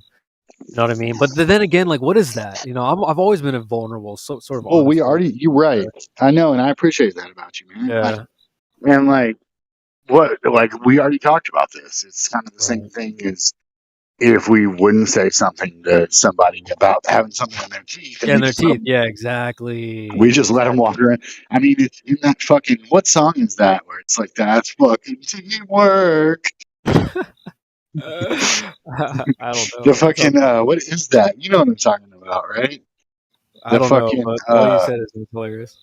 Well, he's like, yeah, it's that song where it's like, yeah, you could have been a model, but maybe only a part-time model or whatever. It's that Black Jack, whatever band that dude was in. I don't know, dude. I don't know. Yeah, whatever. I'm already sold. It sounds hilarious, but yeah, no, I'm always gonna be that one guy. I don't care. I have no problem. Well, not always. You're gonna have your moments where you don't want to do it because you have an attachment to something. And I totally understand that because, like, dude, I mean, there's times where, like, I know I'm talking to somebody that I'm like, I'm interested in this person. And then I'm realizing, like, oh, shit, I haven't asked them the most important question yet. Which to me now is, like, I've learned to gently ask it, which now, I used to always say, like, do you trust the government? Things like that. I would start with stuff like that. Yeah. Like, hey, I got a forward question. Do you trust the government? But now, then it became like, hey, how many of those shots did you take? Yeah. And then because when you ask how many did you take, that should be pretty revealing. Actually, that's a good question to ask. Well, they it's think not did you're you? on It's like how many. Right. Because I used to say, did you? And then, like, they would just freak out. Yeah. Oh, you didn't. It's like, yeah. If you ask how many, it's like, oh. So, well, yeah. I got my roosters. They're like, oh, yeah. They're like, oh, well, my job required me to take 2, and I'm like, okay, cool. Well, you have no common sense, so that's good to know. And I hadn't even tried to make out with you yet, so I don't have to detox myself. Yeah, the more cooties, man. Yeah. That's funny. I mean, it is kind of funny. Dude, it's rough out here, bro. Dude, it is wild. But there's, in any kind of crisis like we're in, there's opportunity. True. So, like, I mean, I am trying to. I'm trying in my mind. I'm trying to switch the game up and just kind of think of it as like when I ask them something like that, like especially when they say no, you can't get excited. Because then you're fucking it up if you get excited. Yeah, so what you got to say is, well, I'm still gonna have to check you for this. And they're like, well, what does that mean? I don't mean. Maybe I'll check you. Maybe it's just to make out with you. So I mean, I don't know. Whatever. Maybe that's the scumbag thing in me. I don't care.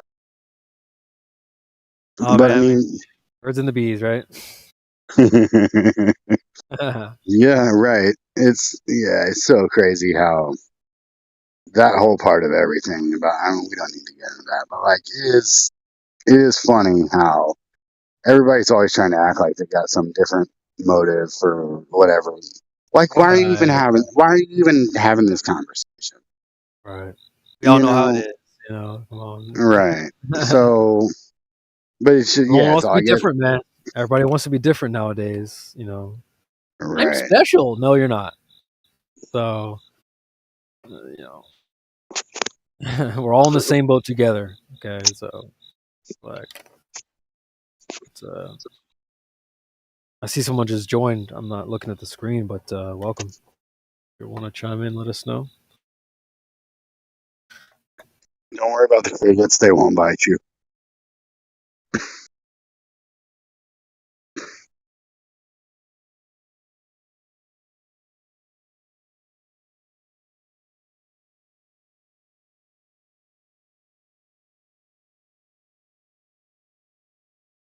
All right, so nothing. Yeah, but chime in anytime, anyone. I mean, you guys on the panel, don't be shy. Yeah. This is me. We're just dual logging here. Yeah. Yeah, that sounds super disgusting. Dual log. Is that what the fire starters are called? Dual logs? I don't know. Sounds No, they're right. called they're called dual flame. That's what they're called. Dual flame. So. Has been a good discussion Right. so far. Hey man, you know what we could do? We could start talking about veganism. That would get some people in here. No, we can't. No, dude. I'm gonna shut that down. that would just turn into an absolute like barn burner for sure. Everyone gets fired up when it comes to that topic. I just don't like the fact that it goes nowhere. And I think that everyone, I've done it before. I've been on both sides. I really enjoyed when I did it. I'll be honest.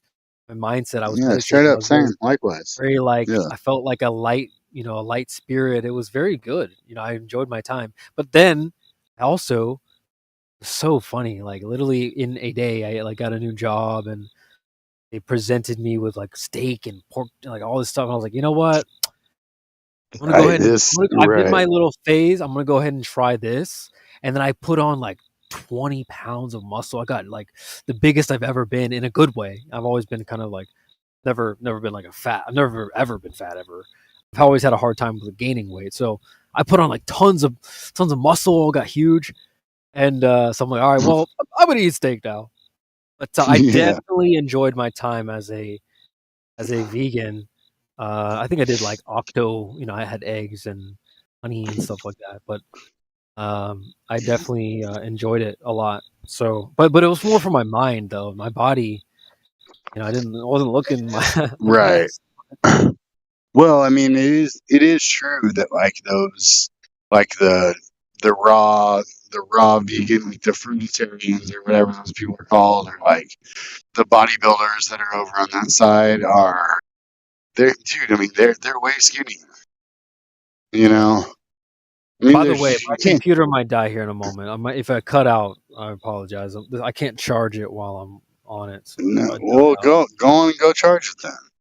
I'll have to jump off here to charge it. Yeah, it's cool.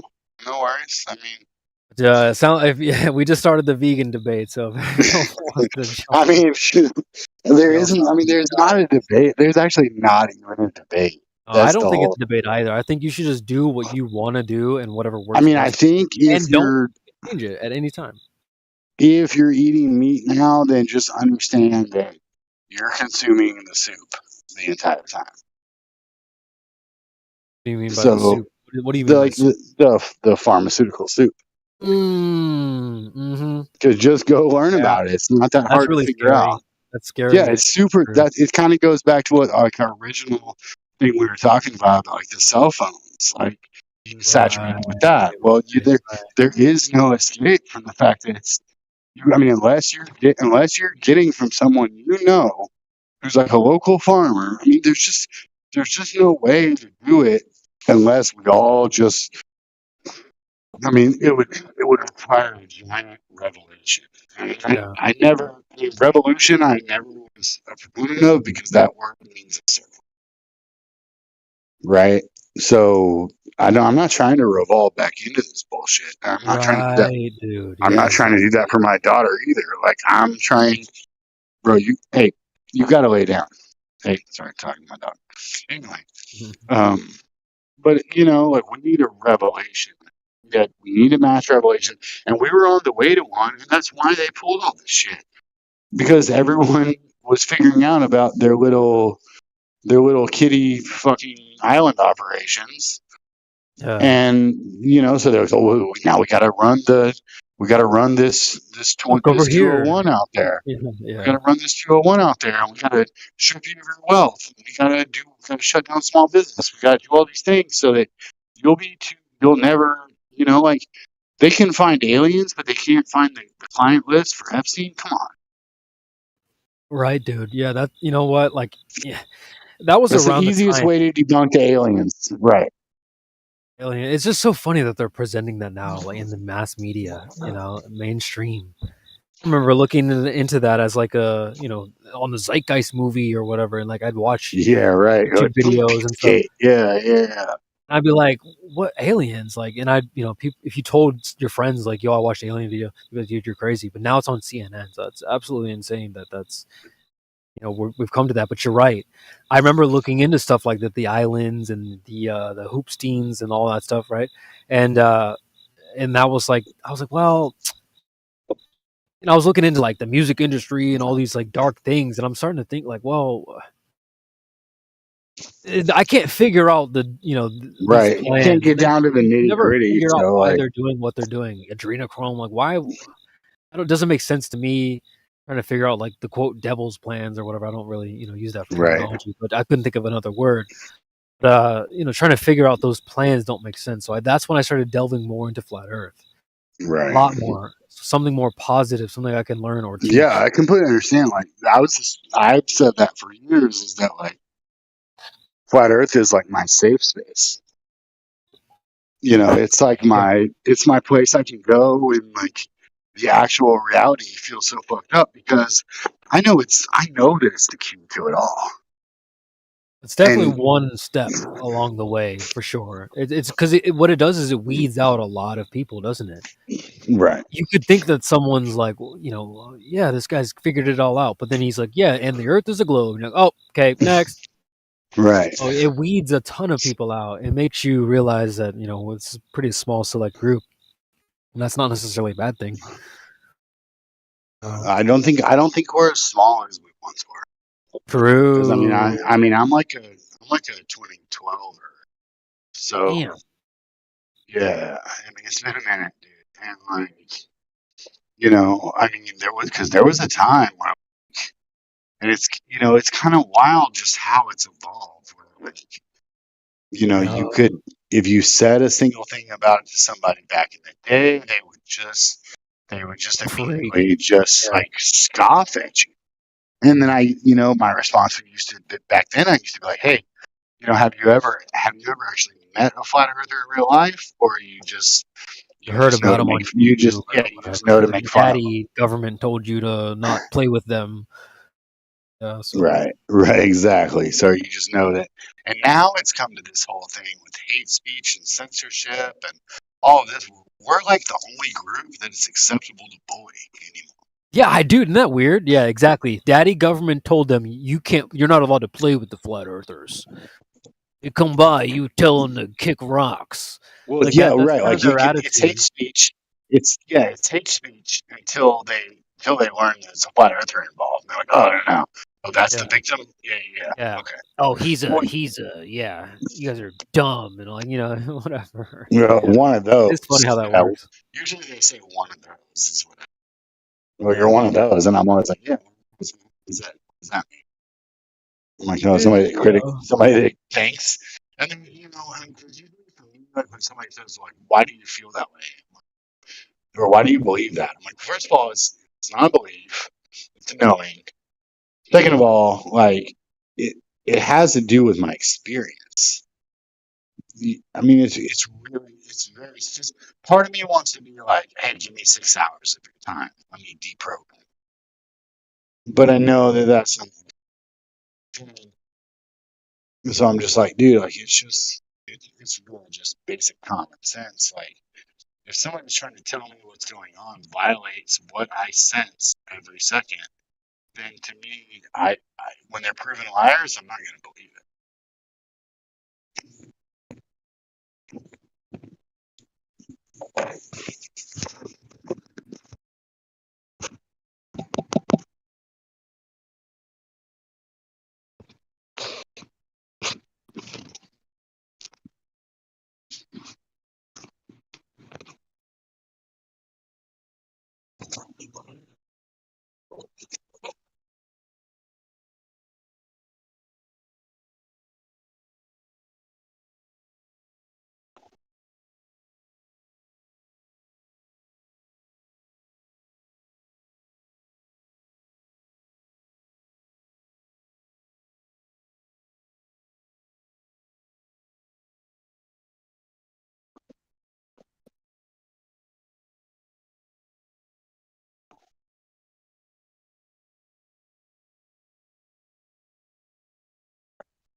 wolves in sheep's clothing have pulled the wool over our eyes. For almost 500 years, the masses have been thoroughly deceived by a cosmic fairy tale of astronomical proportions. We have been taught a falsehood so gigantic and diabolical that it has blinded us from our own experience and common sense, from seeing the world and the universe as they truly are. Through pseudoscience, books and programs, mass media and public education, universities and government propaganda, the world has been systematically brainwashed, slowly indoctrinated over centuries into the unquestioning belief of the greatest lie of all time. A multi-generational conspiracy has succeeded in the minds of the masses to pick up the fixed earth, shape it into a ball, spin it in circles, and throw it around the sun.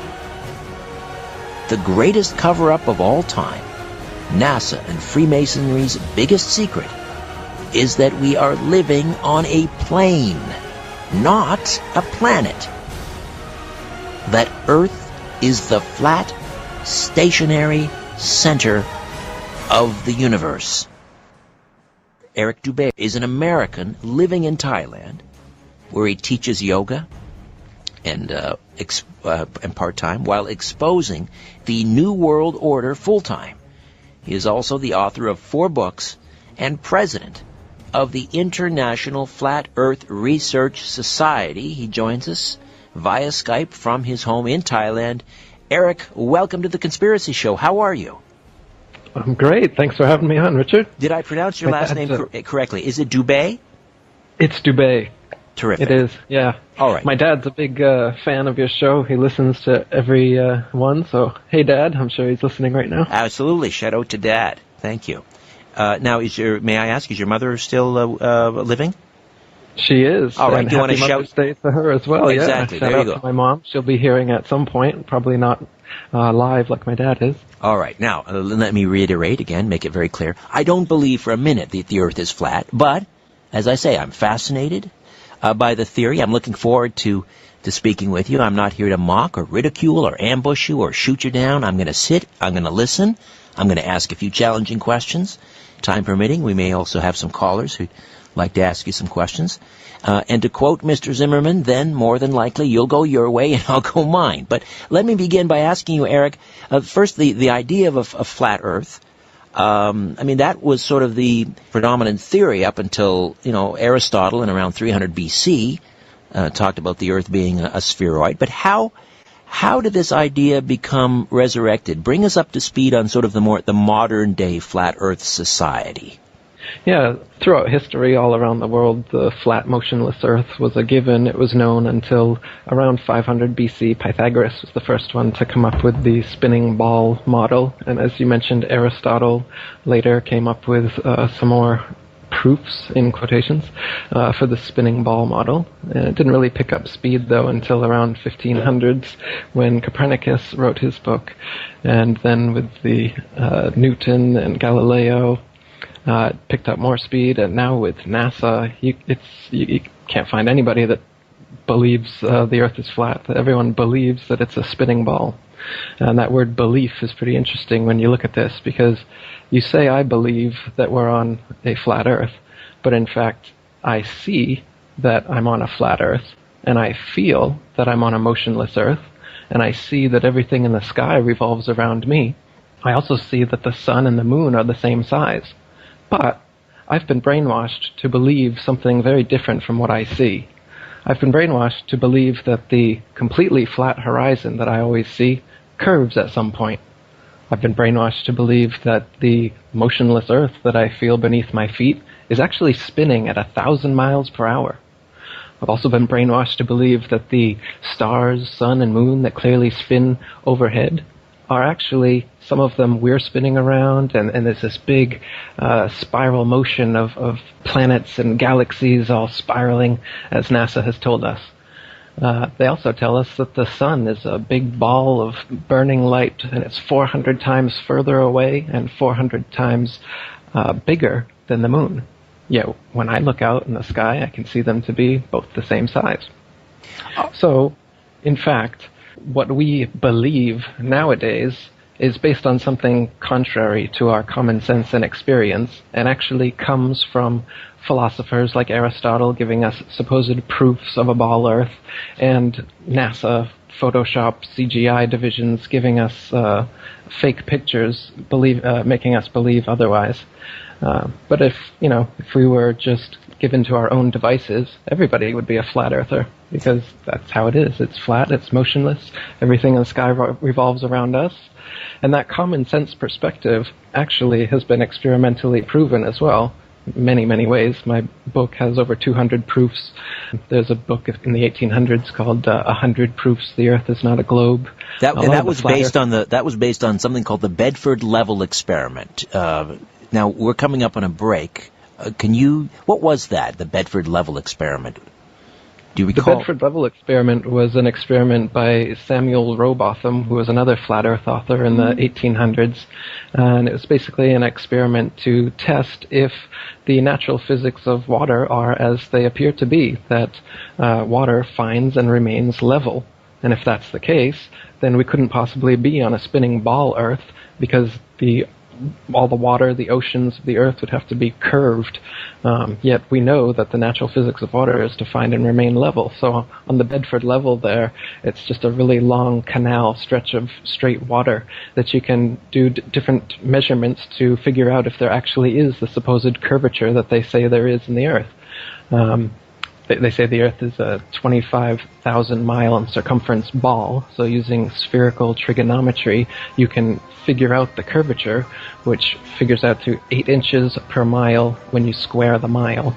So the first mile is 8 inches, the second is 32 inches, 72 inches, 128 inches, 200 inches. Got it. Let me just jump in here, Eric. We're going to take a timeout. We'll come back. Eric Dubé is with us, the director, or the president rather, of the International Flat Earth Research Society. Yes, it's still out there.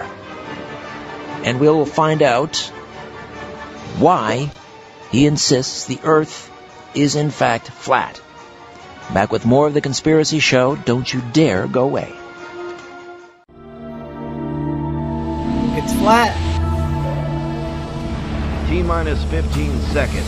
Guidance is internal. Plasma's hot at nitrous. 11, 10, 9. Ignition sequence start. 6, 5, 4, 3, 2, 1, 0. All engines are running. Liftoff. We have liftoff. No, cut. Hey, let's wait until we get into orbit before the ball comes down. Thanks. Not going anywhere for a while? Right away, people. Back to 1. Grab a Snickers. Mission Mars, Scene Apple. Take 2. Marker.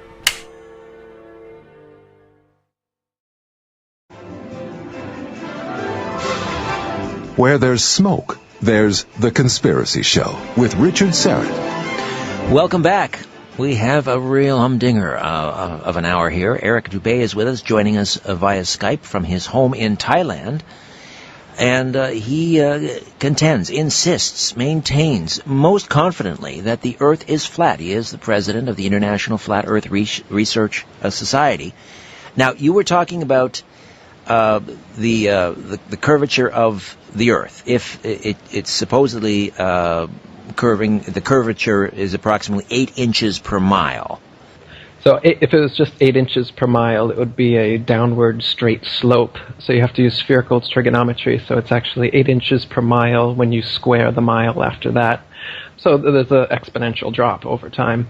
And you're able to measure, for instance, the Bedford experiment you were talking about was over 6 miles. The Earth should drop 16 feet. So you should be able to measure that. And it's never been measured, whether using telescopes, binoculars, flags, lasers. They've done many tests over the ages, and there's never been even the slightest bit of curvature, not even a little bit. So even if the Earth was a ball, but they got the figure wrong and the circumference was actually much, much bigger, you'd be able to measure some curvature. But there's never been any curvature measured whatsoever. All right. What is, if the Earth is flat, We can't show people visuals, but give us a mental picture. What does this plate look like that we're all riding around on, or standing on, rather? It's stationary, Sure. but what does it look like, this plate? The azimuthal equidistant projection map that the USGS actually uses is the flat Earth map. The UN logo is another example of it. The UN logo is actually a flat Earth map divided into 33 Masonic sections, by the way. But you can just type in flat Earth map on Google, and it's a disc shape. The North Pole is in the center. All the continents go out from there, and Antarctica, instead of being a ice continent on the bottom of the globe, actually surrounds us 360 degrees. And how far that ice goes outwards is unknown at this point. So there's a cover-up. That's what the Antarctic Treaty is all about. That's why you can't independently explore Antarctica. And when people like Jarl Anderhoy try to go down there, they get turned away at gunpoint and put in prison. So there's a big cover-up there in Antarctica as well. I don't know how far the ice goes, whether there's an edge, a barrier, a dome, or infinite plane. But what we do know is that the Earth and the water is completely flat, as far as we can see and as far as we've measured. And the horizon is completely flat, as far up as we go. All amateur rockets and all amateur balloons sent up over 20 miles, as high as they can go. The horizon is flat all the way around, and it rises to the camera all the way up. It rises to the level of the camera. This is totally impossible on a ball, no matter how big the ball was. As you rise up, you have to look down to see the curvature, down to see the horizon. But what actually happens if you go up in a hot air balloon, the horizon rises right on up with you, the whole way up. Just keeps on coming up at eye level, as high as you're going to go. That's just impossible on a ball. If you think about it, if you're on a ball and you're in a hot air balloon or an airplane, you should not be able to see out your window, straight out your window, the horizon. You should have to look down, further and further down, the higher you ascend, to be able to see that horizon. But you'll never look down to the horizon on the Earth. It will always rise up to your level. So that's the horizon proof. There's many other proofs we can get into if you'd like to. Yeah, I don't quite frankly have an answer for that one. I hadn't thought about that, the idea of being in a hot air balloon and having to look down, but being able to look straight ahead and see the horizon. Interesting. However, let me ask you about what has been regarded as one of the strangest objects in the heavens, and that is the moon. And it's strange for a lot of reasons, but I bring up the moon now because the idea that if the Earth is, in fact, a sphere and is rotating, that would account for this oval shadow that it produces each and every lunar eclipse. Does that not prove this oval shadow that can be seen on the moon each and every lunar eclipse? Does that not prove, Eric, that the Earth is not only round but spherical? Well, this is one of those proofs, in quotations, that I was telling you about. They claim that the shadow that goes across the moon during a lunar eclipse is actually the shadow of the ball Earth. And that's a proof that the Earth is a ball, because you can see the ballish shadow eclipsing the moon. Now, in fact, it's been on record over 50 times in the past 2,000 years that there's been a lunar eclipse while the sun is still in the sky in the same vantage point that you can see an eclipse. Now, this makes their theory impossible, because their theory maintains that the sun would be behind the ball Earth and the moon would be in a 180-degree syzygy, so they would be in a straight line, and that's the only way that you could get the ball Earth shadow on the moon from the sun, if the sun was lighting it from behind. But, as I said, the sun is in the sky many times while these eclipses are happening. You can clearly see them both.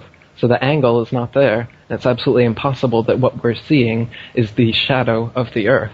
And in fact, if you look at ancient astrology, ancient astronomy, you'll find that what does eclipse the moon is called Rahu, R-A-H-U, or the black sun.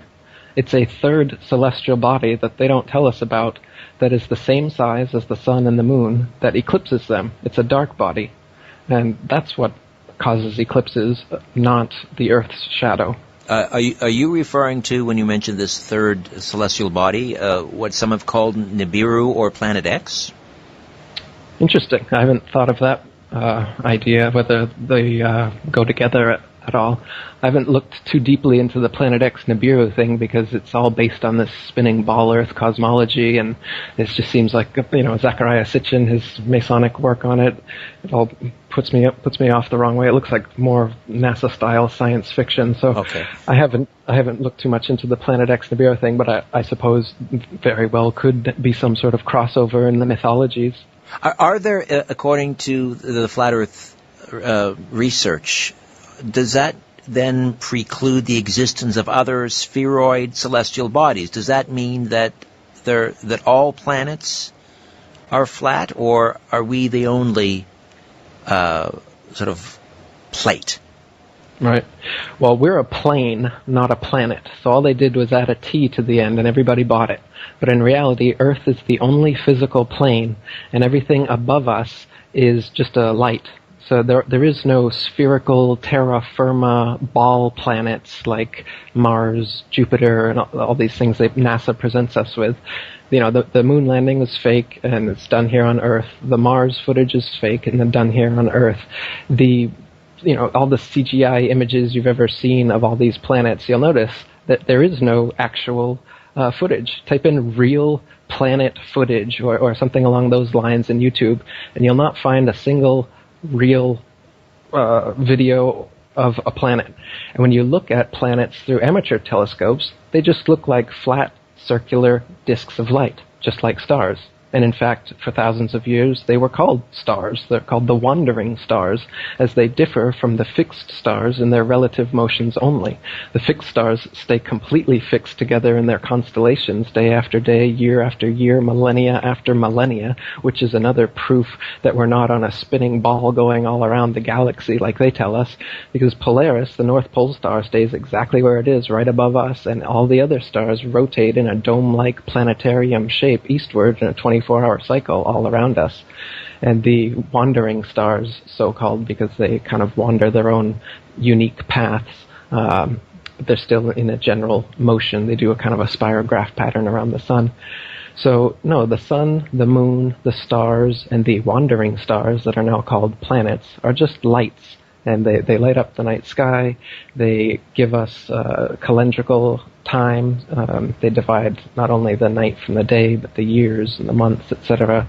The word month comes from moon month, and it's the cycle is the same with the female cycle as well. So there's a lot of parallels between, as above, so below. That's where astrology comes from as well. When you propagate the spinning ball Earth model, then suddenly astrology, which was an ancient science of consciousness known to our ancestors, suddenly becomes like some stupid superstition, because how could the position of the stars over us have any significance?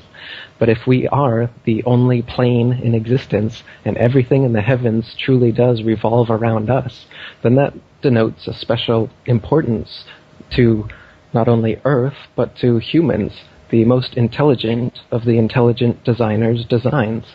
If we're just, on the speck of God's fingernail in the corner of the universe, like NASA wants us to believe, then it's a very nihilistic, atheistic kind of view.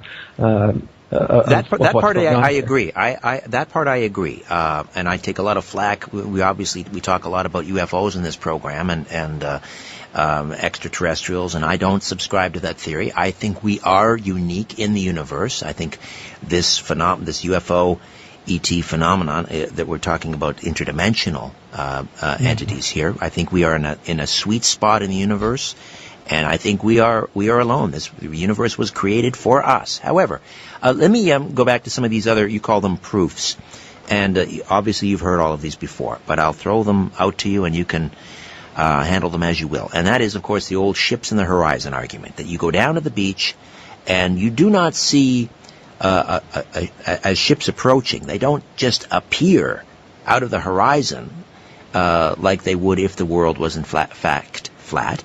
They seem to emerge from beneath the sea because they're obviously, they're not emerging from the waves, but they're coming up into the horizon. So does that not I mean, to the naked eye, obviously, to me anyway, I look at that and I say, well, obviously, that's because the Earth is round. Well, that's another one of the old proofs. But in fact, it's a proof of the opposite when you do it yourself.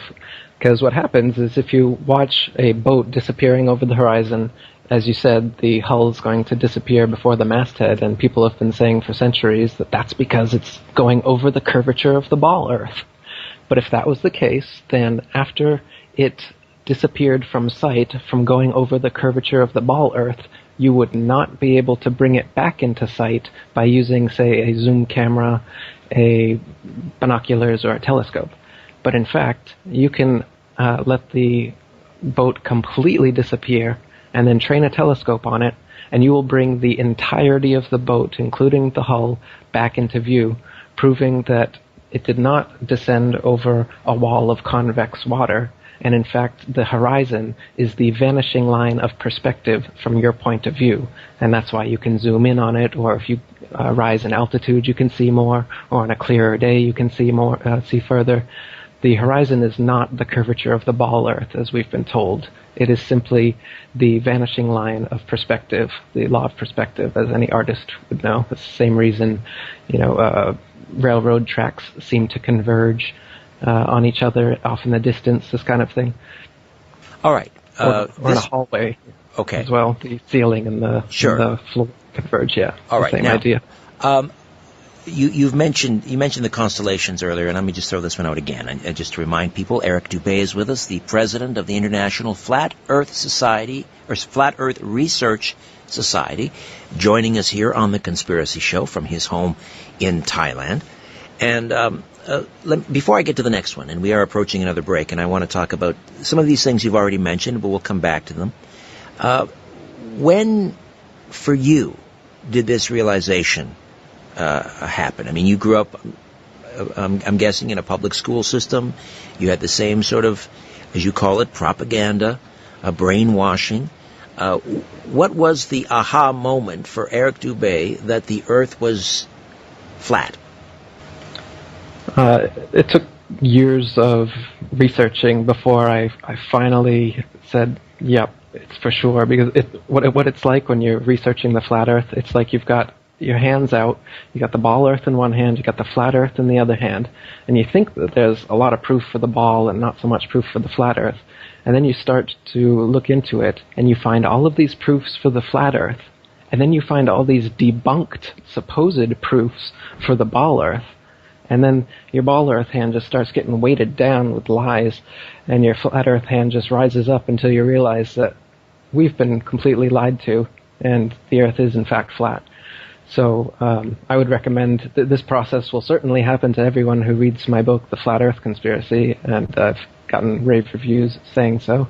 And also you can check out all the 1800s flat Earth material. That's where my main aha moment came from. I was reading Robotham's books, Carpenter's books, like we talked about, 100 Proofs the Earth's Not a Globe, this one called Zetetic Cosmogony and Zetetic Astronomy. These are both good ones. If you come to my International Flat Earth Research Society, it's ifers.boards.net, IFERS.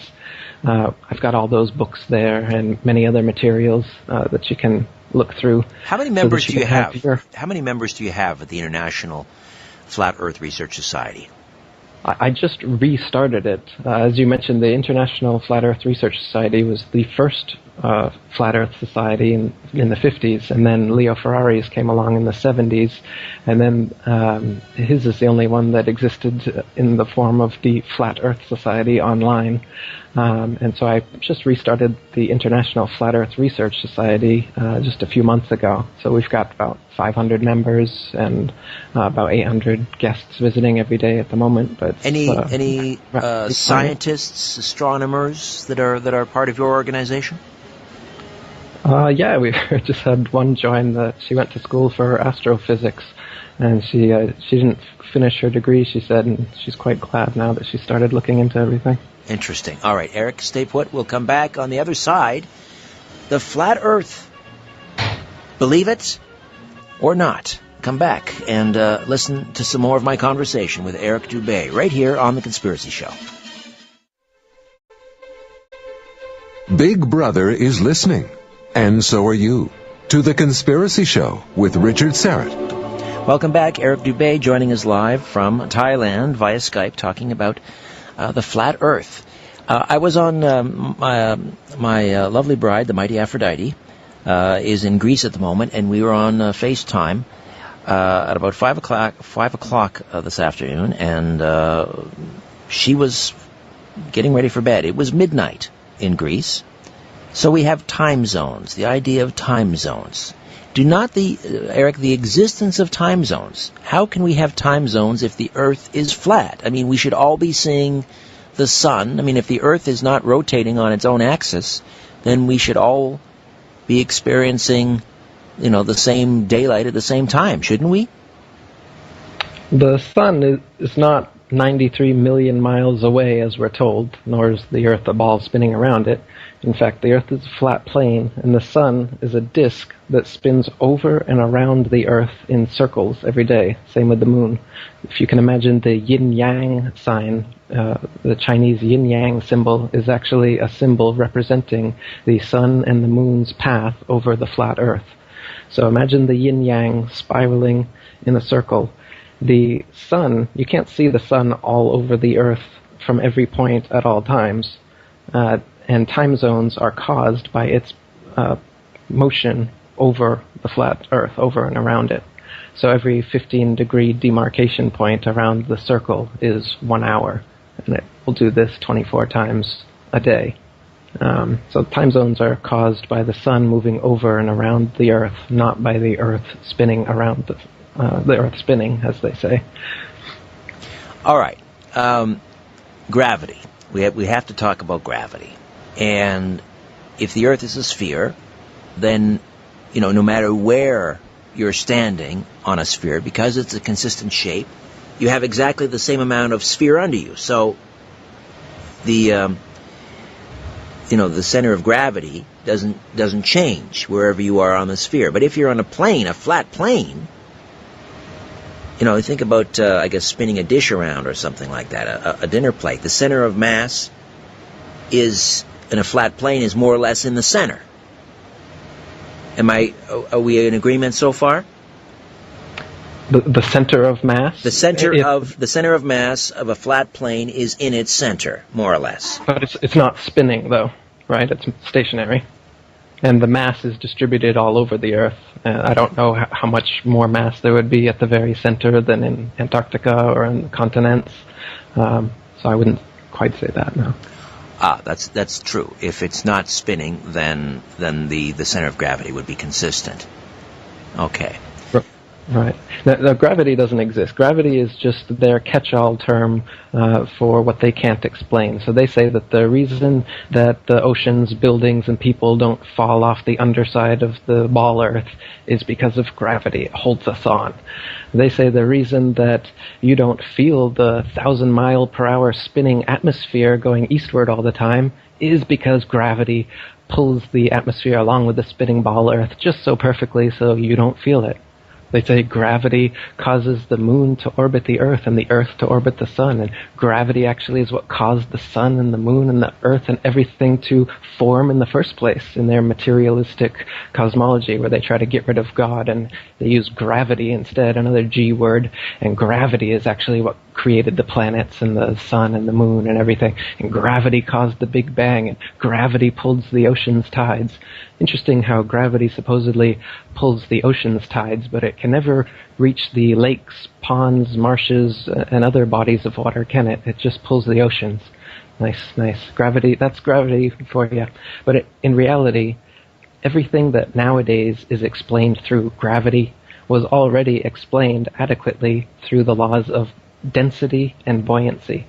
So if you drop a feather and it slowly floats to the ground, or you drop a brick and it drops right to the ground quickly, or you fill up a helium balloon and it rises, or you fill up a hydrogen balloon and it rises even faster, This is all based on density and buoyancy. It has nothing to do with gravity. Gravity is this fictional pulling force that they say pulls us to the center of the ball Earth and keeps us from falling off of it.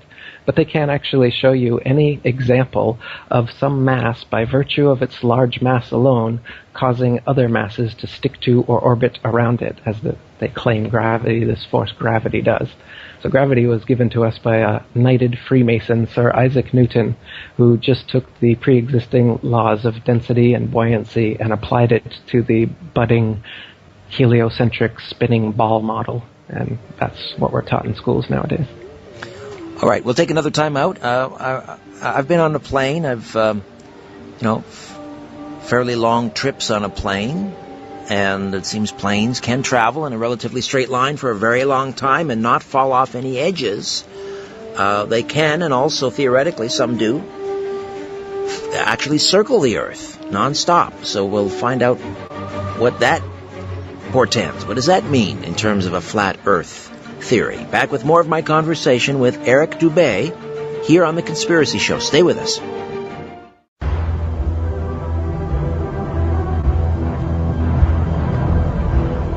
In a democracy, we elect officials so we can sleep at night. So why are you up? All right, we are back. Our last segment with Eric Dubay, president of the International Flat Earth Research Society, joining us live on the line from his home in Thailand, or I should say via Skype, here on The Conspiracy Show. Now, people may remember, it's long gone now, but the Concorde, the superjet, and this was a phenomenal aircraft. This thing, its top cruising altitude was something like 60,000 feet. That's about 11 miles high. And, I've seen pictures taken from the Concorde. I'd like to know how you respond. I mean, when you see pictures taken from the Concorde, 11 miles up, you can clearly see the curvature of the Earth, Eric. Are those photos faked, or how do you respond to that? Well, the fact that you see the horizon out your window at 60,000 feet at eye level, as I said, already tells you that the horizon is flat. It couldn't possibly be curved and still be out your window at 60,000 feet because you're above it. No matter how big the ball is, they say it's 25,000 miles in circumference. Imagine it was 25 million miles in circumference. If you're 60,000 feet above it and you look straight out your window, you should be looking off into outer space, shouldn't you? But you won't. You'll be looking straight at the horizon. And if you see that the horizon warps a little bit, it's because of the curve in the window. There's a curve in every commercial airplane window. Or a wide-angle fisheye lens, like in the Red Bull dive. You'll notice they used on the outside cameras for that Red Bull dive, Felix Baumgartner did, the outside cameras are fisheye lenses, and so the supposed curvature of the Earth starts right from the base of the Earth all the way up to 128,000 feet. The curve remains the same, because it's not the curve of the Earth, it's just the curve of the camera. So when you're seeing, and as I mentioned, there's amateur rockets and balloons that have been sent up over 20 miles, so much higher than the Concorde, and it's still completely flat all the way around and rises to eye level. When we look over the 60, nearly 60 years of manned missions to space, and we begin with people like Yuri Gagarin from the USSR back in 1961, and again in 61 we had Gerasimov Titov, and of course we had the Americans, Alan Shepard and Gus Grissom and John Glenn, in around the same time. This space race between the Americans and their enemy, the Soviets. If the Earth was flat, why wouldn't the Americans' enemies blow the whistle? Why would they maintain this conspiracy? Well, first of all, Russia and America or any other statist nation are not enemies at the highest levels. They're all friends and they're all Freemasons, and usually members of other secretive organizations as well. So the idea that America and Russia are enemies is just like the idea that Macho Man Randy Savage and Hulk Hogan are enemies, but in reality we know that's fake. And the space programs all over the world are fake. The French program's fake, the Russian program's fake, NASA's fake. the new Japanese and Chinese programs are terribly fake. If you take a look at some of their images, they're much worse than the NASA ones. They're even easier to debunk than the NASA images. So these space programs are just a way to fleece the populations from their tax money. NASA's got hundreds of billions of dollars in their pockets to give us crap CGI photos and brainwash the whole world.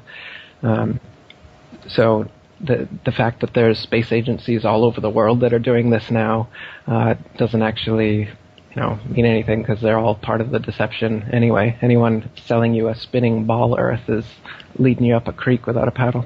Well, let's talk about the nature of the deception. What is the point of trying to brainwash the masses that we are living on a plate and not a planet? What purpose does that serve? Well, this is speculation now, because I'm not the person enacting this deception. As I just said, NASA and the other space agencies certainly are some of the biggest black budget black holes in existence. So there's definitely a profit motive to do this, just as there is with any deception or manipulation. You fool people into giving you money, and these space agencies aren't the only example we see of governments doing that to us. So they're definitely fooling us into giving them money. But beyond that, there's a spiritual nature to this deception, where they're materialists, and they're trying to come up with this whole cosmology, this whole Big Bang idea that can erase God from existence, erase intelligent design, and maintain that just physical matter, gravity, their God, causes a Big Bang sneeze, a creationary explosion, and all of this stuff just coalesces together into this perfect Earth and, celestial bodies and everything that we see around us. To me, I don't know what you think, Richard, it's pretty obvious that we're in an intelligently designed system here. I agree with you, 100%. I agree with you. But I don't see how it follows that if you allow for the existence of spheroids in the universe, that takes God out of the equation. God could just as easily... in fact, there was an interesting book written a number of years ago called Who Built the Moon? And I had the co-authors on the program, and they talked about what a remarkable heavenly body the moon is. And the suggestion was that it was built, it was designed, because without it, there would be no... if the Earth, or the Moon and the Earth were in exactly the distance that they are apart, there would not be intelligent life on Earth. So it's as if the Moon was designed, and they went off on a theory about perhaps it was time travelers and so forth. But I mean, it was designed, yes, it was by God, as the universe was. Why can we not have God and spheroids at the same time? Oh, well, I mean, spheroids are just a tiny, tiny part of it, right? The spheroid model is just how they tried to fit in all the phenomena. But nowadays we've got the Big Bang, evolution, dinosaurs. They've built this whole thing up so that people think that we're coming from nothing. Everything came from nothing. And so there is no spiritual layer to existence. There is no God. Everything is material. Everything is physical. Those status and selfishness, materialism fits into these psychopaths that control everything. It fits into their ideology. It also fits into their consumer mentality they'd like us to have, so that we just keep buying their products and believing their baloney that they sell us. They set themselves up as the authority. It's like I told you at the beginning. If you just look out, you can see the horizon's flat. You can feel that we're not moving. You can see that everything's revolving around us. But then Neil deGrasse Tyson or Carl Sagan comes along and says, "Oh, silly, you believe your senses? You believe your own eyes? Don't do that. Believe me. Here, I'll show you some CGI. I'll show you a documentary. I'll show you a spinning ball Earth." And then suddenly you abandon your own senses, your own common sense, your own experience, and you prostrate yourselves at the feet of these authorities, and you just believe everything they say. So nowadays everyone is believing that they're on a spinning ball instead of seeing and feeling that they're not. Is it difficult for you in society in general? I mean, when people know that you are a flat earther, does it make life difficult for you, uncomfortable? Not at all, no. Much better knowing the truth and living it and spreading it. And I I've been in the conspiracy scene, writing conspiracy books and stuff for 10 years, so I'm quite used to people ridiculing stuff they know nothing about, and it doesn't affect me. And if I may ask, how does your you mentioned your father because he's a fan of the program and so forth. How does do you discuss this with him? Does he engage you? Does he believe? Does he share your theory? Yeah, he finished reading my book and he says he's on board now. Really interesting. And so before that he was not on board, and now you've convinced him.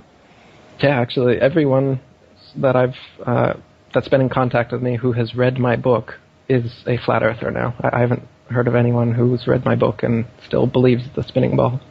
That's fascinating.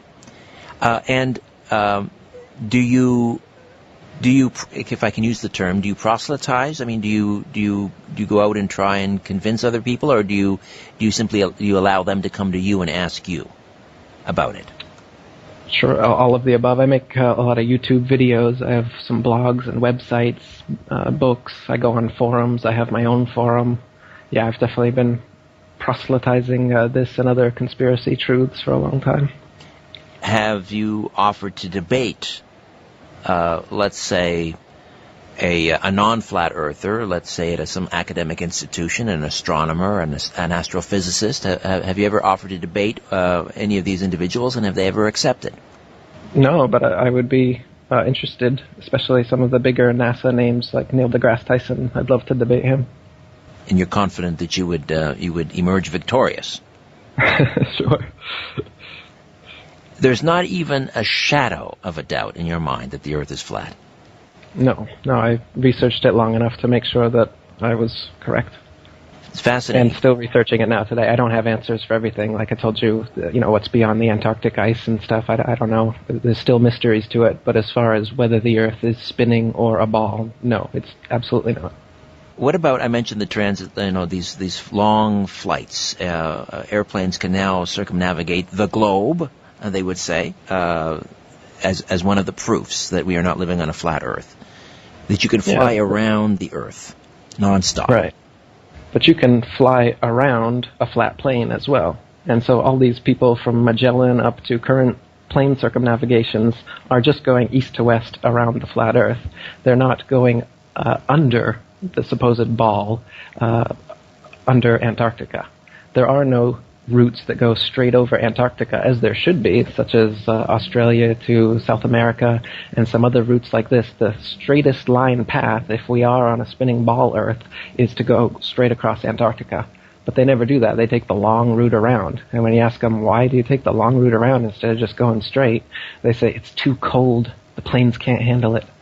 But of course this doesn't make much sense when they're supposedly out there in outer space and have gone to the moon where it's much colder and much hotter, and they have the technology to do that, so why can't they just go straight across Antarctica with these flights? They never do. So circumnavigation is only east to west, and that's possible on a plane as well as a globe. So the supposed proof doesn't actually prove one way or the other, because it's possible on both. You mentioned that the United Nations flag is, in fact, a depiction of a flat Earth. So what are they trying to tell us? They're trying to clue us in? Are they teasing us? Why would they do that? Well, it's not only is it a flat Earth map, but it's divided like a bullseye target into 33 sections. And, Freemasonry has 33 degrees. Right. So, and it's also blue, like the first 3 blue degrees of Masonry. So to me, the flag, the logo, is like a big nudge, nudge, wink, wink for the Freemasons of the world. It's the biggest and oldest secret society in existence with over 5 million members worldwide. And they're the ones who are behind this spinning ball deception from the get-go. So it's kind of a way for them, just like all the symbology they use in Hollywood and elsewhere, it's a way for them to communicate to each other, like, hey, we know what's going on. Meanwhile, the sheeple public can look at that and really not even pay attention whatsoever and have no idea what's going on. And it gives you this symbolic control over humanity because you know the symbolism, the right brain kind of information, and everyone else is locked in their left brain prisons where they can't read the symbolism and see what you're talking about. Ancient society, ancient languages were all symbolic. Hieroglyphics, cuneiform. Sure. They were all based on symbols, and so the people who were using those languages were much more right-brained. They're much more right-brained. Well, actually, they're probably even nowadays we're overly left brain if you look at a CAT scan. I think that's absolutely true. Eric, I wish we had more time. Perhaps we can, maybe I can arrange for a debate on this program, if you'd be good for that, and I'm sure you would be. Eric, a real pleasure meeting you. Thank you. Leave us with a website again. Yeah, it's Atlanteanconspiracy.com. A pleasure to meet you, and thanks for sharing. Thank you. It's good talking to you. You too, likewise. Eric Dubay, President of the International Flat Earth Research Society. Fascinating. My website, richardsyrett.com. Say hello on Twitter @RichardSyrett. And as always, wherever it leads, follow the truth.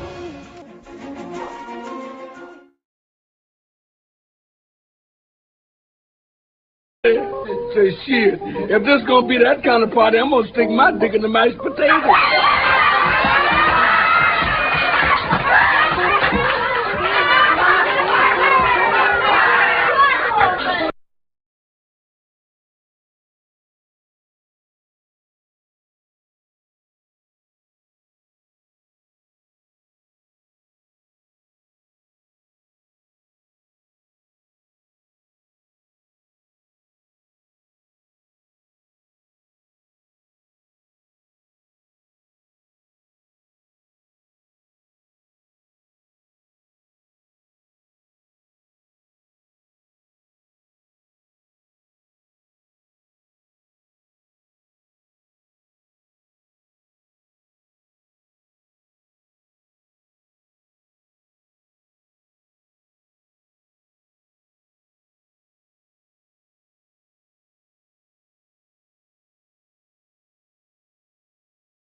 Delano wanna beat the tomato with. Look, scientists say we got here from the Big Bang. But scientists, y'all can suck on my big thing. Y'all say gravity exists?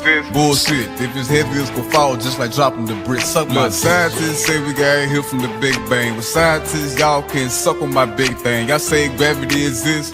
Bullshit. If it's heavy, it's gon' fall just like dropping the brick. Suck my. I'ma tell y'all motherfuckers that the earth is flat. It ain't no motherfucking ball. How the fuck you believe that? NASA ain't some bitches, they ain't go to the moon. Near the grass and you a bitch just like Winnie the Pooh. Bill not a science guy, bitch, fuck you too. The earth flatter than the water at the top of a pool. The earth stationary, bitch, that mean it don't move. In the flat earth wins, the globalists lose. NASA in the Hebrew means liar and deceiver. I'm trying to tell the truth till you brainwash people. Do you feel like you're moving? Do you see a fucking curve? But when you touch fire, don't that shit burn? Cause you feel it. All you globalists some bitches, we just telling you the truth. Flat earthers, we the realest. And we get laughed at cause we ain't stupid like you niggas. The government pimps and y'all suck they penis. The sun not at 3 million miles away. Get the fuck out of here, I see that bitch every day. It's inside the fucking firmament, the way it's in the Bible. You hate me, I don't give a fuck, you my rival. Rainbows prove it's a dome, bitch. Sundogs prove it's a dome, bitch. The sun and the moon in the dome, bitch. In this water, a motherfucking dome, bitch. Look, scientists say we got here from the Big Bang. But scientists, y'all can suck on my big thing. Y'all say gravity exists? Bullshit. If it's heavy, it's gon' fall just like dropping the brick. Suck my. Look, scientists say we got here from the Big Bang. But scientists, y'all can suck on my big thing. Y'all say gravity exists? Bullshit. If it's heavy, it's gon' fall just like dropping the brick. Suck my. Look, scientists say we got here from the Big Bang. But scientists, y'all can suck on my big thing. Y'all say gravity exists? Bullshit. If it's heavy, it's gon' fall just like dropping the brick. Suck my. Look, scientists say we got here from the Big Bang. But scientists, y'all can suck on my big thing. Y'all say gravity exists? Bullshit. If it's heavy, it's gon' fall just like dropping the brick. Suck my. Look, scientists say we got here from the Big Bang. But scientists, y'all can suck on my big thing. Y'all say gravity exists? Bullshit. If it's heavy, it's gon' fall just like dropping the brick. Suck my. Look, scientists say we got here from the Big Bang. But scientists, y'all can suck on my big thing. Y'all say gravity exists? Bullshit. If it's heavy, it's gon' fall just like dropping the brick. It is Photoshop, but it has to be. It is Photoshop, but it has to be. It is Photoshop, but it has to be. What you're seeing here is a mirage. a lie is a lie. And it don't matter how many dumb sheeple believe it. And the truth is the truth, hiding right out in plain sight, and still people don't see it. Man, this shit got me heated, and I won't stop till the elite are being defeated. They keep us deceived about everything that we think, and they keep it a secret. What we're taught is not conducive with reality. Big bang, evolution, and there's gravity. I tell the truth and then these motherfuckers laugh at me, telling me the earth is photoshopped because it has to be. Most people accept the deception happily, but what they're doing to us all is a tragedy. God created the heavens and the earth in a verse, but we're living in a famous on the galaxy. They say we're monkeys on a ball flying through outer space, but there's no proof. It seems to have vanished without a trace. NASA and other agencies falling down from grace. You can take that bullshit pseudoscience and get out my face. I'm the antisocial type. You're a government prototype. That's why you make it a point to tell me that I'm crazy every time you're angry, cause you know I'm right. I'm standing outside the house of cards about to watch it fall. No more living on a cartoon ball. Horizon means horizontal. Indoctrination is awful because you're taught the globe model. Ever since y'all could crawl, we follow rapists and murderers, liars, thieves, and sun worshippers, saying we can't see curvature cause we're all too small. And though it's never been proven, they say we're ripping and shooting. The earth is spinning and moving. Oh no, no, not at all. It's a criminal enterprise where deception intensifies. Nassholes got us all living life on a cartoon ball. It is Photoshop, but it has to be. What you're seeing here is a mirage. They say that we went to the moon 6 times, but pure BS is the way that smelled. Now they're telling us that we can't even leave the planet because of the Van Allen radiation belt. Yeah, okay, sure. NASA, what you lying for? You lying now? You lied before. I can't take this anymore. The only thing they took to space was your imagination. Fake aliens are coming, now they have you waiting. We need to do something about it, no procrastination. Trying to cause the masses to awaken, that's the path I've taken. But you can see if you check all the percentages, so many people having cognitive dissonance. But that's what happens at the loss of your innocence. Then you get involved with all of this wickedness. They try to do all the humans this way. So are they just idiots? Who is to say? Conditioned by the television, it makes your decisions, opinions, and you just obey. Stuck in the material domain of Satan, where everything in each and every day is pagan. Mandela effect, cause the game is changing. People waking up and now the cage is shaking.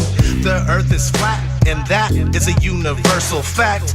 If it isn't that, then tell me where the fuck the curve is at. They tell us that we can't see it because we're all too small. And now we're spinning on a cartoon ball. Horizon means horizontal. Indoctrination is awful because you're taught the globe model. Ever since y'all could crawl, we follow rapists and murderers, liars, thieves, and sun worshippers, saying we can't see curvature cause we're all too small. And though it's never been proven, they say we're ripping and shooting. The earth is spinning and moving. Oh no, no, not at all. It's a criminal enterprise where deception intensifies. Nassholes got us all living life on a cartoon ball. It is the world that has been pulled over your eyes to blind you from the truth. Like everyone else, you were born into bondage, born into a prison for your mind.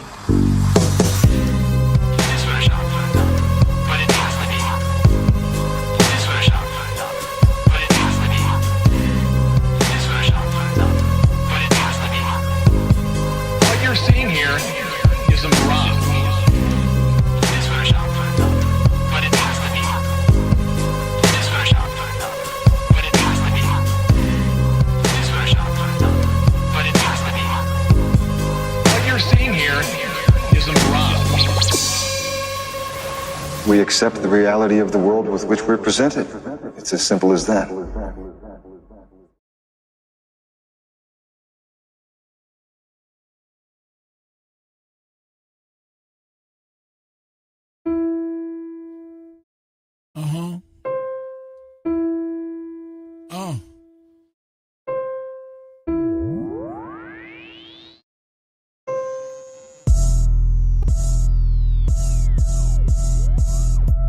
They lie? Why would they lie? Why would they lie? Why would they lie?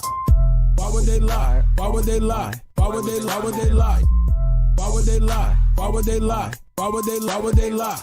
I know you've been hating this, but how about that radius, huh?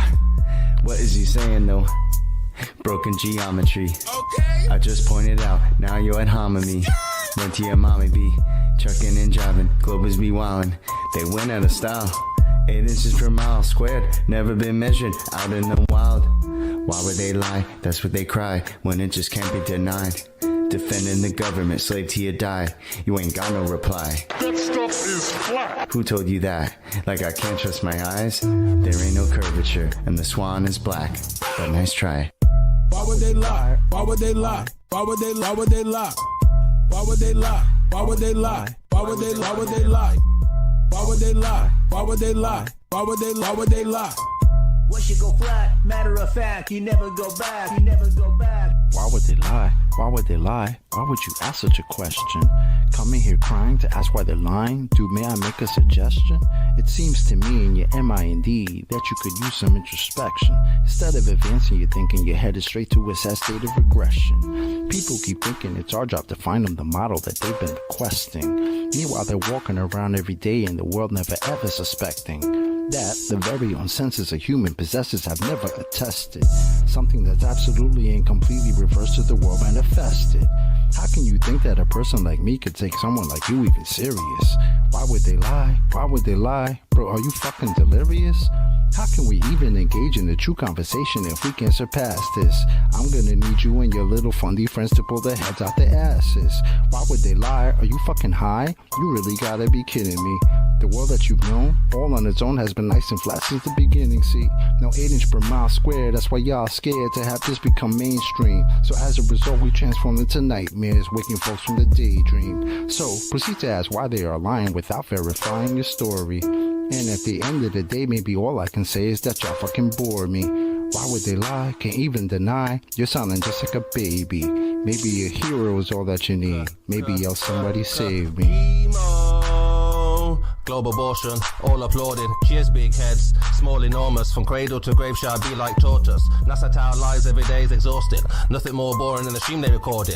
Yeah, that looks real, is that a joker talking? Composite my nuts is not a bore you foreskin. Ignoring, distorting the facts with their stories. Entering your mind irrespective of warrant. To say levels curve we expect from a zealot. Spherical excess, now we don't want it. Delusional puppet digesting the stomach. Without any warning, hick on the shoremen. Are you a moron who's not that important? Similar to Karen, always reporting. Endorsing the fraud and effects without cause. Manifest force from a pseudo source. Reversing the curse of what you've been taught. They've been rehearsed in the dirt, but they still fall short. Imaginary planetary alignment coincide with space warp. Astronauts monetary paid for. Submerging the water while they claim that they orb. It's a circus show, clown circle in the globe. Why would they lie? Obvious the creator. If the glove don't fit and the earth don't turn, that's a whole lot of that they have to learn with the horizon. Swan, we eliminate the curve. All our eyes are on only what we can observe. Global lies are wrong while they're hiding flatter. Keep my spies life on hide for the research. You rely upon priest and pirate like a bird. With your lying glove, preach religion like a church. How should they die? How should they die? Why would they lie? Why would they lie? Why would they lie? Why would they try? I got the math and science on my side. I'm running circles as easy as pie. Your reification is all falsified. The education is all just a lie. Don't need to replace it. All I need is you to face it. All I got is time and you just waste it. This is a gift staring you in the faces. Where you gonna get the truth from? If not from us, then who you dum-dum? Made the bed of your demise and chose to sleep to count the sheep since 9 to 1-1. Never been a fighter, fact of life, a choice of wrong and right that I would never run from. State the truth, defend the youth and stop the coup. It's just a job that got to get done. Why would they lie? Why would they lie? Why would they lie? Santa was real, the fairy was real. Why mama lie? My brother died, healthcare was bad. Why mama cried? The system is broke, your son is woke. I'm setting this shit on fire. Why would they lie? Why would they lie? Why would they lie? Why would they lie? Why would they lie? Why would they lie? Why would they lie? Why would they lie? Why would they lie? Why would they lie? Why would they lie? Why would they lie? Why would they not? The plot and derive by watching the sky and they know it's a clock. They picking both sides and listed with lies. The people pretend that they pick who they got. The people divide and then they disguise and now they devising a plot. You ask why they lying from behind closed eyelids. You disguising an iris that's lifeless. You're denialist, but this lie is why you're a nihilist. Guess you're lying for the pride then. They enticing the brightest to get deprived in contrived confinement. Lie about what the meaning of life is. Get a degree in a 9 to 5 shift. Only way that you'll survive this. What's that mean? They have to bribe them. Yeah, it's tragic, their only tactic when the model under attack is asking where a map is. If they lied about the earth, what you even asking? Weaving past them, leaving blasting. Everything you believe is backwards. Occult belief is practice, that's what they achieve in masses. Yeah, it matters, you believe what masses. Massive incoherent magnets have a weak attraction, that's electrostatics. They always invert it backwards, wonder what's the verdict, pastors. Religious zealots preaching, talking past us. Sent a blitz right up the middle, who can block the fastest? Falsify the radius, you cannot walk right past it. Yeah, they truly think they got the masses, but God's got the backing, so they can't stop what happens. Why would they lie? Why would they lie? Why would they lie? Why would they lie? Why would they lie? Why would they lie? Why would they lie? Why would they lie?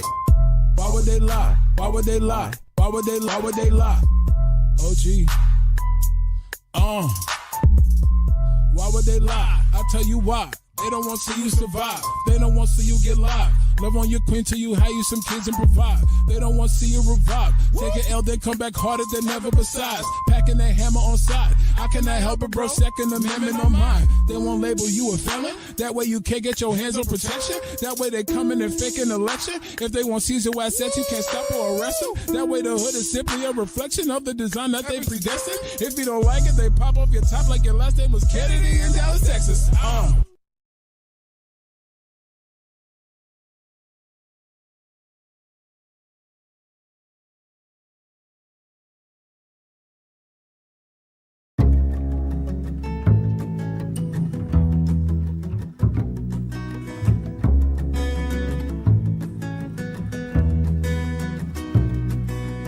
Don't believe the papers, don't believe the news, 'cause all that they serve you are opinionated views. Don't switch on my TV, 'cause all they do is lie. And I don't need no programming telling me what to buy. But I believe, I believe the truth will set you free. I believe the truth will set you free.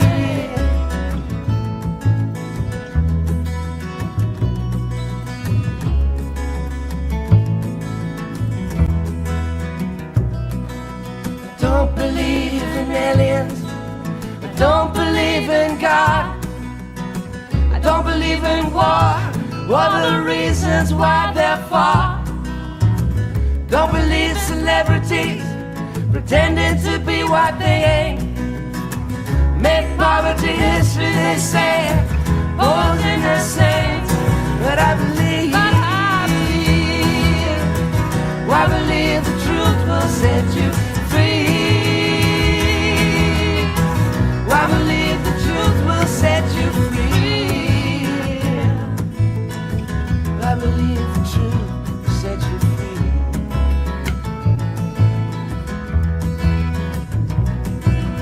Don't believe the justice system will give you what you deserve.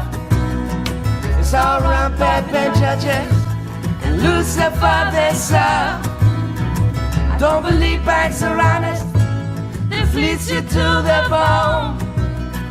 And when there's nothing left to get, they'll even take you home. But I believe the truth will set you free. I believe the truth will set you free. I believe the truth will set you free. I believe the truth will set you free. I believe the truth will set you free. I believe the truth will set you free.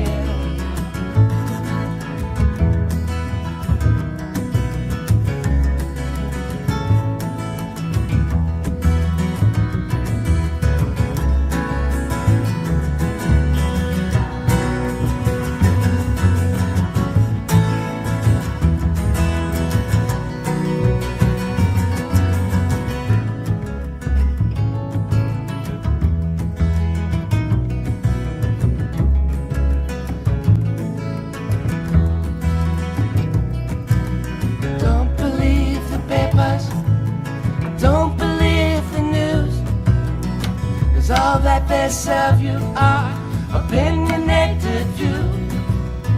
I don't switch on my TV, cause all they do is lie. I don't need no programming telling me what to buy. But I believe the truth will set you free. I believe the truth will set you free. I believe the truth will set you free. I believe the truth will set you, the truth will set you free. I believe the truth will set you free. I believe the truth will set you free. I believe the truth will set you free. I believe the truth will set you free. I believe the truth will set you free. I believe the truth will set you free.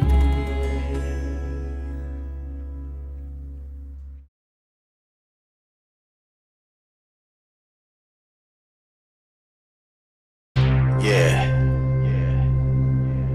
ODD TV. Payday Monsanto. Let's get it, homie. We sleep. The alarms go off. Beep, beep. Time to wake up to the deceit. All realities made up by the elite. They live. We sleep. The alarms go off. Beep, beep. Time to wake up to the deceit. All realities made up by the elite.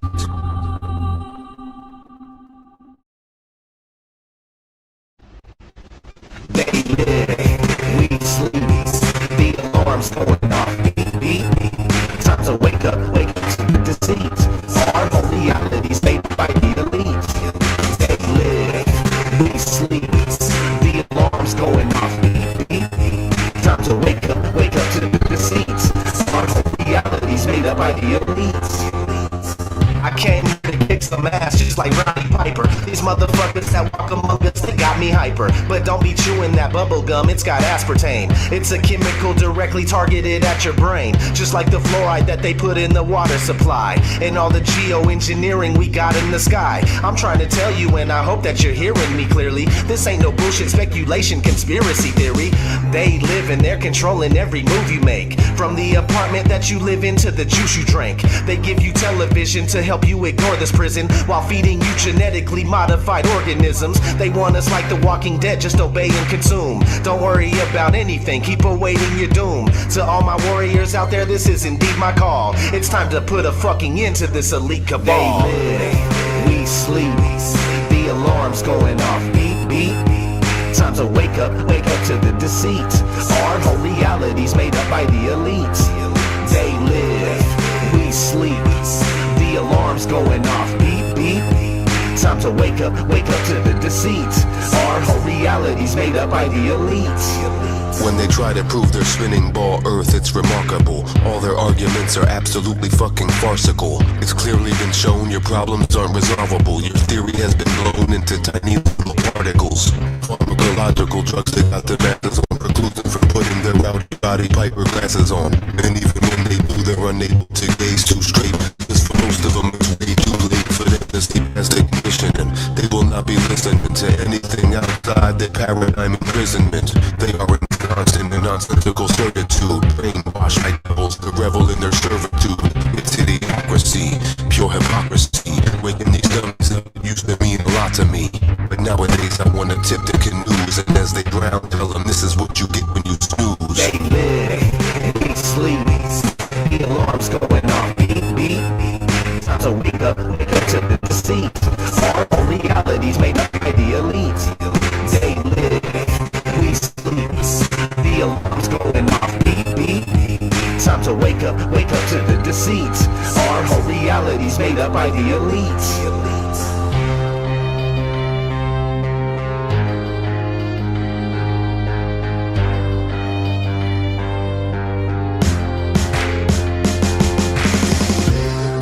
We sleep.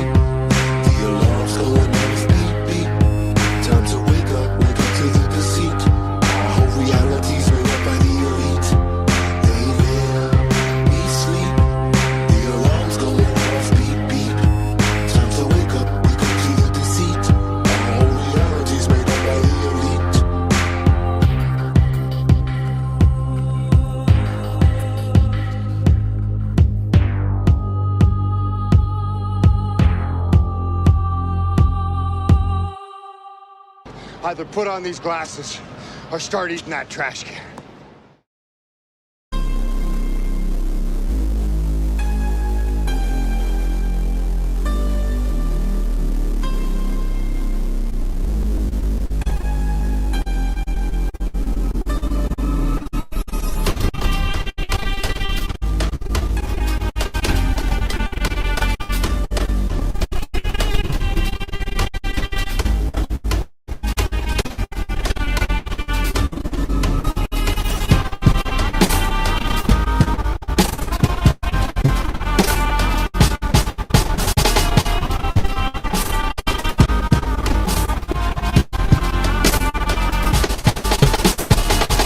Time we find out what's real. Take the red pill and face start enslavement. But nobody wanna say shit without talking. I ain't doing a thing and I hate it. There's gotta be a way we can change this. And these those who remain nameless. Illuminati agents, assailants with knowledge handed down from the days of the ancients. Got us living like vagrants under surveillance while we're working for these minimum wages. Then go back to our pages, payments on a regular basis, and just watch entertainment where they could just rub the shit all in our faces. I'm so sick I can't take this, so I'm looking for ways to escape from the matrix. It seems death is the only option, but that doesn't mean I'm pulling out my shotgun. My body's locked up, but my mind is sovereign. I feel a little better being free of the doctrine, but the truth is a gift and a curse, something that I'm always dealing with and it hurts. Can't sleep at night and it gets on my nerves. Sometimes I wish I could live in reverse. Go back to being a kid again, eating cinnamon toast crunch, not knowing much about the world we're living in. Everything was so promising, hopes and dreams were just blossoming. Conspiracy watch wasn't on the curriculum. Instead of sitting and wishing that some of these things could be different, and always paying attention, vigilant citizen. I know you believe you're autonomous, but that's simply preposterous. I'm telling you that freedom just isn't genuine. The very word secrecy is repugnant in a free and open society.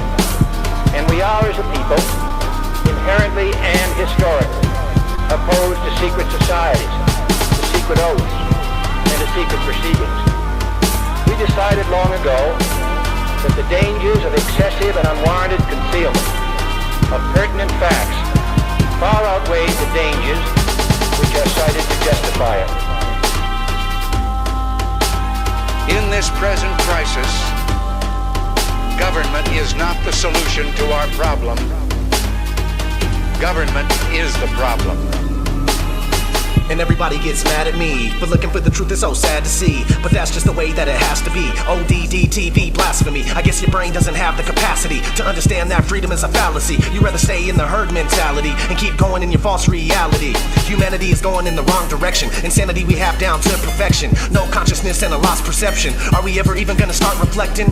Probably not, but that's okay. We can keep living life like a masquerade. Keep living like slaves till we pass away, and our kids are the ones that'll have to pay. We'll keep on going right down the drain till we're hollow drones. We walk around like some zombies and can't get off our phones. It's got me feeling like I'm the only one all alone, and wishing there was a new place that I can call my home. But since there isn't, I'm still right here and I'm dealing with it. Getting high just to get by, cause I'm not feeling this shit. Those in charge of what's going on never will admit it. It's time we rise up and reveal the wicked. Soldiers, don't give yourselves to brutes. Men who despise you, enslave you, who regiment your lives, tell you what to do, what to think, and what to feel, who drill you, diet you, treat you like cattle, use you as cannon fodder. Don't give yourselves to these unnatural men, machine men, with machine minds and machine hearts. You are not machines, you are not cattle, you are men. You have the love of humanity in your hearts. You don't hate, only the unloved hate, the unloved and the unnatural. Soldiers, don't fight for slavery, fight for liberty. In the 17th chapter of St. Luke it is written, the kingdom of God is within man, not one man nor a group of men, but in all men, in you. You, the people, have the power to create machines, the power to create happiness. You, the people, have the power to make this life free and beautiful, to make this life a wonderful adventure. Then in the name of democracy, let us use that power. Let us all unite. Let us fight for a new world. A decent world that will give men a chance to work, that will give youth a future and old age a security. By the promise of these things, brutes have risen to power, but they lie. They do not fulfill that promise.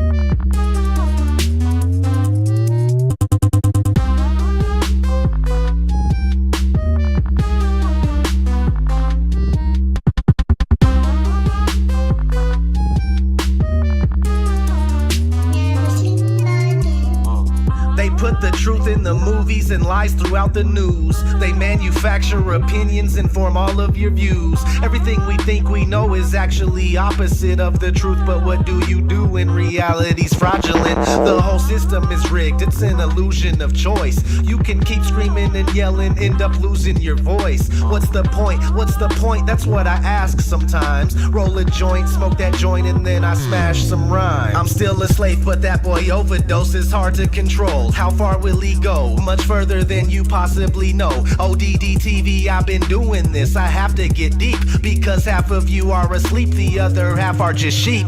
Wakey, wakey, wake the fuck up, man. I'm really sick of this. They rub the truth all up in our faces and it's ridiculous. They always keep the odds stacked against us and we can't seem to win. After seeing all the things I've seen, I'll never sleep again. Everything is a lie. Slave till the day you die. World full of boogeymen. I'll never sleep again. Rules that you must obey. Can't seem to get away.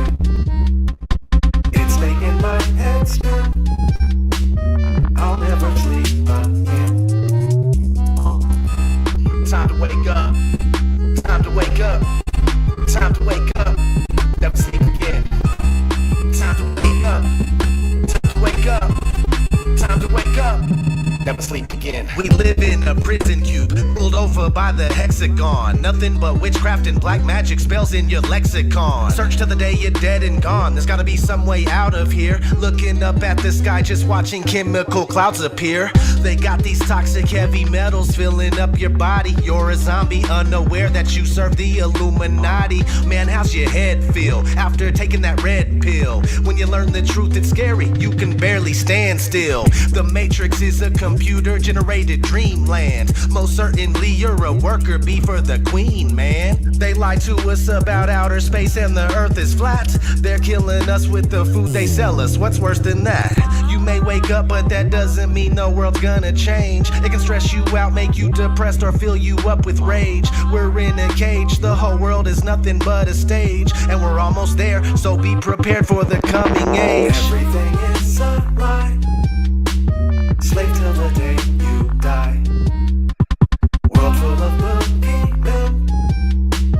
I'll never sleep again. Rules that you must obey. Can't seem to get away. It's making my head spin. I'll never sleep again. Time to wake up. Time to wake up. Time to wake up. Never sleep again. Time to wake up. Time to wake up. Time to wake up. Never sleep again. Everything is a lie.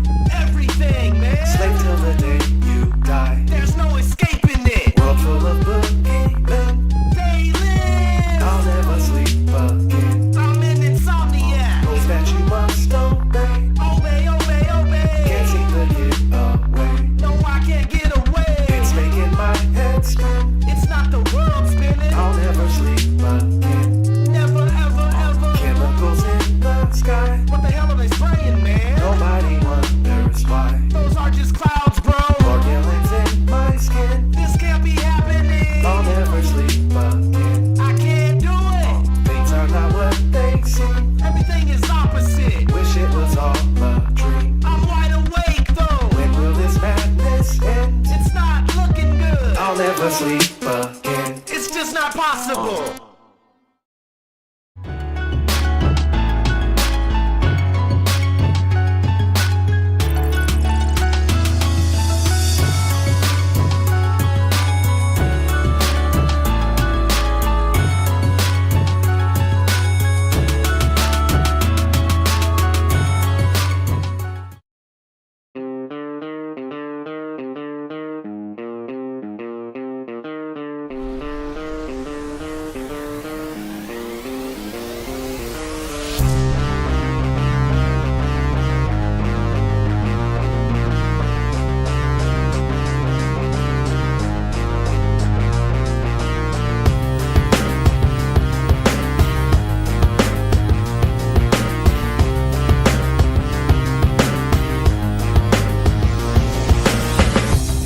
Face the resistance and I'm not giving in. Breaking the paradigm everybody's living in. No more spinning on a ball, that shit was just pretend. And I'm not gonna say it is just for the sake of fitting in. The truth is different to people because illusions vary. The truth is hidden, the truth is missing, the truth is buried. The truth is beautiful, truth is ugly, the truth is scary. That's why telling the truth is revolutionary. The truth is something that these people just will not provide. That's why they gotta keep sheeple completely occupied. Now our food and our fruits and veggies are modified. And that's what happens when common sense is just not applied. They govern your mind, that's why it's called governmental. Everything that comes out of their mouth is utter dribble. And we just sit here every day, it's always uneventful. That's why I'm out here causing ruckus, man, that's what I'm into.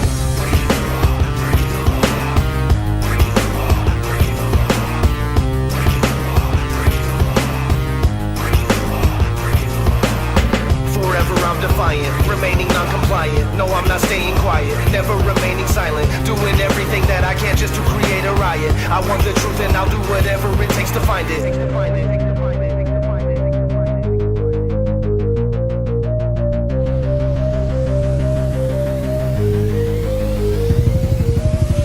Have to be asleep to have the American dream. There's bloodlines and they seem to think there's a supreme. Democrats and Republicans are sharing the scene. It's no different than the WWE. Everybody's an actor and the world is a stage. We're just some slaves, never knowing the world is a cage. They got us worrying about chasing fortune and fame. They train us to ignore these things and it's more than just strange. But I won't do this anymore, man, I'm taking control. If you don't do it for yourself, no one's saving your soul. It's better that you make it whole than they'll make it a hole. Ripping it, tearing it, twisting and taking it slow. I've never been the type of guy that would tolerate ghouls. They try to take us and brainwash us in all of their schools. They're lying to us every day while we're watching the news. But I refuse to lose and no, I won't follow the rules.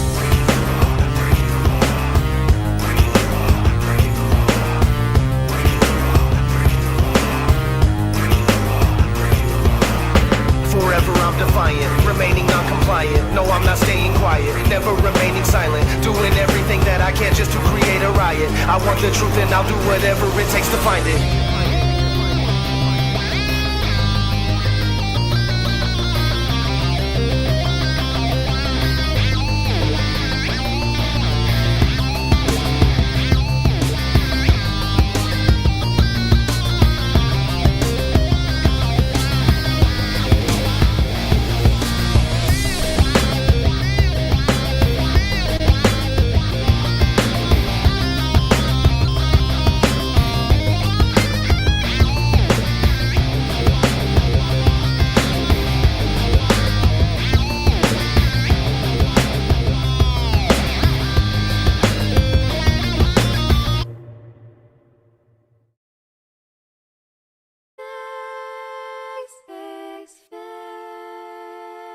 Space may be the final frontier, but it's made in a Hollywood basement.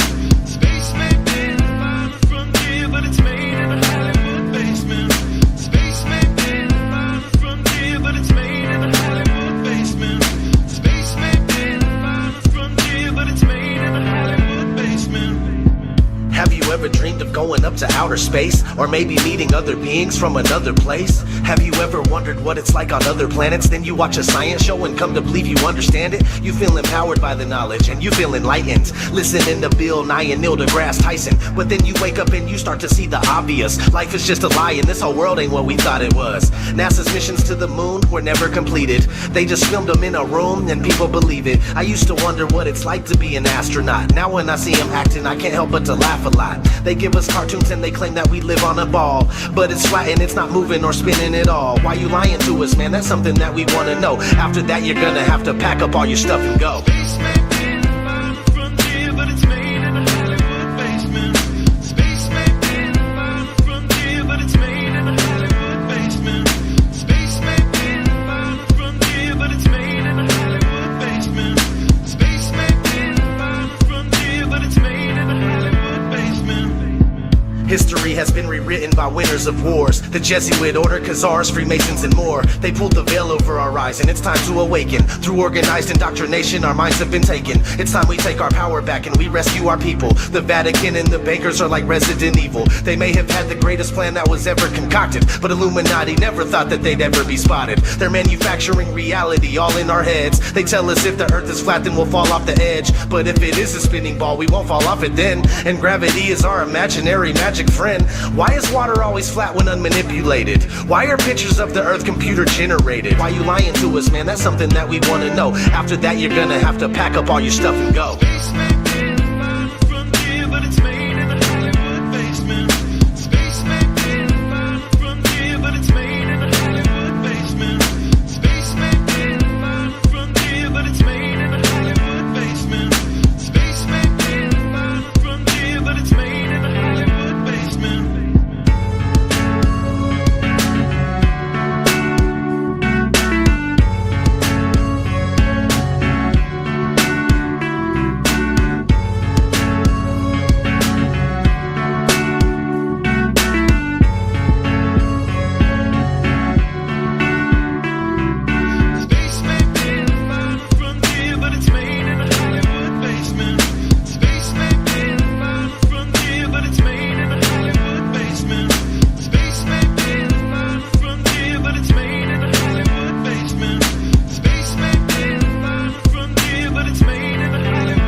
It's becoming 100% crystal clear that you and the other space programs that are in operation are connected and are deceiving the entire world. More and more people are waking up every single day, and we are now able to see right through you. But what we really want to know is, why are you lying? Sincerely, me and the great people of this earth.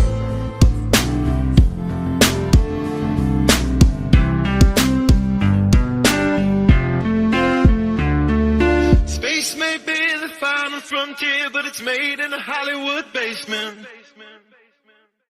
The captain thinks the world is round, see? But we all know it's a flat, right?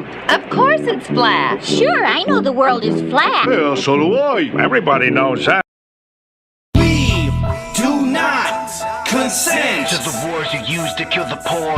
We do not consent to your taxes and mandatory vaccines. We do not consent to the GMOs that you grow. We do not consent to adhering your geoengineering. We don't consent to the flaw in the water supply, blinding our third eye and keeping us compliant. We don't consent to the wars you wage every day, bombing innocent children hundreds of miles away.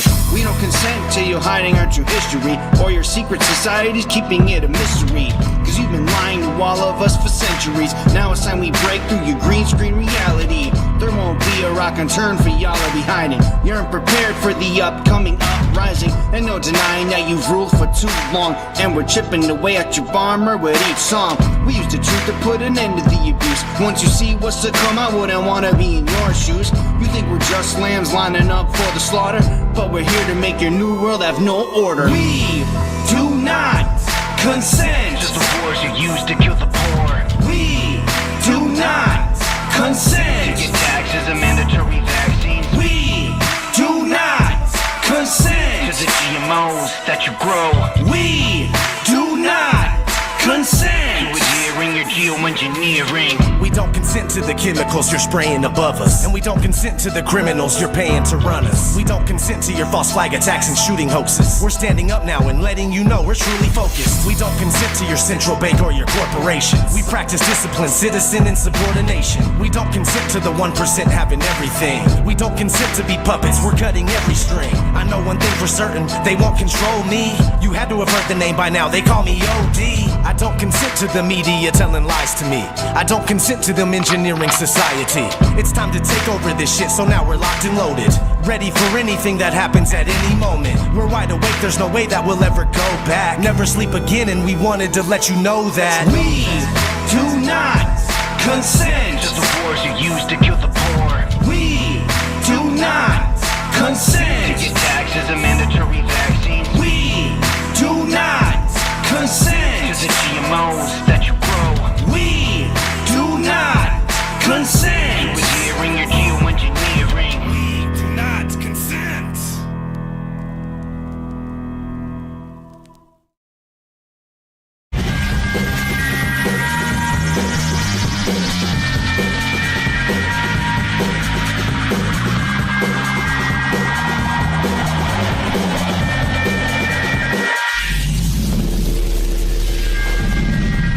truth seekers. Welcome to another edition of Anarchast, your home for anarchy on the internet and around the world via satellite radio on the Liberty Radio Network and on over 140 radio stations in the U.S. We have a great guest coming on today. It's going to be an incredibly interesting episode. We've been talking about so many things lately, spiritual stuff. We've also been talking about economics. We've been talking about love, all kinds of stuff. We've been getting into all sorts of different areas. And one area we really haven't gotten into lately are conspiracy theories. And there's a lot to talk about that. And we actually, it's going to be an incredibly interesting episode. Let's just put it that way. We have who I consider to be the world's leading person trying to bring forth this theory on the flat Earth theory. And now, don't turn off your computer yet. Don't just laugh and go, these guys are crazy. Give us a minute or two here to talk about what we're talking about, because I've looked into this and it has some very valid points. And I'm not saying I believe in it at all, because I just found out about it about a month or two ago. But when you hear some of these points, you're going to go, whoa, this is very interesting. And so we're going to get into all of that.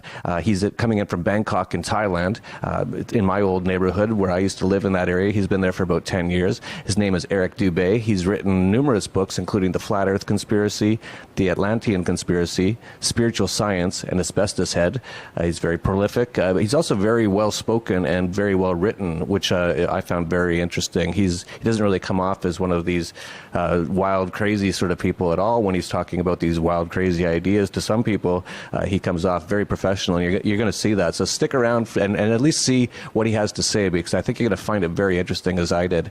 So let's get right into it, Eric. I got to ask you first thing, we got to check your credentials, make sure you're a good person, at least morally sound and person. How did you become an anarchist?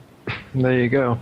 Yeah, just trying to find what is the viable system of government. What is the only morally viable system of government? As you start ticking down the list, it's like a process of elimination, and you find yourself an anarchist or a voluntarist, because it really is the only moral option. If you hold morality above dogma of any other sort, then you're going to come to the point where you realize that all the other forms of government, they include taxation, coercion, a monopoly of force, violence.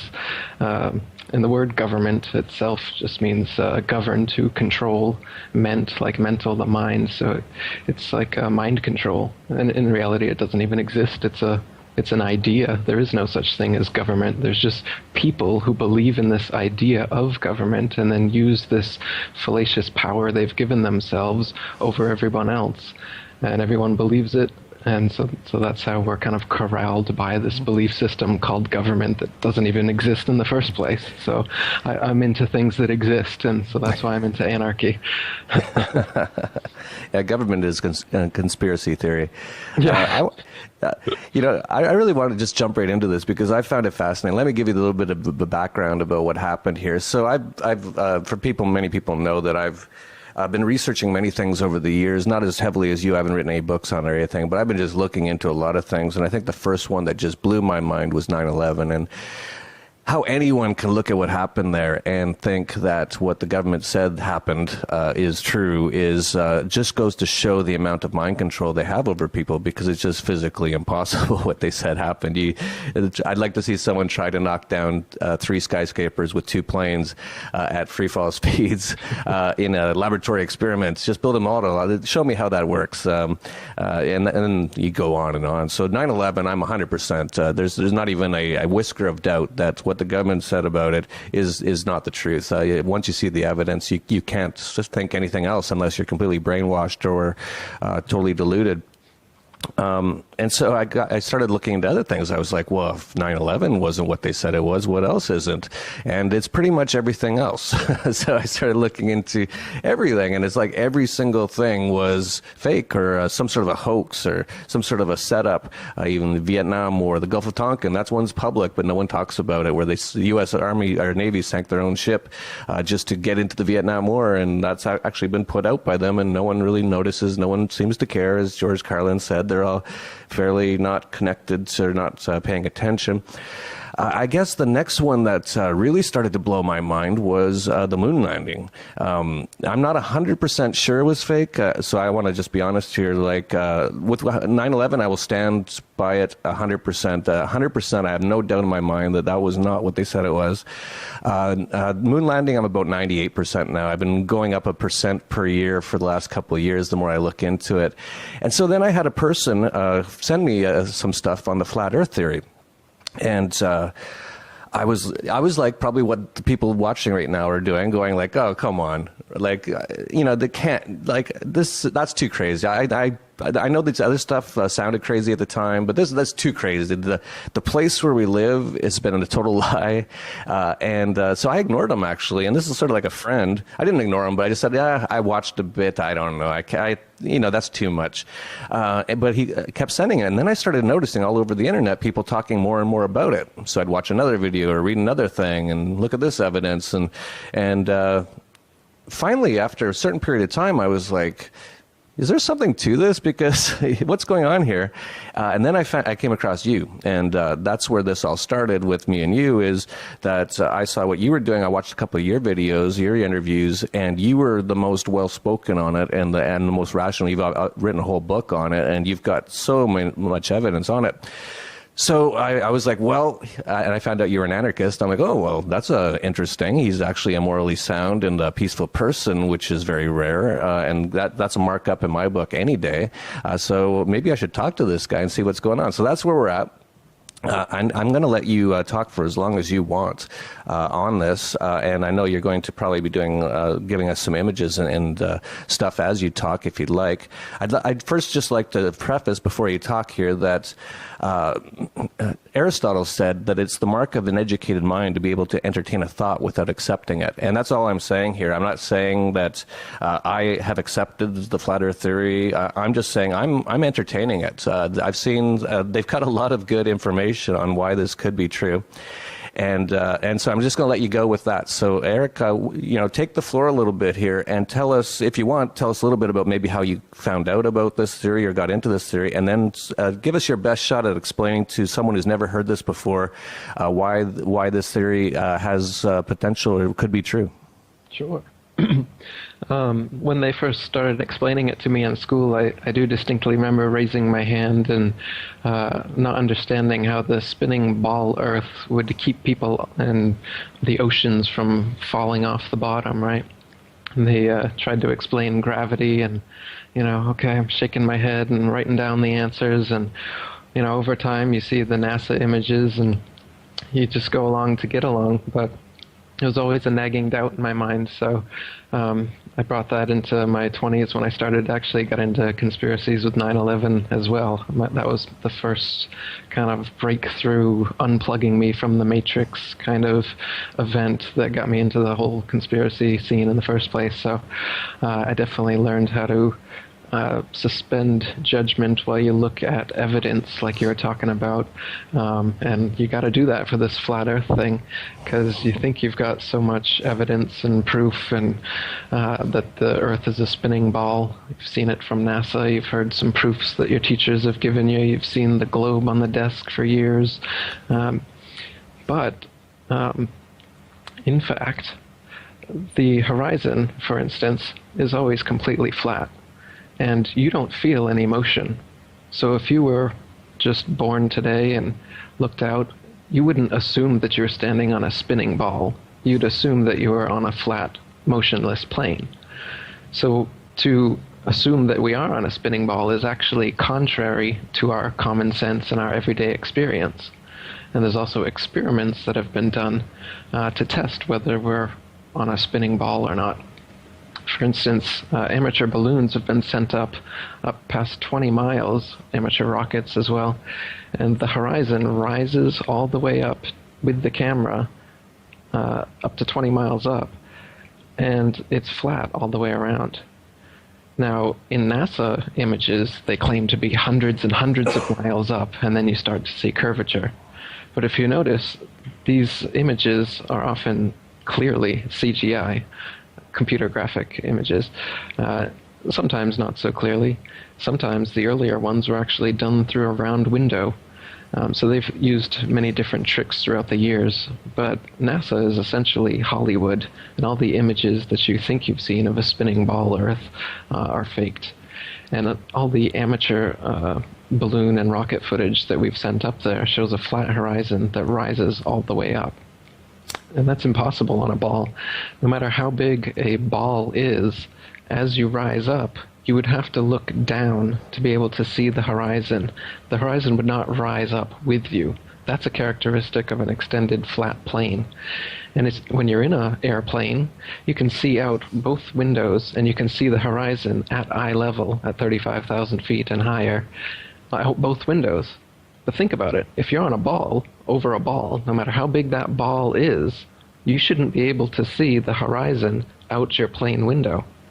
Now, some people think that they see the curvature of the ball out their plane window, but in fact they're just seeing the curvature of the glass because the windows are all slightly curved to fit with the fuselage. And when you look at the horizon through a window like that, it does give a slight effect. And GoPros and traditional cameras, wide-angle fisheye lenses, they also give this kind of effect. So a lot of footage you'll see of the horizon, it'll warp, and sometimes it'll be convex, sometimes it'll be concave, but as the camera stops moving and stops tilting, it will always pan out to completely flat and on level with the camera. Again, this is just impossible on a ball. It doesn't matter how big the ball is. The ball could be 10 times larger. They tell us it's 25,000 miles in circumference. Even if it was 25 million miles in circumference, if you're above it, you're above it. You would have to look down to the horizon. But you just never will on the Earth, the actual Earth. So the horizon proof is one obvious one, a go-to. Another one is just the natural physics of water. It's the natural physics of water to find and remain at level. If water is dammed up and then released, it will flow out in all directions until it becomes level again. But on a spinning ball Earth, we would have to have oceans that were hundreds of miles of curved water. And this is impossible. I mean, they can't show you any example of this happening, but they claim this is what's happening on the Earth.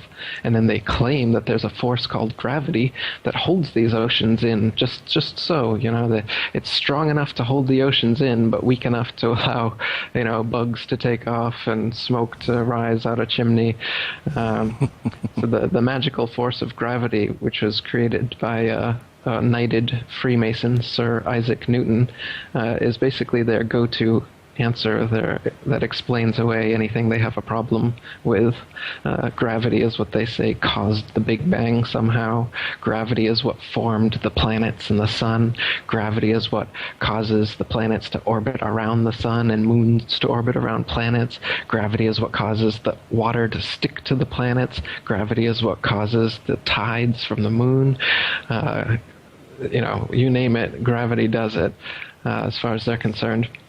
But in the flat Earth model, gravity is just density or buoyancy. In other words, an object in a medium, depending on their relative densities, will float or sink based on the friction between the two. So whether it's a gas, liquid, or solid, heavy, dense things sink and light things float. There really is an up and down in nature. They try to tell us that everything's a ball, and so up and down is an illusion. People in Australia are hanging upside down, and they don't know it. So that's another philosophical impossibility they kind of get us to believe by thinking that gravity sucks everything into the center of the ball and holds us under the ball. Meanwhile, gravity causes planets to orbit around us. So like I said, when they want to, gravity causes some things to stick to and we could become central, and sometimes it causes them to orbit things. Sometimes it causes big bangs, apparently. Gravity's a big catch-all term for whatever they want it to be. Am I right on that I heard that gravity really has never been proven? Like, what did they say gravity is? Like, do they even have like some sort of model, or is it just a word? Yeah, they've got plenty of calculations, and you can look at Wikipedia, and they've got pages of complex mathematics that I have no idea what it means, and supposedly it all has to do with gravity. But again, in actuality, everything can be explained through density and buoyancy without assuming that there's this magical pulling force that pulls things towards the center. They call it a mutual attraction of masses, and that a mass, by virtue of its mass alone, causes this force called gravity, which causes other smaller masses to orbit or stick to those larger masses. But they can't actually show you any example in nature where this happens. They can't show you some object that's so massive, why can't they create some CERN, massive thing that's so massive and dense enough that they could at least cause a dust bunny to gravitize around it? They can't create any sort of experiment to prove that this gravity exists, but yet it's their catch-all explanation for everything that they can't explain. So really the science that people think is so solid that we've been believing with gravity and astronomy and the whole Big Bang cosmology with billions of planets and stars and suns and all this is all science fiction. What's actually going on is we're on a flat plane. I don't know how far the flat plane goes. That's still a mystery. But the sun, moon, stars, all the celestial bodies rotate around us. And this has been proven, too. Since the 1800s, they've done experiments. You can look up Airy's failure is one. George Airy put water in a telescope to slow down the starlight coming in, and comparing it with control telescopes, you're able to see whether it's the starlight that's moving over us relative to a stationary Earth, or is it the moving Earth rotating under a relatively stationary star.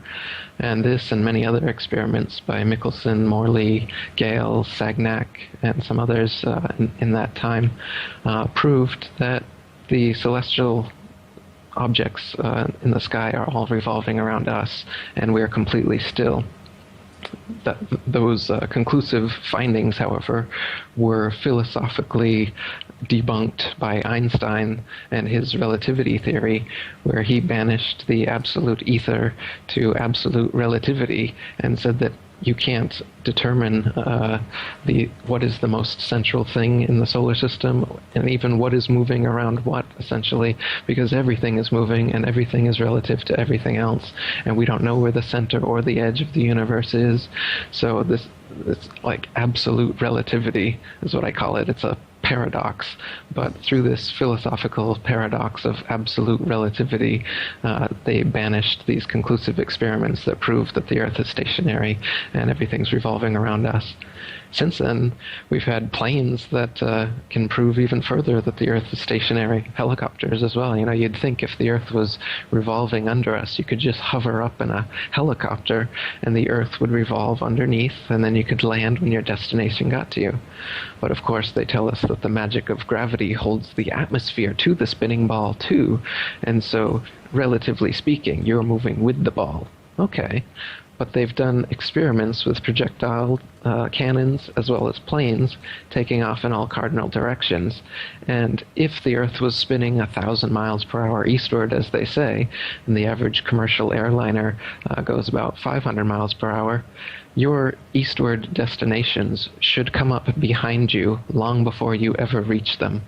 That's just a fact of this. But it's not the case that going in any direction changes the resistance or speed of a airplane. So, and you can imagine how difficult it would be to try to land on a runway that was going at 1,000 miles per hour. Pilots land at all 360 degrees.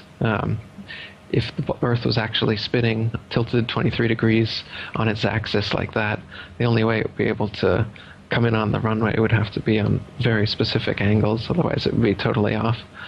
But again, they just tell you the magic of gravity and the Velcro of the atmosphere somehow makes it so that that's all negligible. Another thing they say is negligible is that, if the Earth was a ball and you're flying over it, you'd have to descend gradually to stay at the same altitude. But it's not the case. Whenever pilots are flying, they go up to their desired altitude, they level off, and their artificial horizon remains level, and they just keep on going until they're ready at their destination, ready to come down. at 500 miles per hour, they would actually have to descend approximately a half a mile every minute just to stay at the same altitude. This just doesn't happen. If the Earth was a ball and they didn't descend, after a half hour you'd be out into outer space just from going straight, right? I can go on. Like I said, yeah. I've written a book about it. Maybe what I should ask you instead, which is more fun, is why do you think you're on a spinning ball, Jeff? Well, I don't. I'm glad you asked me a question on that because I have a lot of thoughts on that. I was just thinking as you were writing or talking. Sorry, I was writing, trying to take some notes. What I've found in my life is that, okay, I'm going to give you an example. I started off more the economics side of things when I started to wake up. So my first introduction to, hey, maybe we don't need government, maybe government is evil, was after the tech bubble burst in 2000, and there seemed to be no explanation for it. So I started looking into how the money system worked, and the very first book I read was The Creature from Jekyll Island, and I was like, whoa, this is not what you're told. And then I just kept looking into it, and the further I looked into it in Austrian economics and stuff, and, back then, especially, I was like, hey, I've got to learn this economics because, I have to understand how this system works. I'm quite involved in the financial monetary systems, investing, things like that. If I don't understand economics, that's crazy. And I looked at, what they teach you in school, and it's all these formulas and craziness and Keynesian sort of craziness. We add up all these numbers and then that tells you what the economy will do. It's like, okay, so I was like, well, I'm not smart enough for that kind of stuff. But then I found the Austrian School of Economics and they're like, no, you just look at everything from first principles. You just say, this is the way it is, and you go from there. You don't need all these formulas and stuff. And so what I've discovered over time is that in the economics profession, there's a ton of garbage they just teach you in school, and it actually makes it look really confusing. And like you have to be this super genius in math to even think about becoming a really serious economist. But what I found out is most of that stuff, or quite a bit at least, is totally just BS. It has nothing to do with anything. It's useless at the very best. And so when you ask me, why do I believe that I am on a spinning ball or whatever, what came to mind is that, a few years ago, I looked into it's called the Thunderbolt of the Gods, the electric universe theory. We'll put a link to that video down below. And the same thing with astronomy. I was like, oh, I don't know. They've got all these computer models, and I'm not very good at math. That's my thing. And I was like, how could I ever even understand any of this stuff? And then I watched the Thunderbolt of the Gods, the Electric Universe theory, and it just made sense. They just asked questions like, why does a comet have a trail of stuff coming off of it, ice or whatever it is, if it's, they've got all these things. And I was like, that makes total sense. If you watch the Thunderbolt from the Gods, you'll understand what I'm saying. And so basically I've come to the conclusion that I just have to use my own brain and my own senses and my own ability to perceive information and go from there. I can't listen to these professors and PhDs because I think they're mostly just spinning garbage. And so that's why I'm so open to what you're talking about, because you're right. I don't feel like I'm on a spinning ball. I might be. I don't know. This is a very new idea, by the way, started by the Masons, 500 years ago or whatever. And before that, it was fairly understood you were on the flat Earth. Then something happened. Some people took over and started killing you if you said you weren't. And then so yeah, it is definitely all the perceptions that I have go with your theory, and that's why I'm attracted to it. Maybe it's that physical law of attraction or whatever, I'm open to these ideas. I'm listening to you and writing notes as you speak because it makes so much sense. Right on. So, thinking about it, back to your education, do you remember any proofs that you were taught as to why you're on a spinning ball? Why is the Earth a ball? Or things you've seen on television, perhaps? Well, I just didn't go to school much. I think that's why I am able to think fairly freely and not just listen to dogma and not just accept and repeat what I'm told. But no, I think it's mostly just growing up in a situation where, like you said, you got that globe on the desk. You listen to the news or anything, and they talk about NASA did this in outer space, and here's the photos of the Earth, which now that I look at them, they all look fake. But so yeah, I think you're just sort of ensconced in this sort of environment where these things are just never brought up, and so you just assume it must be the case. Yeah, you got it, man. And yeah, like you're saying, the people that are the most indoctrinated are the professors and the people who've looked into this so much. They've just been buying what is being told to them by authority, and so they're arguing from authority, and you can see it in the comment sections of everything I make. The argument is always from authority. When you argue from evidence, experience, and experiments, you're going to come to a flat, motionless Earth every single time. Yeah, I'm sure we're going to have a million comments down below. And, I have this one, there's a few people every now and then that say this. They say, you're hurting the liberty movement by talking about things like this, because a lot of people think this is crazy, including myself, they say. And, it's usually some little loser. And I've had this happen even just in the last few weeks. Just some loser who's never done anything. And he's like watching you because, he's never done anything. So he's got to watch everything you're doing. And they'll say, you can't talk about this stuff because you're hurting the liberty movement. It's like, fuck off. You're not doing anything for the liberty movement. I'm working like morning to night on it. I've probably brought in more people than most people into the liberty movement in the last few years. So yeah, go, take a walk, you're a bunch of losers. So we'll see that down in the comments down below. But let's talk to the people that are really into science, or as I'm starting to call it, scientism, after I got that word from Mark Passio. There's going to be a lot of people who are really into the science. And hey, don't get me wrong, I think it's possible that the science stuff is right. I don't know. I have to see with my own eyes more to see it. But they're going to say stuff like, what about when they, there's all these scientific sort of reasons why, that this can't be right. Maybe you can talk about a few of those sort of things that you debunk a little bit from the flat Earth theory, how some of these, what the people are going to say about how science proves this is wrong. Like, for example, some experiments or something like that. I'm sure you know more about it than me. Sure. Yeah, this is what I was trying to get out of you in the first place. So, so for instance, people will usually come at you with, well, what about circumnavigation? That's one you learn in school. We can circumnavigate the globe, so it must be a globe. You can go all the way around it. So if the Earth was flat, you couldn't go around a flat Earth. But the flat Earth model, what we're looking at here is, imagine a disk with Antarctica being an ice ring all around it, and the oceans being held in, and the North Pole at the middle. So with this model, circumnavigation just means east to west, like a compass point, set it in the middle. You can trace a circle. And Magellan's journey, for instance, basically was that, with a few inlets and outlets along the way. All he did was go around from east to west, the flat Earth. This doesn't prove that you're on a globe or a flat Earth either way. It can go either way. So basically, the circumnavigation proof is not a proof at all. It could happen regardless of whether the Earth was flat or a ball. Another scientific proof that they'll come at you with is that ships, as they're disappearing on the horizon, as they get further and further away, the bottom, the hull, will start to disappear before the masthead.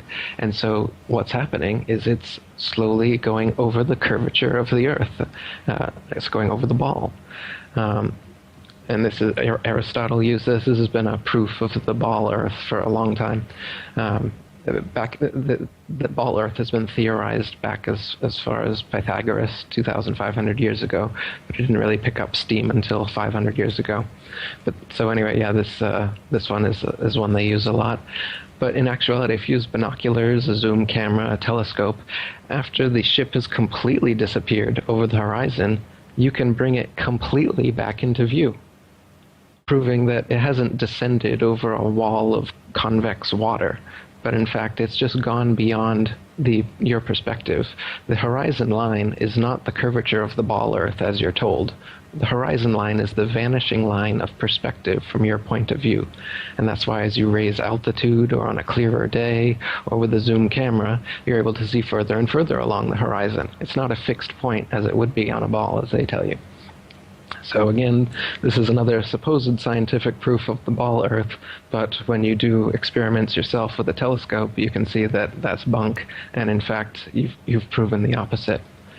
And just, I know there's going to be a lot of people who are going to be devil's advocating, watching this. So I'll do it for them because I've asked these questions as well. So my question was, why, if it's a flat Earth, why couldn't you stand on the coast of California with a telescope and see Japan or Hawaii or something? And I think you know the answer to that. I'll let you answer that. Yeah. You can't see an unlimited distance, regardless of whether the Earth is flat or a globe. And the lowest layer of the atmosphere is the densest and not transparent. So if you imagine like a hot, humid day, the haze over a road, all telescopes will eventually blur out in that same kind of way due to the air. So no, you can't see an infinite distance. And the reason people think this, again, is they think that when they point their telescopes up, that they're seeing starlight from trillions and trillions of miles away, because that's what they've been told by NASA. Now, in fact, you can measure with sextants and plane trigonometry how far away the sun, moon, and stars are, and they figure to be only a few thousand miles off the surface of the Earth.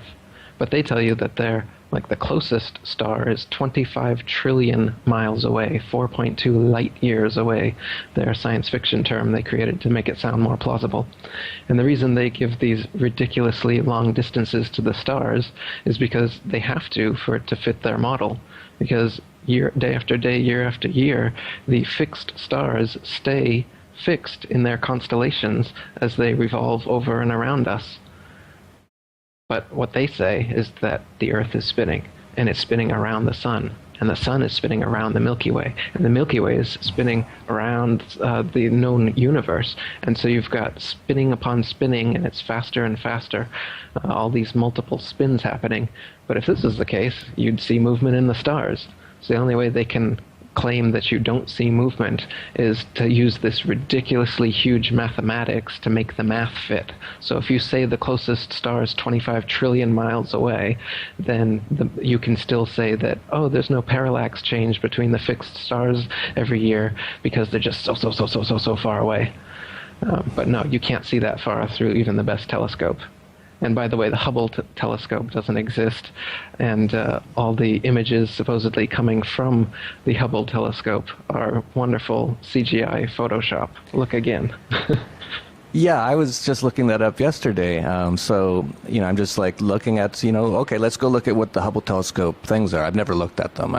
I don't care that much. I'm busy doing my own thing. So I said, well, what's this Hubble taking anyway? So I went and looked at the images, and these images are, wow, these are amazing. Like, how are they getting such amazing images? Like, why don't they turn it back around on the Earth and get some really amazing images of the Earth? Like, they don't really have any images of the ball Earth that's ever been taken, right? Like, that was my question. And I actually had another one too, was about Antarctica. This is a really interesting one in my opinion, and I want to hear your answer. It appears like no one has ever crossed Antarctica from one side of the Earth to the other side of the Earth, even in a plane. Which seems insane to me, and maybe you know of some evidence that they have, but I don't know of any. Or at least someone's claiming that they have. And so I was sort of chatting with a friend the other day, because I've been so interested in this, I've been looking it up, and I said, well, if, we really just need to get a plane and fly it over Antarctica, like just to see what's going on. And my friend who doesn't know anything about your theories or anything, he said, oh, no, it's just way too cold. And I'm like, well, they fly over the North Pole pretty much all the time. And he said, no, it's just way too cold. It's too big, too, down there. And I said, well, in the 1960s, they had the technology to fly to the moon, which is way colder and way hotter, play some golf, drive around in a golf cart, and come back. Why can't we ever get a plane to fly over Antarctica? So I'll let you respond to that one.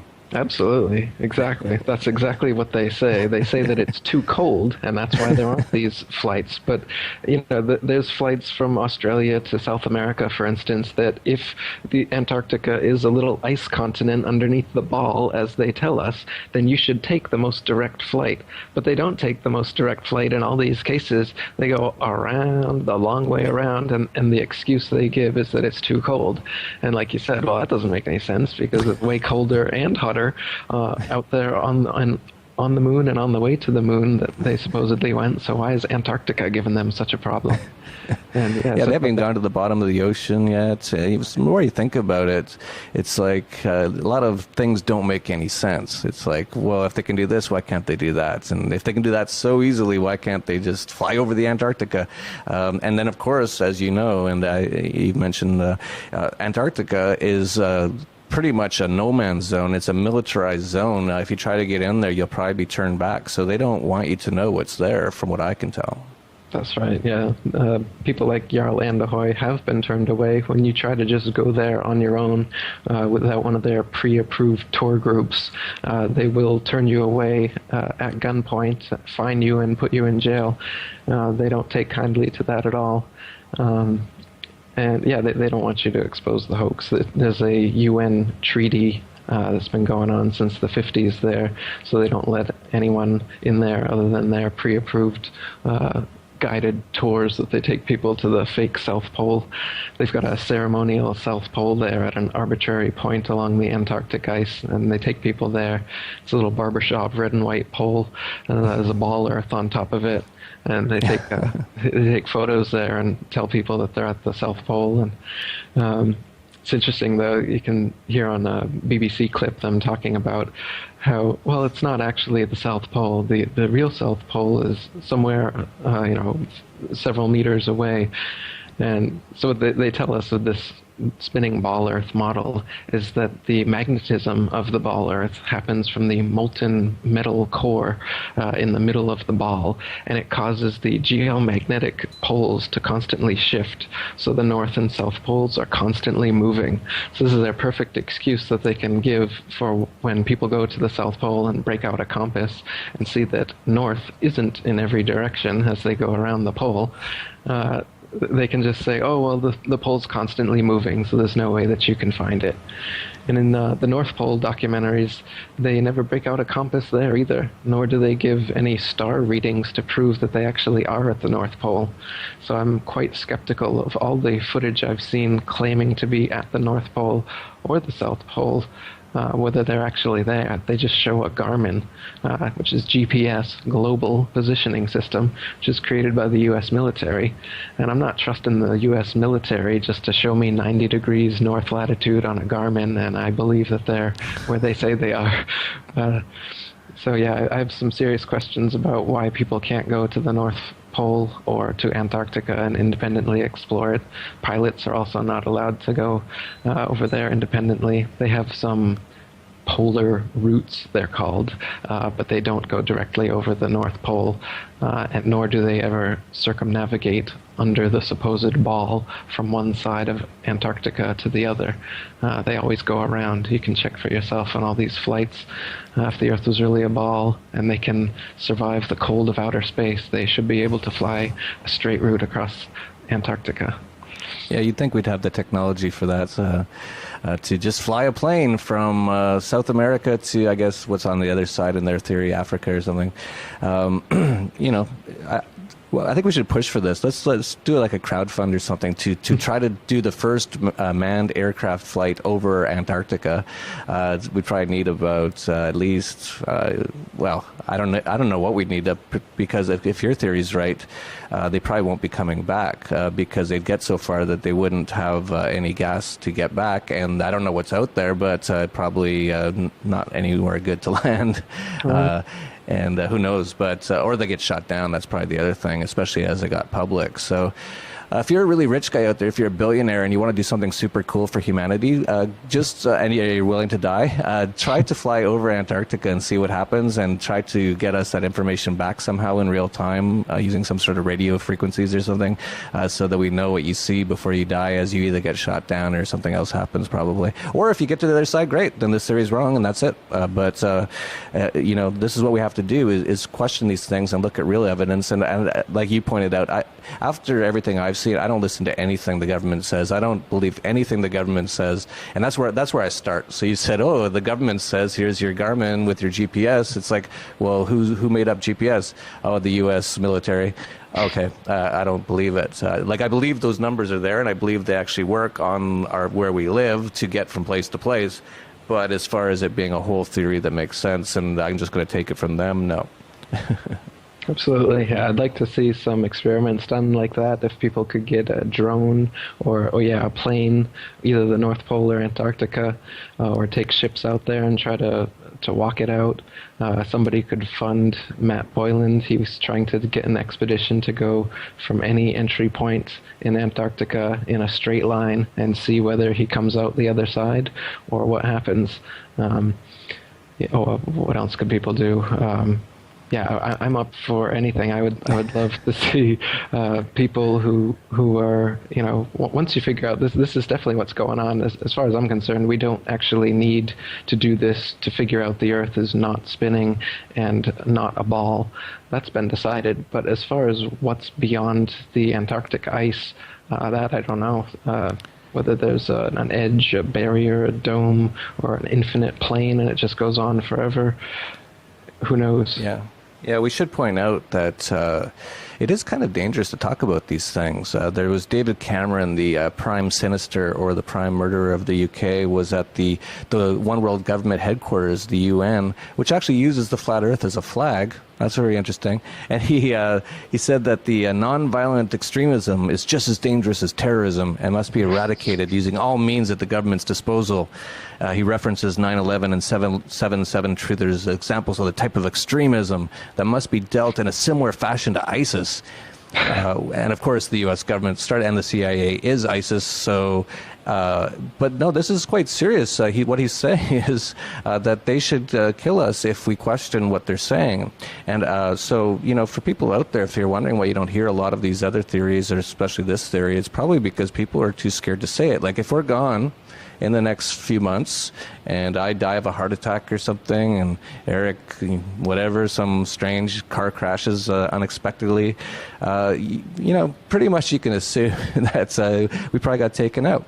But what we got to do is spread this information. And I'm not saying, again, I'm not 100% on the flat Earth. I'm going to need to see more evidence, but I think the evidence is incredibly compelling to the point where I will continue to look into it for sure.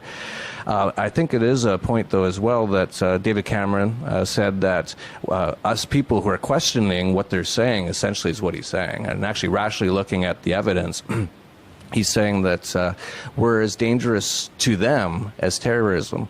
And that's actually right, because if enough people wake up and look at all the evidence and listen to their own senses and what they're seeing, and not to some professor on TV who's got all these charts and numbers that you don't understand and probably no one understands, and if anyone understands it, they probably don't even get that how it relates to anything. They're just like math freaks or something.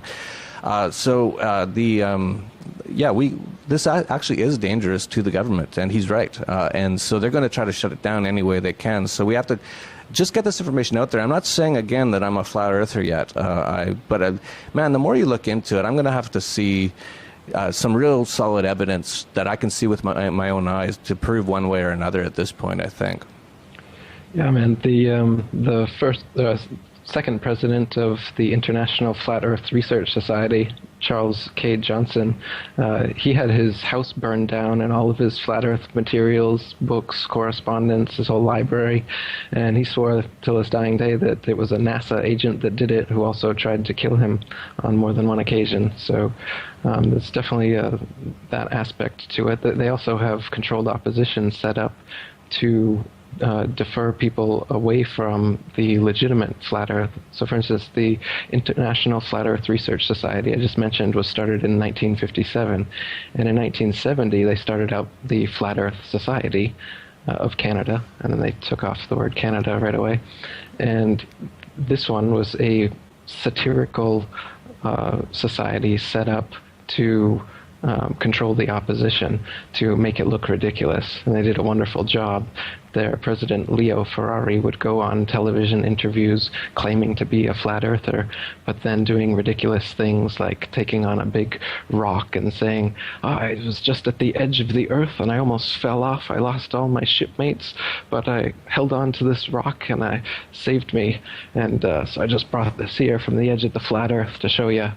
And he'd say things like this. And nowadays, the Flat Earth Society promotes false flat Earth arguments, such as the flat Earth disk constantly rising to account for gravity. They say instead of the force of gravity pulling us down, the flat Earth disk constantly rises up. And they claim that this is what flat Earthers believe. But as I said earlier, we don't take gravity as being real in the first place. We just take experience and experiments, the zetetic method as it's called, just common sense. You don't need to, Occam's razor, you don't need to make unnecessary assumptions and call something gravity when it's completely explained with the already existing laws of density and buoyancy. So that's characteristic of their pseudoscience that's nowadays taught as science. And when somebody presents you with ideas of a flat Earth or a geocentric system, that's thought of as ancient pseudoscience that our ignorant ancestors believed, when in fact the experiments, experience, evidence, common sense is actually on that side. And we've been fed a bill of lies, pseudoscience, for so long that we believe it to be science. Yeah, they always try to flip everything like to be the opposite of what it really is. And when I say they, I don't know exactly totally everything about all this stuff, but it appears to be Freemasonry seems to be a big one involved in what they call the occult, hiding the knowledge. Occult just means hidden. And for whatever reason, over the last few hundred years, it looks like they have just decided they don't want people to know what life is. They want to totally try to confuse them in every single way, including the money system. If you're in the U.S. and you pull out a $1 bill, just look at the back of the $1 bill. That's the Masonry symbol, the all-seeing eye pyramid. So you have an occult symbol in your pocket. So this is not crazy theories. This is what's going on. I've heard that what they're trying to do is trying to get humanity away from God, whatever God is, spirit, gods, from themselves, from understanding truth, from being human, basically. And I don't know why they're doing that, and I don't know if it's satanic, or I don't know if they're just screwed up psychopaths. I don't know, and maybe you do know. And if you feel you have some evidence on that, let me know. But isn't that right, that it's basically been sort of from Freemasonry, they've been trying to hide this knowledge for a long time? And if it is true, do you know why they're trying to do it? Yeah. Like you said, on the dollar bill, the mono eye, that's the one eye of Freemasonry, of the Illuminati, whatever you want to call it. So money is definitely part of the scheme. As you mentioned, the UN, their symbol, their logo, their flag is a flat earth. And it's divided like a target, like a bullseye. It's divided into 33 sections. And, there's 33 degrees of Freemasonry. The first 3 degrees are called the blue degrees. The flag also happens to be blue. So you've got that encoded there. And then the people who originally brought us the spinning ball Earth from all the way back to Pythagoras and Copernicus, Galileo, Newton, Kepler, these people are all Freemasons as well. I showed in my Freemasons Exposed book, there's pictures, paintings of them doing Freemasonic hand signs, standing with Freemasonic objects and everything. And of course, nowadays, the NASA astronauts are unabashed Masons. You can just look online and find that literally every astronaut that claims to have walked on the moon, and every astronaut that even claims to have been in Earth orbit is a Mason, or their father was a Mason, and it's openly admitted. So this deception has been orchestrated by and acted out by these actor-nauts, or astronauts, depending on how you look at it. They're Freemasons, on the mathematical, astronomical side, as well as the exploratory astronaut side, the whole thing. Even the Hollywood side, Hollywood is run by Freemasonry as well. So the special effects, everything they're using, right from their gravity, think of the G in the compass and the square, another possible meaning for that G. You've got God, geometry, gnosis, and perhaps gravity, their biggest deception. And you can see even Masons today, like Neil deGrasse Tyson and Carl Sagan, they're always given their little Masonic hand signs and whatnot. So it's definitely part of the big boys club that's given us every other deception, and it's worth looking into based on that alone. And the more you look into it, the more you're going to find that, like you were saying, the reason they've done this is to position themselves as the authority.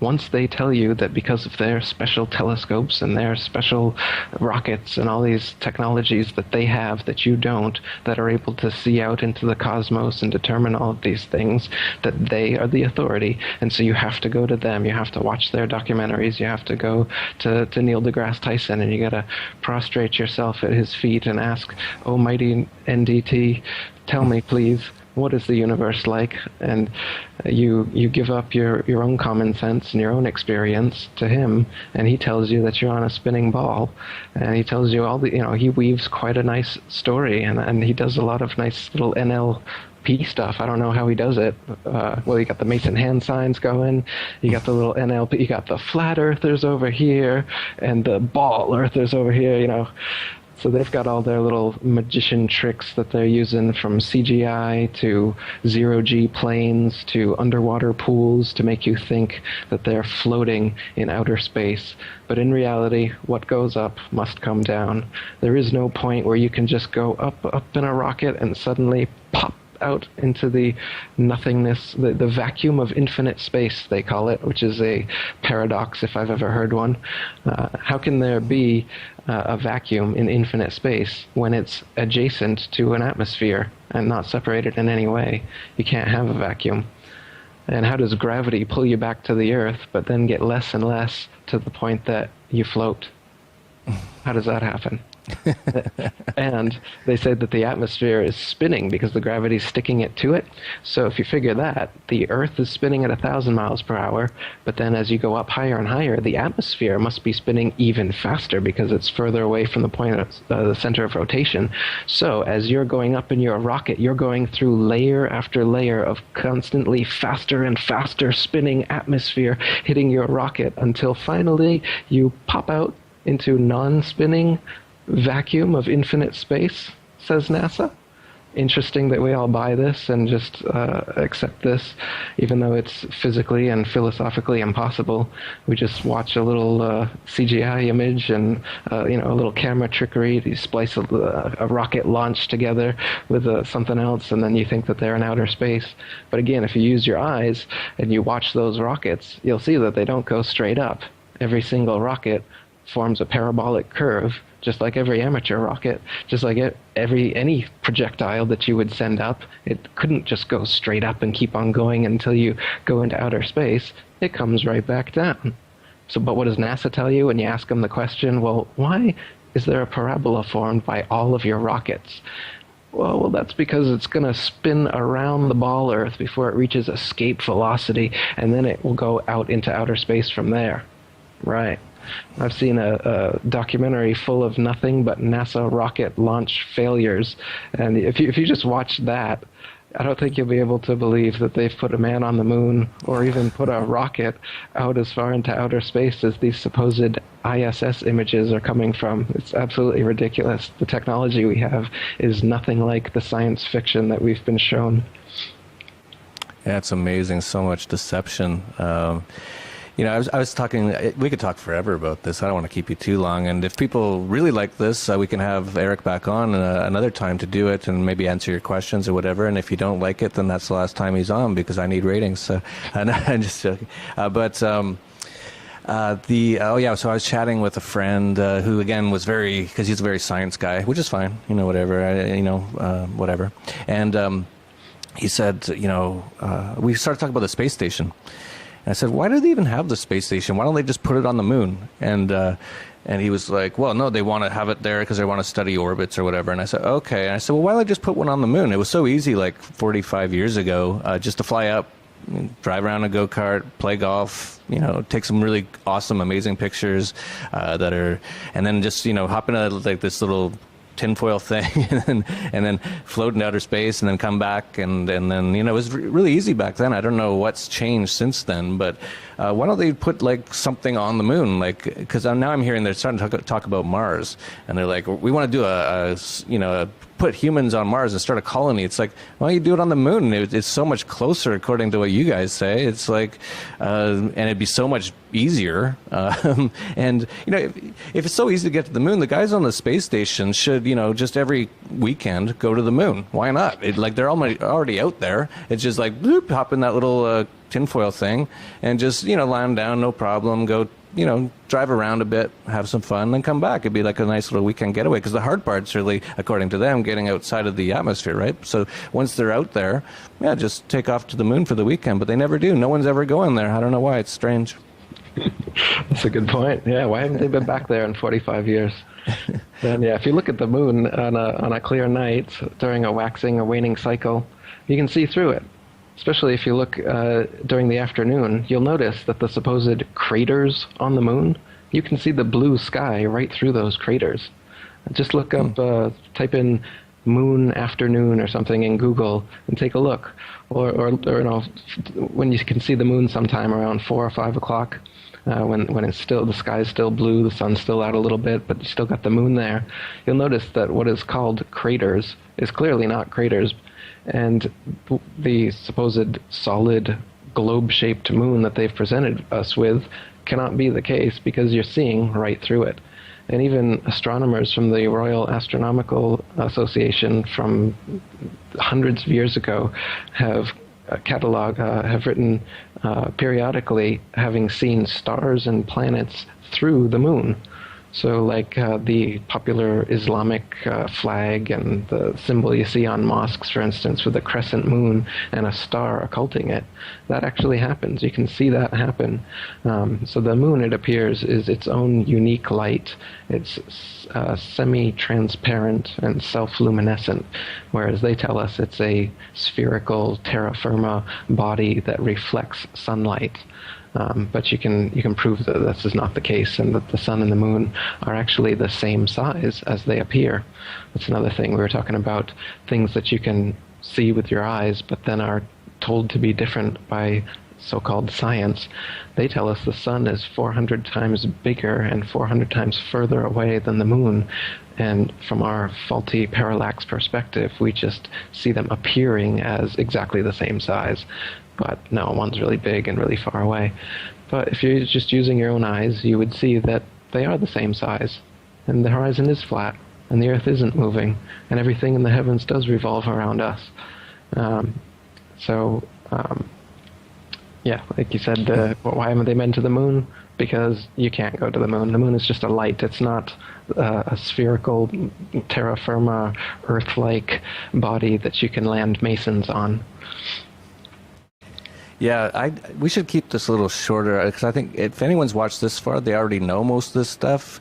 And if they haven't watched this far, then they've already given up because they're like, oh, these guys are crazy, so there's no point even talking any further. So, but there is probably some people who are like, whoa, and watching and watching and watching. So why don't you let us know where people can get more information on this sort of stuff? That's one thing I noticed. It seems to be all over the place. Maybe you, since you've already written what I consider the only book I know of that looks like it makes a lot of sense, The Flat Earth Conspiracy. Maybe you can sort of figure out a way that people can, or maybe you already have it, some sort of place where people can put evidence that proves the flat Earth theory that can be all collected, actual evidence using video cameras and showing, whatever.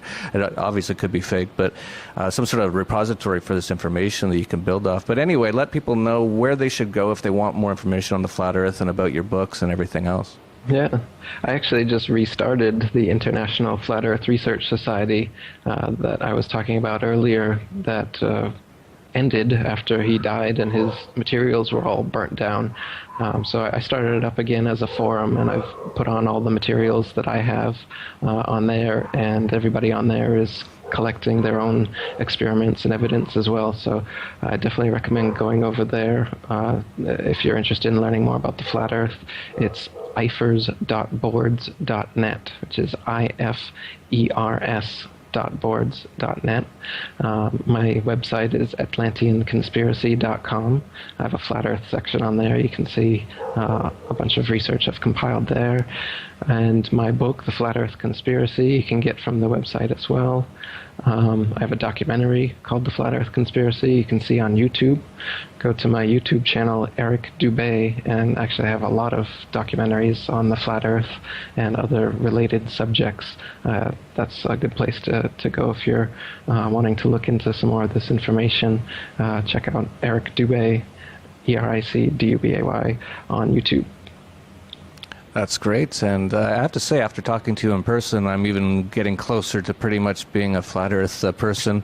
I think I'm going to hold that still because I haven't done enough research on my own to be totally comfortable. But just the way you are and the way you talk and how you're on the same wavelength as me on 9/11 and all these things says to me that either we're both crazy, which a lot of people are going to say, or I should listen to you because you're on the similar track to me, so you can bring me a lot more information which I can decipher and figure out for my own self, make my own decision on what I think is correct.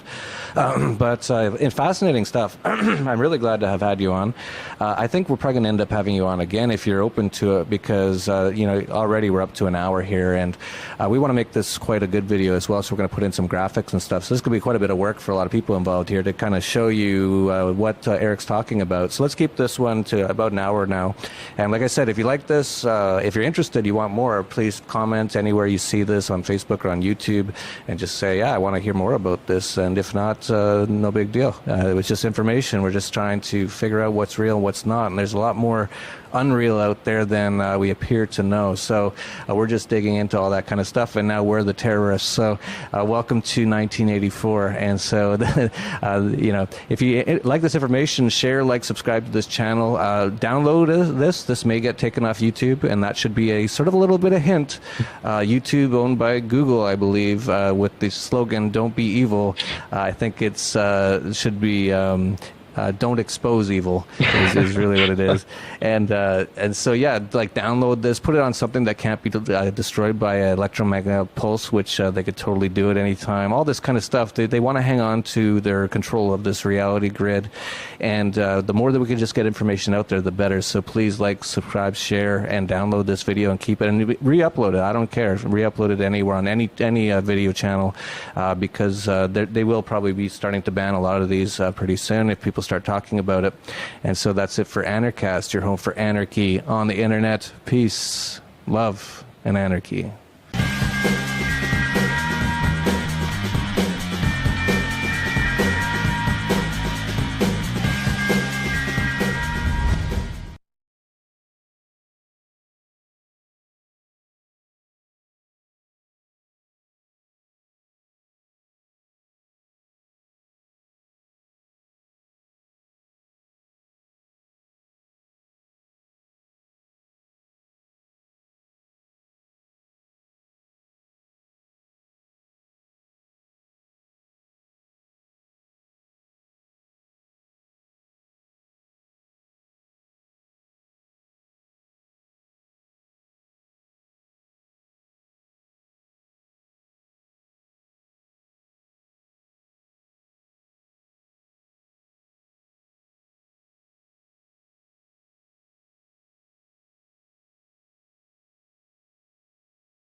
You know what? I'll read this because it's been a long time since I read it, and nobody never knows like how I go in because it's like all most people hear is, "Damn, this dude's mic is terrible," and then they hear me screaming. But I did some work here. Let's see. Let's see. Where is it? Astronomer. Why would they lie? Right? Because this is before I got my new conversation. I wish a heliocentrist would ask me why they would lie, because then I go to who's they. Okay, the people that say that we're moving around the sun, that would have began about 500 years ago with Copernicus, and Copernicus is a priest. You want to debate that, we can do that. But anyway, I don't know anybody who would be, family to a certain unit of people. Like every family has their profession thing, right? So he grew up in the church, he worked for the church, and in order to be a bishop or in order to be a priest, you got to be a bishop first. So if his name is on text to be a priest, so I can't say he was, but in order to be a priest, you got to first be a bishop. So all of these things, I'm like, the people that were in the church for some reason told these people who couldn't read the Latin text at the time that the earth was moving. Obviously, that's why everybody fucking left. And that's why they changed their tune. Oh, the church is not saying this. Well, we're not saying that. We're actually listening. You're lying. But anyway, so it's just like that. Who's lying? Well, the people that have said that we've moved around the earth. Now, how do I know that they're lying? Why? Fast forward 400 years later, Edwin Hubble says, and this is where Whitsitt picks up. He always runs my favorite quote from Edwin Hubble. And Edwin Hubble basically said, we don't have any evidence of it, like any actual evidence, but this is what we're going with. That's basically what he said. So I'm like, okay, so he's the protege for all of his descendants, which means, well, for all of his, you know what I'm saying? So that would mean you should definitely fucking know why it was proposed that the earth goes around the sun. So you telling me that there's no evidence, Einstein telling me that there is no evidence, everyone else telling me that there's no evidence, but that's what they're going to go with anyway, just tells me what I need to know. All I need to know is you guys didn't actually have any evidence. That's it. So why are they lying? Well, if there are people who claim to be, the church body, and they're going against the cosmology in the very first book of their cosmology, they're probably doing that because they don't want to accept God. I can't see any other reason why anyone would lie about the religion that they're inside of. You see what I'm saying? So it's like, why don't you think about that instead of asking why they would lie? So it's so flippantly, like it's like you really don't want to know the answer because it's really deep. But anyway, before that, I wrote this down, and this was a comment from someone else, and I'll end it like this. I'll give me 60 seconds to go through, and then I'll be done. So I took some astronomy classes, in college, and I took psychology. I'm 100% flat earther. Oh, look, flat earthers go to school. Wow, I didn't know that. Education is not truth. Being taught something for 10 years and making 90,000, so it's 90,000, to teach it doesn't make it true. Keeping the lies going will keep the funds coming. And unfortunately, academia will continue to be a joke. Academia alone is the main reason they will never tell us the truth. And by the way, we have quotes upon quotes upon quotes of other physicists, scientists, astrophysicists in this field, either in modern times or before, that have literally said, I dare not go against the paradigm. I dare not go against academia. So when people are asking, well, where are the people that are questioning shit? Well, why are there so many people saying I'd rather not go against it? I mean, it's open your eyes. Anyway, unfortunately, academia will continue to be a joke. Academia alone is the main reason they will never tell us the truth. You can ignore the spiritual side if you desire, but academia would be destroyed in many aspects, and we would have chaos. Anyone who teaches astronomy out on the streets, an astrophysicist at a university on the streets, I guess they're the same thing. Homeless and no more, $90,000 check, university libraries gutted, and the books for the college classes tossed.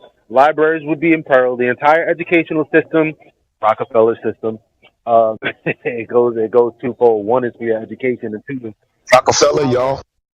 make money. But I'll breeze past that. Libraries will be imperiled. The entire educational system for teaching of the globe, space, astronomy, and so forth is basically destroyed by the truth. So, shape doesn't matter. Need more of a motive? Isn't that enough? Want more? How about NASA is finally shut down and the biggest court case ever would ensue? No more $58 million a day for green screen, harness videos, and stories of water on other planets. No more fake tragedies. Every tragedy that happened would have to be accepted as a fraud. Imagine the chaos of reaction from the American people. It would be genocide for the government. Every government on the face of the earth would be questioned, and the people with torches and pitchforks would be on the street. So when someone says, why keep the lie going, think about this.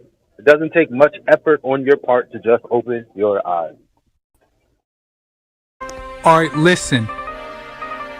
If I was to tell you 3 simple questions, would you be able to answer them about the globe? Do you think? Potentially, yeah. Okay, 3 simple questions. How have they measured the curvature of the Earth from ancient times up until today? They said that it was established to be a globe at least 1,000 years. For at least 1,000 years.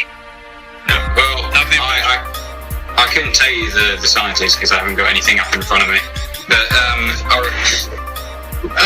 there's some scientists who used a mountain and also a lighthouse. It was somewhere in Egypt or something. And he basically went up. He knew the distance between these 2 points, went through them to sort of figure out the distance between the top points, the bottom points, and then sort of work out the curvature of the Earth. Alright, so what I'd like to ask you is that the method that you're speaking of right now, do you know it fully, or are you just kind of vaguely responding to what you think it was? Vaguely responding. Okay. Yeah, it's good that you're honest in this conversation, because that is key, right? Yeah. For us to have a good discourse. Yeah, Alright, so since you are vague, I would say that, well, you just believe that that's how they measured it, right? I mean, because of the information that you received and how you're telling us, right? Yeah. Okay, so now up until this point, is there any time in recent times that they've measured the curvature of the Earth that you know of? Well, I'd use this may not be a good answer in your book, but you can use the ISS as an example, as when they go up whatever distance they are from the surface of the sphere that we live on. Well, they can see that it is in fact spherical. Okay. It's just like your own eyes. You can sort of believe it. Right, your own eyes, but not your own eyes, right? At the same time, because it's not your own eyes; it's their own eyes. They're telling you the story from that place that they're at. They are telling you the story. Right. So you're basically believing what they're saying. Once again, you're believing what some. Right. So we're just establishing, that as much as we're not going to get into any details right now in this conversation. But so far, what I'm gathering is that you just basically believe what they're telling you. So that's fine. That you just believe that they said that the Earth is measured to have curvature. Yep. So we'll go ahead and go to the next question, which is, how do you know, or how has it been measured that the Earth has been detected to be spinning on its axis, axial rotation? So what method do you know of that we can actually do, or has been done, that detects axial rotation? I couldn't tell you. Okay, honest answer. All right, so we'd say that you just believe that however they detect that the Earth is spinning on its axis, they must be correct, because there's been a lot of people that have detected it, or a method has been done to detect it, right? You just believe that to be the case. I just believe it. Okay, so third and final question is the vacuum of space being a medium that we could travel to, or that it actually exists as a medium that they tell us. Now, how can we establish, or from your first-hand perspective, that the vacuum of space is indeed adjacent to the pressure air that we breathe? I can tell you. Okay, so real quick, I'm just going to round up the 3 first points that I just brought to you right now. And these are the positive claims that the globe Earth makes, right? That there has been measured curvature, that we have detected axial rotation, and the vacuum of space is indeed a reality that exists next to the air pressure we breathe. But with these questions, we found out that the only thing you know is that you believe that all these 3 questions are true. You don't know that they are. You just believe them. So far as you know that secondhand information has gotten to you, and you believe that the Earth is a globe that is spinning in the vacuum of space. So it's not established as true knowledge. It's only something that you just believe it to be true, and you agree with me. So no, hold on. Well, you're just assuming that I agree with you. I don't really. No, because you're saying that this information that I know is just a belief. It is. We went over that. You just conceded them. No, I didn't concede them. I said I don't know how they work. Right. You just believe. You.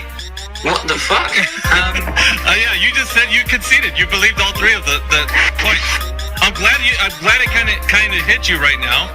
It's the first time this ever happened. It hit somebody at the end, but I'm glad you actually saw what I was doing at the very end.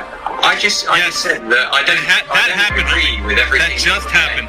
I know that you don't. It just happened. I know that. Listen, people are capable of misspeaking. Hold on. You interrupted Ben the entire time. Can you just shut the fuck up for 1 sec? You really are a rude arsehole. Hang on 1 second. Shut up. This is the first time that's ever happened that the guy actually, listen to this, right? He actually conceded the 3 points all the way through. Now he's backtracking and saying, hold on, what the hell just happened? This is amazing, right? It was specifically done. I just believe that it was been done. So yeah, you're elucidating a point that it's just a belief because you don't know. So you do understand the power of my kung fu now, right? You just got beat on and didn't even know it. So here's the thing, though, homie. And I know you're not gonna like this because I have you muted, but I have to because you were being very disrespectful. So you just believe that the Earth is a globe spinning in outer space. And you conceded to all 3 points, mind you. And it was live streamed. Everybody heard you concede those points. So it's not only that you conceded it, but we have tons of witnesses right now. About 50 people listening on the Discord, and about maybe 60 or 70 on the 2 live streams that we have running. So thank you very much for your participation, but it seems like you're not going to be very good to have a conversation with because of the way you were being. So unless you're going to say that you're sorry in a DM, then I'm probably just going to leave you muted for now. And let's get to some other new people that are in here.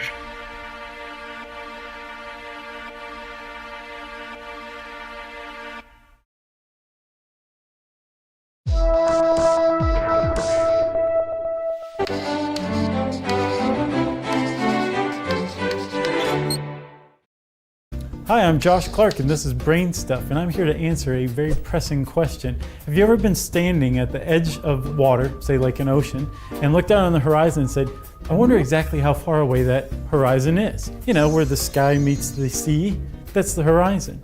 Well, it turns out because the Earth is curved that it depends on where you're standing and how far above water you're standing. Let's say that you are in the water, right? And you're up to, say, your eyes are about 8 inches above the water surface. Well, again, remember the Earth is curved, and despite the ocean seeming flat, they actually curve themselves, which if you've ever really looked at the horizon, it kind of goes like this a little bit, which is pretty cool.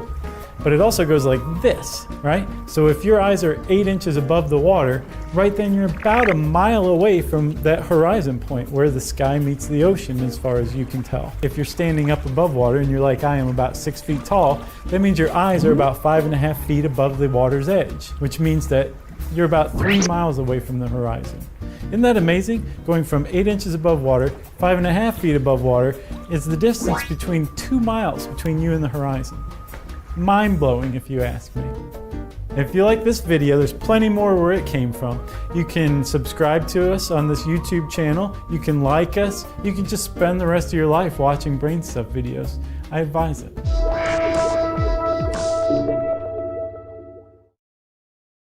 Of this size, the International Space Station will be orbiting about 1/2 inch above the surface.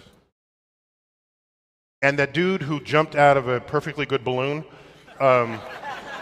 what's his name? Felix Baumgartner.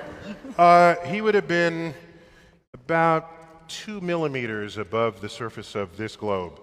That's his edge of space jump.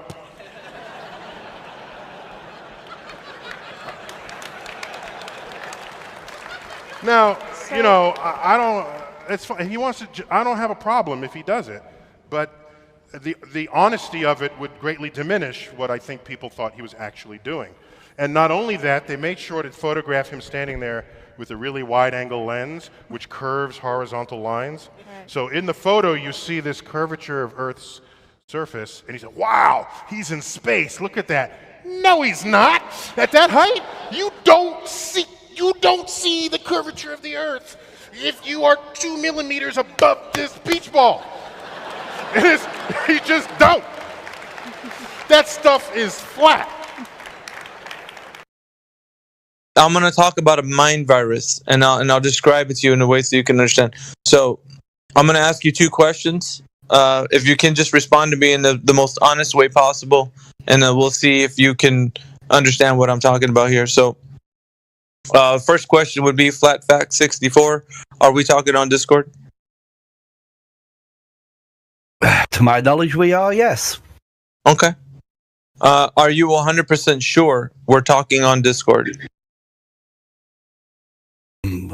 With the reality of this world, no, I'm not 100%. We could be talking on flaming goo for all I know. I mean, the reality, I don't know. No, I mean, I cannot. I don't know. I cannot definitively say to anything 100%. Okay, so the mind virus has reached you. Now let me explain. I'm gonna now that you said what you said, you answered honestly, and I appreciate that. But I'll tell you how the mind virus is still latched onto you.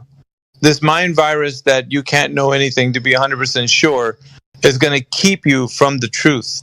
It'll stymie your critical thinking. It will stop you from looking into things. Send in the clowns. Like, if I was to ask you, Siruz, right? Go ahead and tell me what you're doing right now. Just, and I don't mean exactly... generally, what are you doing? Like sitting on my computer chair.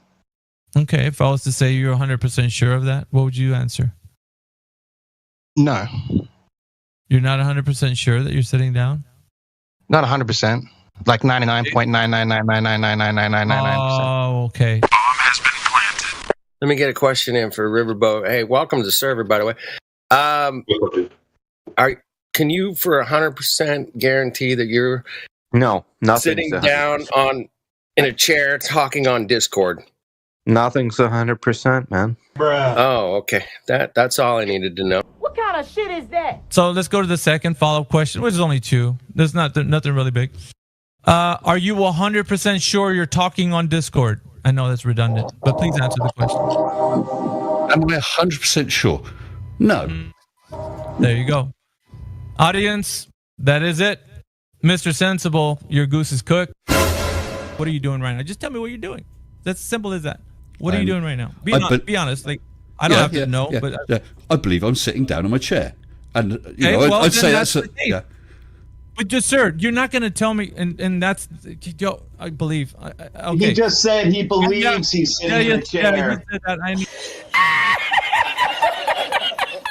Can I defend myself here? Is that okay? Please. So I don't use prediction a lot. So I don't interact with the world in absolute facts. It's all based off assumption. Those assumptions have a degree of probability as to whether they're correct or not. So I assume I'm on Discord talking to you guys right now. I can't 100% say that's a fact because I might not exist at all. I've got, I'm that type of person, but I can pretty much say it's 99.999% sure that I am here talking to you guys. That's what I mean by nothing's a fact, things are a presumption, but they have a degree of probability attached. If that makes sense. We get that. We get that. You're not 100% sure of anything. Correct. 99.999999999%. Let's find out real quick. Let me just ask this. Punjab, what are you doing right now? You can tell me. If you're not, we'll use another example. What are you doing right now, Punjab? I assume I'm laying in my bed. Okay. What? I was just going to ask you if you're sure you're laying on your bed. He assumes it. He's assuming it. Assume. But wait! There's more! Listen, did you or did you not say you can't be absolutely sure of anything? Did you say that? Okay. Are you absolutely sure of that? No. Got him. Ladies and gentlemen, we got him. You can get really close. Like I can be like 99.999% Well, yeah, we're not certain saying about any gold. sign. Let me ask you a question. Have you ever eaten food before? Very likely, yes. You can't say I'm not consistent. Bruh. Also, like whatever you're doing right now, are you sitting down, standing up? I mean, what are you doing? I'm sitting down. Okay. Are you 100% sure you're sitting down? I'd hope so, yeah.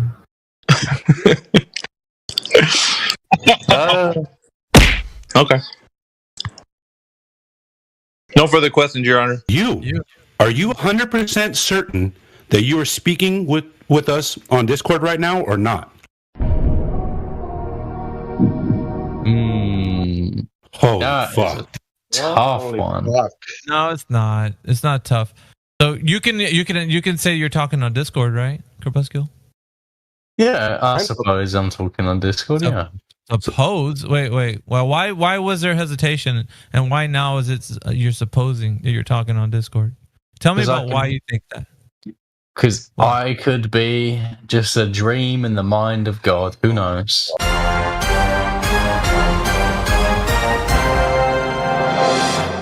You're doing something like if okay. I'll ask you this: what are you doing right now, Crepuscule? Standing up, sitting down, laying down? What is it? I'm sitting down and I'm about to eat some bread. Okay. Can you tell me that you're doing that 100%? With all certainty. No.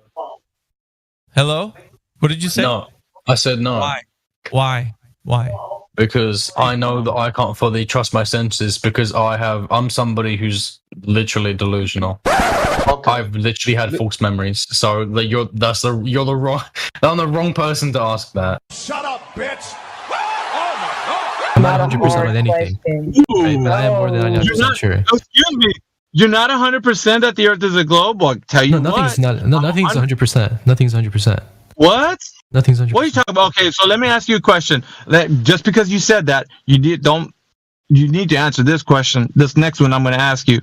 Have you ever eaten anything? Oh yeah. I might have eaten something, right? Okay, and then now I remember eating that. Now, what if there's a very small possibility? Let me finish. There's a very small possibility that my memory has been altered. I'm a schizophrenic. I'm suffering a psychotic episode. Yeah, I can introduce factors that I'm completely unaware and oblivious to. So, if I ate something, there's a high probability that I'm correct that I ate something, but it's not 100%. Nothing's 100%. Right? Bro, what are you talking about, man? But let me finish the point here. Quantum mechanics, the most technical field of science currently, is not 100%. They use probability. Why would I talk to a psychopath? You just finished saying you just finished saying you could be schizophrenic. Why would I want to have a conversation with a schizophrenic? I was making a hypothetical situation. No. You just said I could be schizophrenic. It's not. Yeah. To tell you, are you 100% sure that you're sitting down watching your screen? Well, nobody knows what's outside their perception. No, that's not what I asked. What I'm asking is exactly what you told me. I'm just repeating it back to you as in, are you 100% sure that what you told me is exactly what's going on? No, because you don't know what's going on outside of your taste, your smell, your hearing, your sight. Okay, so this is the issue that we have. Are you swimming in an ocean? Probably not. Probably not. Well, that's He's that not guy. even sure of that. He's whispering in your ear again. That professor. You would have to define what an ocean is and what's... No. You know. Like, no, we don't have to get into semantics. So for the reason of this conversation, we both understand each other in a way we know what we're saying. So you know what I mean when I say ocean, right? Excuse me. You can roast me for saying this, but I don't think I can touch a ball before, so... He probably is. Hey, man, are you talking on Discord right now? Yeah, I think so. I didn't even get the second one. You're already caving. What the hell, bro? I think so. Oh. This is madness, man. Yeah, all you guys, you live in your own fantasy. Have you ever eaten before? Bomb has been planted. Yeah, I think so. Look at this guy. I don't think he remembers his last meal. You don't remember when he's eaten, or if he has. What the fuck is this piece of shit? I can prove that. Oh, he can't. How big is the jar your brain in? Are you a brain in a jar sitting on some shelf somewhere? No, I don't think I have one of those. Shoot you! I don't have one of those. Listen to this guy. Not if you have one. Are you one? In one? Are you in a jar? I think he's just a jar. He's not even in the.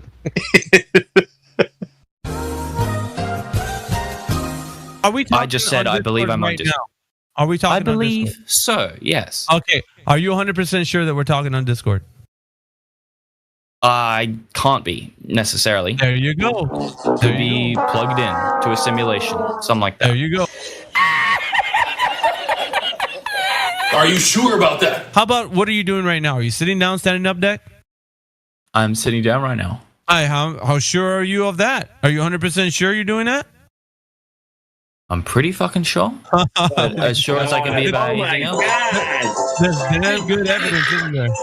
Guys, it's not that fucking hard of a jump to understand that if you don't know if the world is real, then you can't know if anything's real. Like, it's not surprising. Stop the cap. Stop the cap right now. Stop the cap. No bullshit, bro. Are you staring at a computer screen or a phone? Computer screen, yeah. Okay. Are you 100% sure that you're sitting down staring at a computer screen?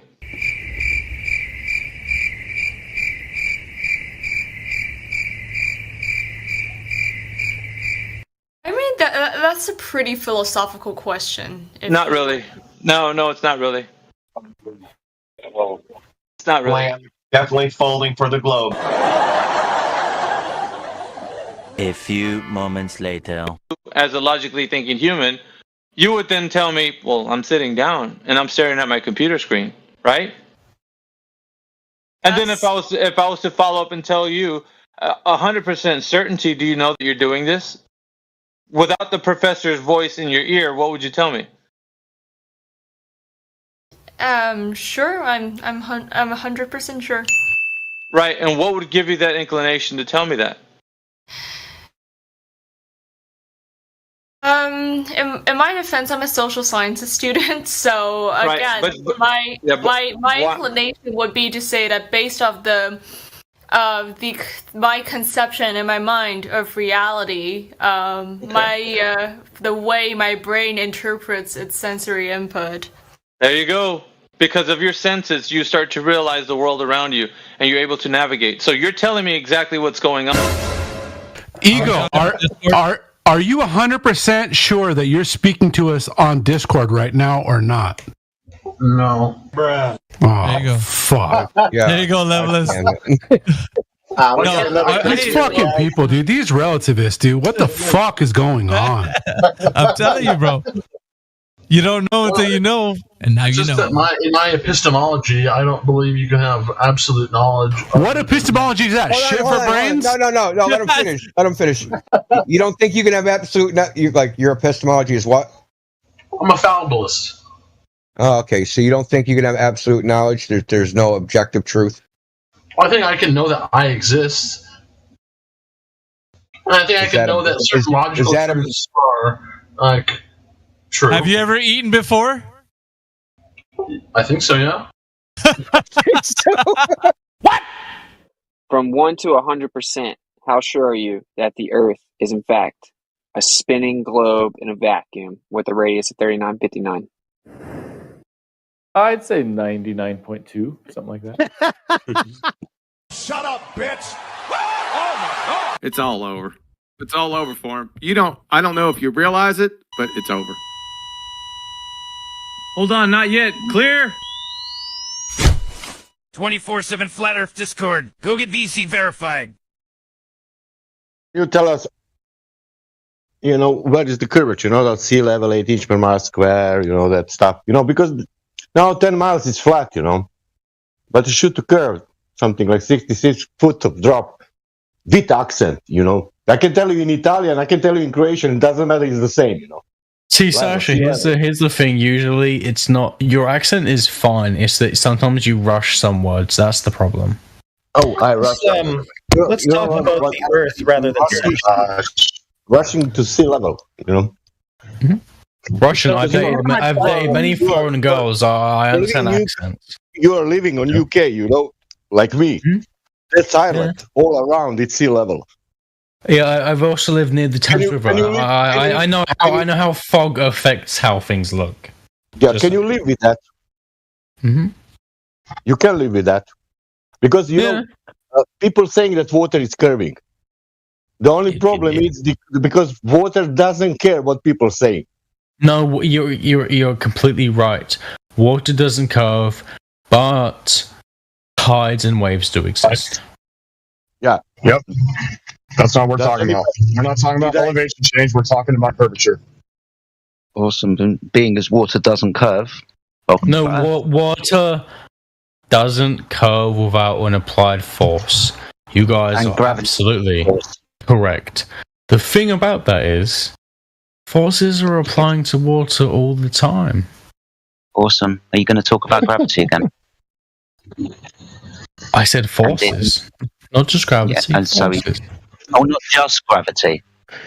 Oh, not just gravity, kinetic forces as well. Awesome. Yeah. So being as water is level upon the surface, observed, measured, and practically used to be as such, where's the curve of the water of the Earth? Where is it? I can give you many explanations. You just won't accept any of them.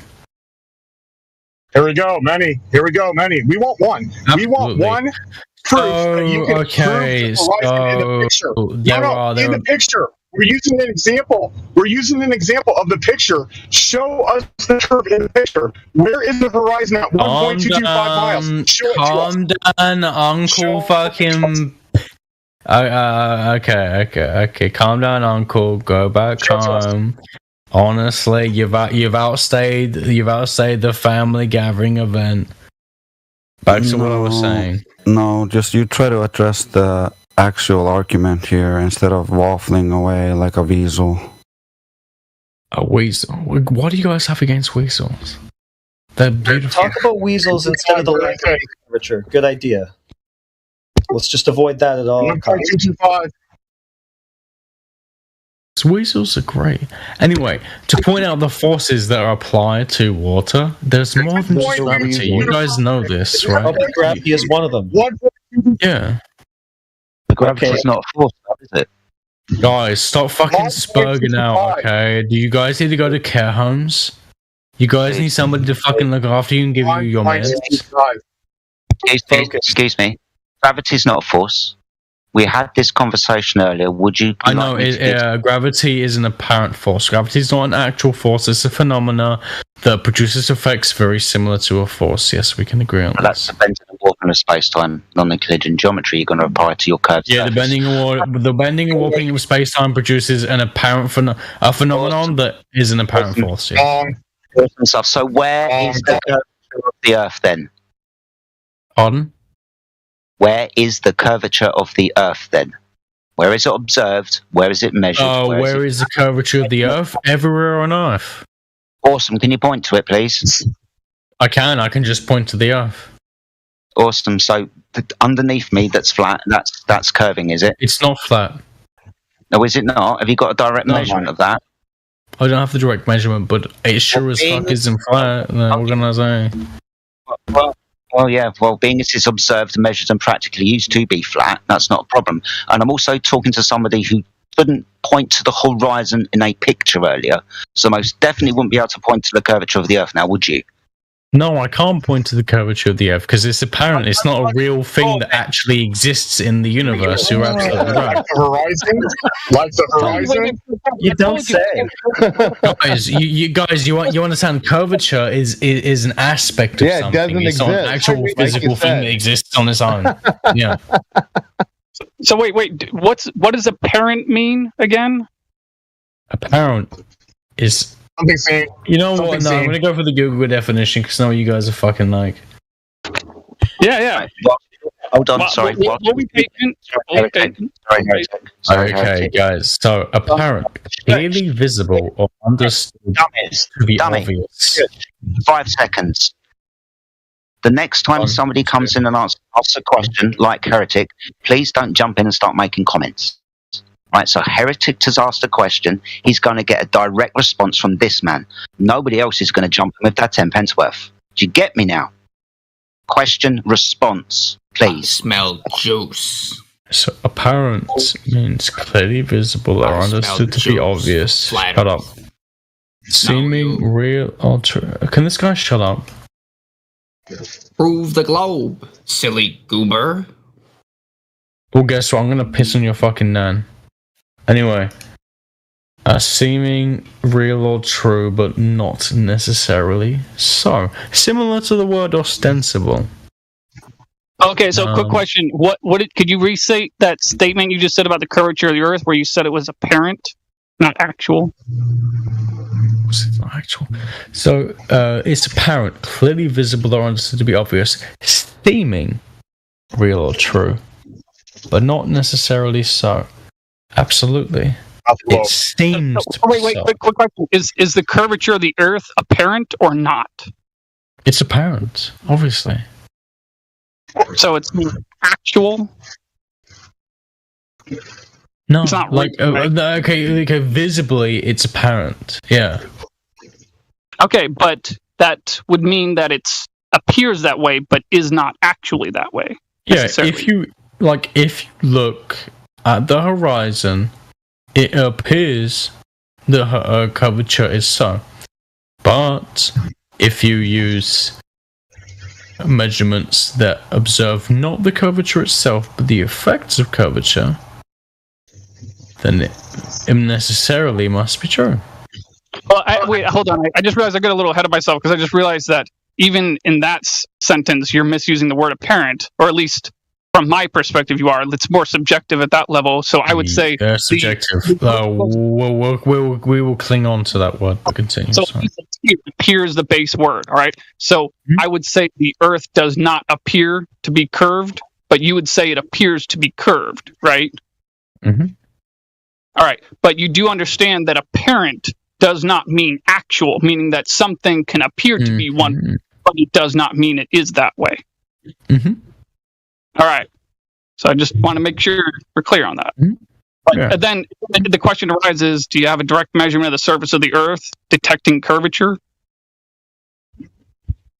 No, because what you guys mean by direct measurement is not something that could be produced for something that can't be directly seen, but has to be seen through its consequences. So you can directly observe the effects of curvature, but not. So guys, let me give you the example. You can't directly see God, but you can see the consequences of God, right? Oh boy, here we go again. That's the non sequitur. Listen, April, that has nothing to do with what we're talking about. It's a non sequitur to what we're talking about. Nothing to do with it. All right. Human society, you don't see it, you see its consequences. Okay, but how do you know that those are consequences of curve if you've never observed curve? Wouldn't you have to have proof of the curve, confirmation of the curve, to know that any of these things are effects of curve? No. You don't have to prove the curve to know that something you're looking at is an effect of curve. Say that again, please, and say it slower this time. Really listen to what you're saying. You don't have to have proof of the curve to know whether something you're looking at is an effect of that curve you don't have proof of. Do you realize what you just said? Yes. Can you say it again, this time slower. This time I want you to stress the A's and R's. Twice is enough. No, you're just going to answer now. You're not going to ask him to repeat it slower. You're not going to troll him like that, my motherfucker. You're just going to answer the question. Yeah. How do you know that any of these are effects of curve if you can't directly confirm the curve? Yeah. You don't know the curve is there, so how do you know you're looking at an effect of it? Do you guys know proof by contradiction? By any chance? Proof by contradiction. Can't answer? You can't answer. You can't answer? No, I'm asking you guys. He asked you the kind of question where you're not supposed to answer with another question. I can't answer. I'm just asking you a question.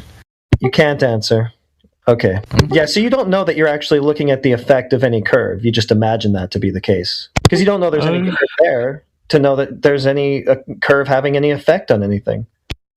You just a follow-up question, is it possible that you're only assuming that to be the case because you were raised to believe that? Is that possible?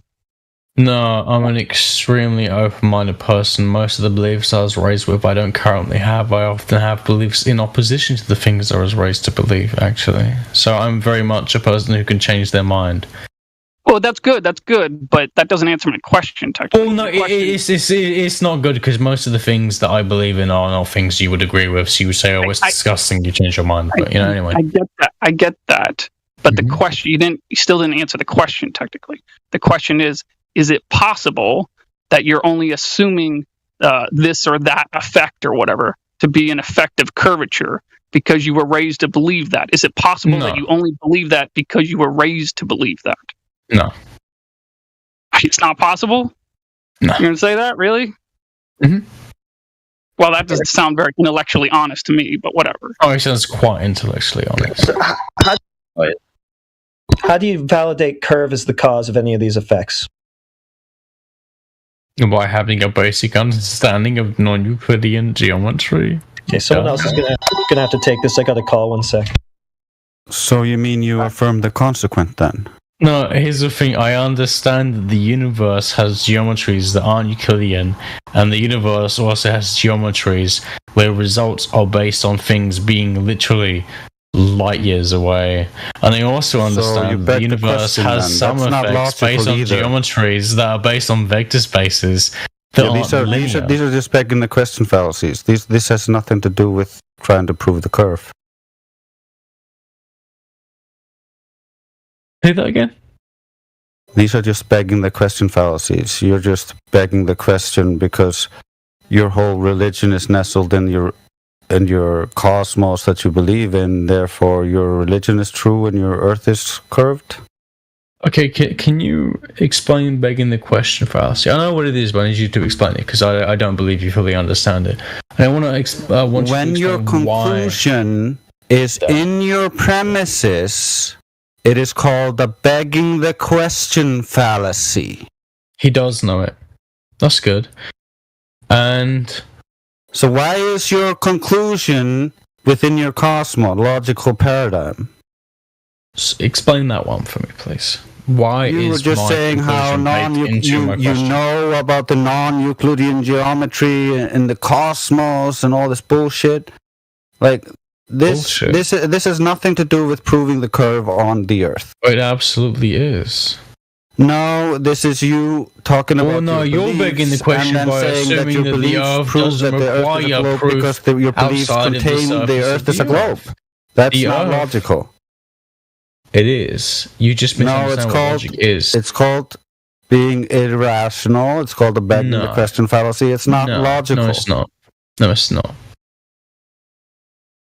You just fundamentally try to make a coherent argument for your side, or you're just going to waffle here with sophistry all day? I'm not waffling. I'm not a sophist. I'm quite. You are a sophist. That's pretty obvious for all to see. You have used nothing but sophistry since you got here. Try to make a coherent, logical argument, and we will go from there.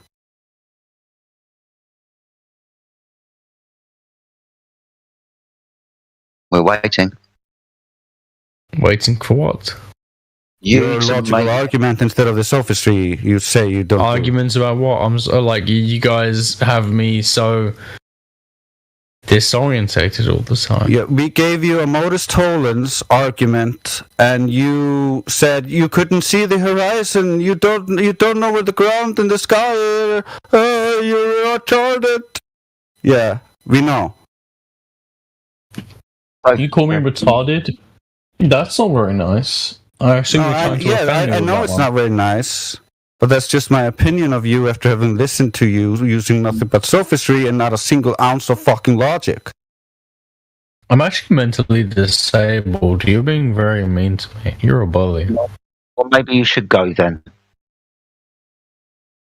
Maybe no, I shouldn't go. Speaking about your disabilities. I'm still very intelligent. I am mentally disabled. I'm not saying anything about that. I clearly specified. No, why, you're a bully. I clearly specified. You bully disabled people. Why anyway, I call you a sophist. The subject is done. You're specified why I called you a retard, because you're a sophist, and only because of that. That has nothing to do with anything else. Well, no, but just what I call sophists. Sophists have been some of the smartest people I know. If they've been so smart, they've managed to fool the masses. Sophistry is something that we actually see amongst the smart people, not the stupid people. Victim. No, you see it mostly from Machiavellian types and narcissists. Exactly, the smart people who have the intelligence to manipulate people, not stupid people. Don't misunderstand what sophistry is. Sophistry isn't. I've seen plenty of dumb sophists, my friend. It has not. It's not equal to intelligence. No, just but like it is correlated here tonight. It is correlated with intelligence. Victim. I'm not a victim, no. I'm mentally disabled and I have been bullied. But yeah, I don't really care. It's whatever. Hold on. Yeah, every single time that someone's raised their voice or used a word you don't like, victim. You've also made up the fact that you probably not even disabled. You're a victim and you want to be a victim. Oh no, I am disabled. No, do you want to see my benefit claims forms? I can prove to you I'm actually disabled. Be up for discussion, mate. You shouldn't even bring it up. I should do though. He called me a retard, bro. Like it's fucking bullying, dude. He tried to make me feel bad about being mentally disabled. Do you want to be a victim all your life? Do you want to be a victim all of your life? Oh no, I don't pretend to be a victim. I'm doing quite well. Shut up. Stop I'm attractive. And I'm smart. I love. There are parts of my life I really love. Awesome stuff. Yeah. So stop being a victim and let's get back on subject. I'm not trying to be a victim. That's what I'm talking about. No, don't do that. I'm pointing out how he's being a bully. Don't say I'm being a victim. Yeah, I'm not being a bully. I clearly defined for you what I was talking about when I used that word. I'm not talking about what you are talking about. So you're just building a straw man and trying to burn it because you're irrational. Okay. Okay. Sound like a fucking 5-year-old, man. Fuck arguing with a woman. He just been destroyed. Do you not like women? Because the women I've spoken to have been amazing. Here you go again. You want to talk about anything but the topic here, huh? No, but he brought up women. I'm pointing out women can be great if you meet good women and you speak to them nicely. It's just a sidebar, dude. Don't jump all over it. Let's just stay focused here. Women are just great if you be friends with them and you pull up with them and you have conversations with them. You know what I'm saying? Women can be great. So what do you want to talk about? Not everybody has to have a wife and be fucking miserable with the wife. Drunk. Get back to the topic, April. For the last 2 hours, what do you expect from the guy? Guys, seriously, you can have a wonderful time with your wife. Just saying. Hey, April. Just can you hear me? Yeah, I can hear you. What reason do I have to doubt that the Earth is flat? The fact that the moon doesn't really change its appearance at all, no matter where you go, it should signify based on basic optical knowledge of parallax and stuff. And not even parallax, just the fact that we understand how straight lines work at distances. Clearly, the moon must be very far away. We're thousands of miles. Because when you see things even miles away, they don't. April, did you see ever in your life lake or body of water? Ever? Wait, yeah, but let's analyze this. I just asked you a question about the surface of the Earth, and you pointed to the moon and said the moon is doing this, thus the Earth must be curved. Yes, okay. In the exact same way that if you look at an ecosystem, you don't just look at the fucking plants on the ground. You look at everything going on, yeah? No, that's a non sequitur. No. It's not a non sequitur. The Earth is more complicated. The universe is more complicated than just the surface of the Earth. No, you're looking for the curve. There is things above the surface of the Earth. It's a non sequitur. Yeah, you're looking for curvature of the surface, so that's where you want to look. Okay, this is how you guys tried to divert the conversation. Divert by talking about the exact thing we're talking about. Where you can just bring it into like a constant circle about, can you find curvature of the Earth? No, I cannot find direct curvature of the Earth. I need to use stuff outside of the curvature of the Earth. No, you can't do that. You have to look at the curvature of the Earth. I can't use the direct curvature of the Earth. Oh, no, I need to use stuff outside of the curvature of the Earth. No, you cannot use things outside of the curvature of the Earth. Thank you for admitting at least that you cannot find the curvature of the Earth in your beginning of your Directly, yes. There. I cannot use a ruler and show you the curvature of the Earth directly on the ground. I need to go above sea level. You could use lasers of different wavelengths if you wanted to try it. No, because you guys say, oh, actually, the atmosphere and blah, blah, blah, blah, blah, blah. No, don't you know that lasers of different wavelengths refract at different rates? So you would see by the separation of the beams how much refraction is in the air? You don't know that? That's already been done, and y'all fucking said it wasn't true. Okay? It's already been done, and it shows that the Earth is flat. How high do you need to go to see the curvature, April? Like... many miles. How many miles? Huh?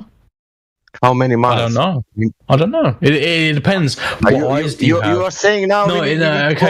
Sasha. It depends. How good are your eyes? What lenses are you using? What is the atmosphere like? I don't know. Yeah, and how high we need to go? I don't know. It depends. It depends of what? It depends. It depends on the conditions. It depends. Approximately. Approximately, I don't know. I don't know the average stats for this.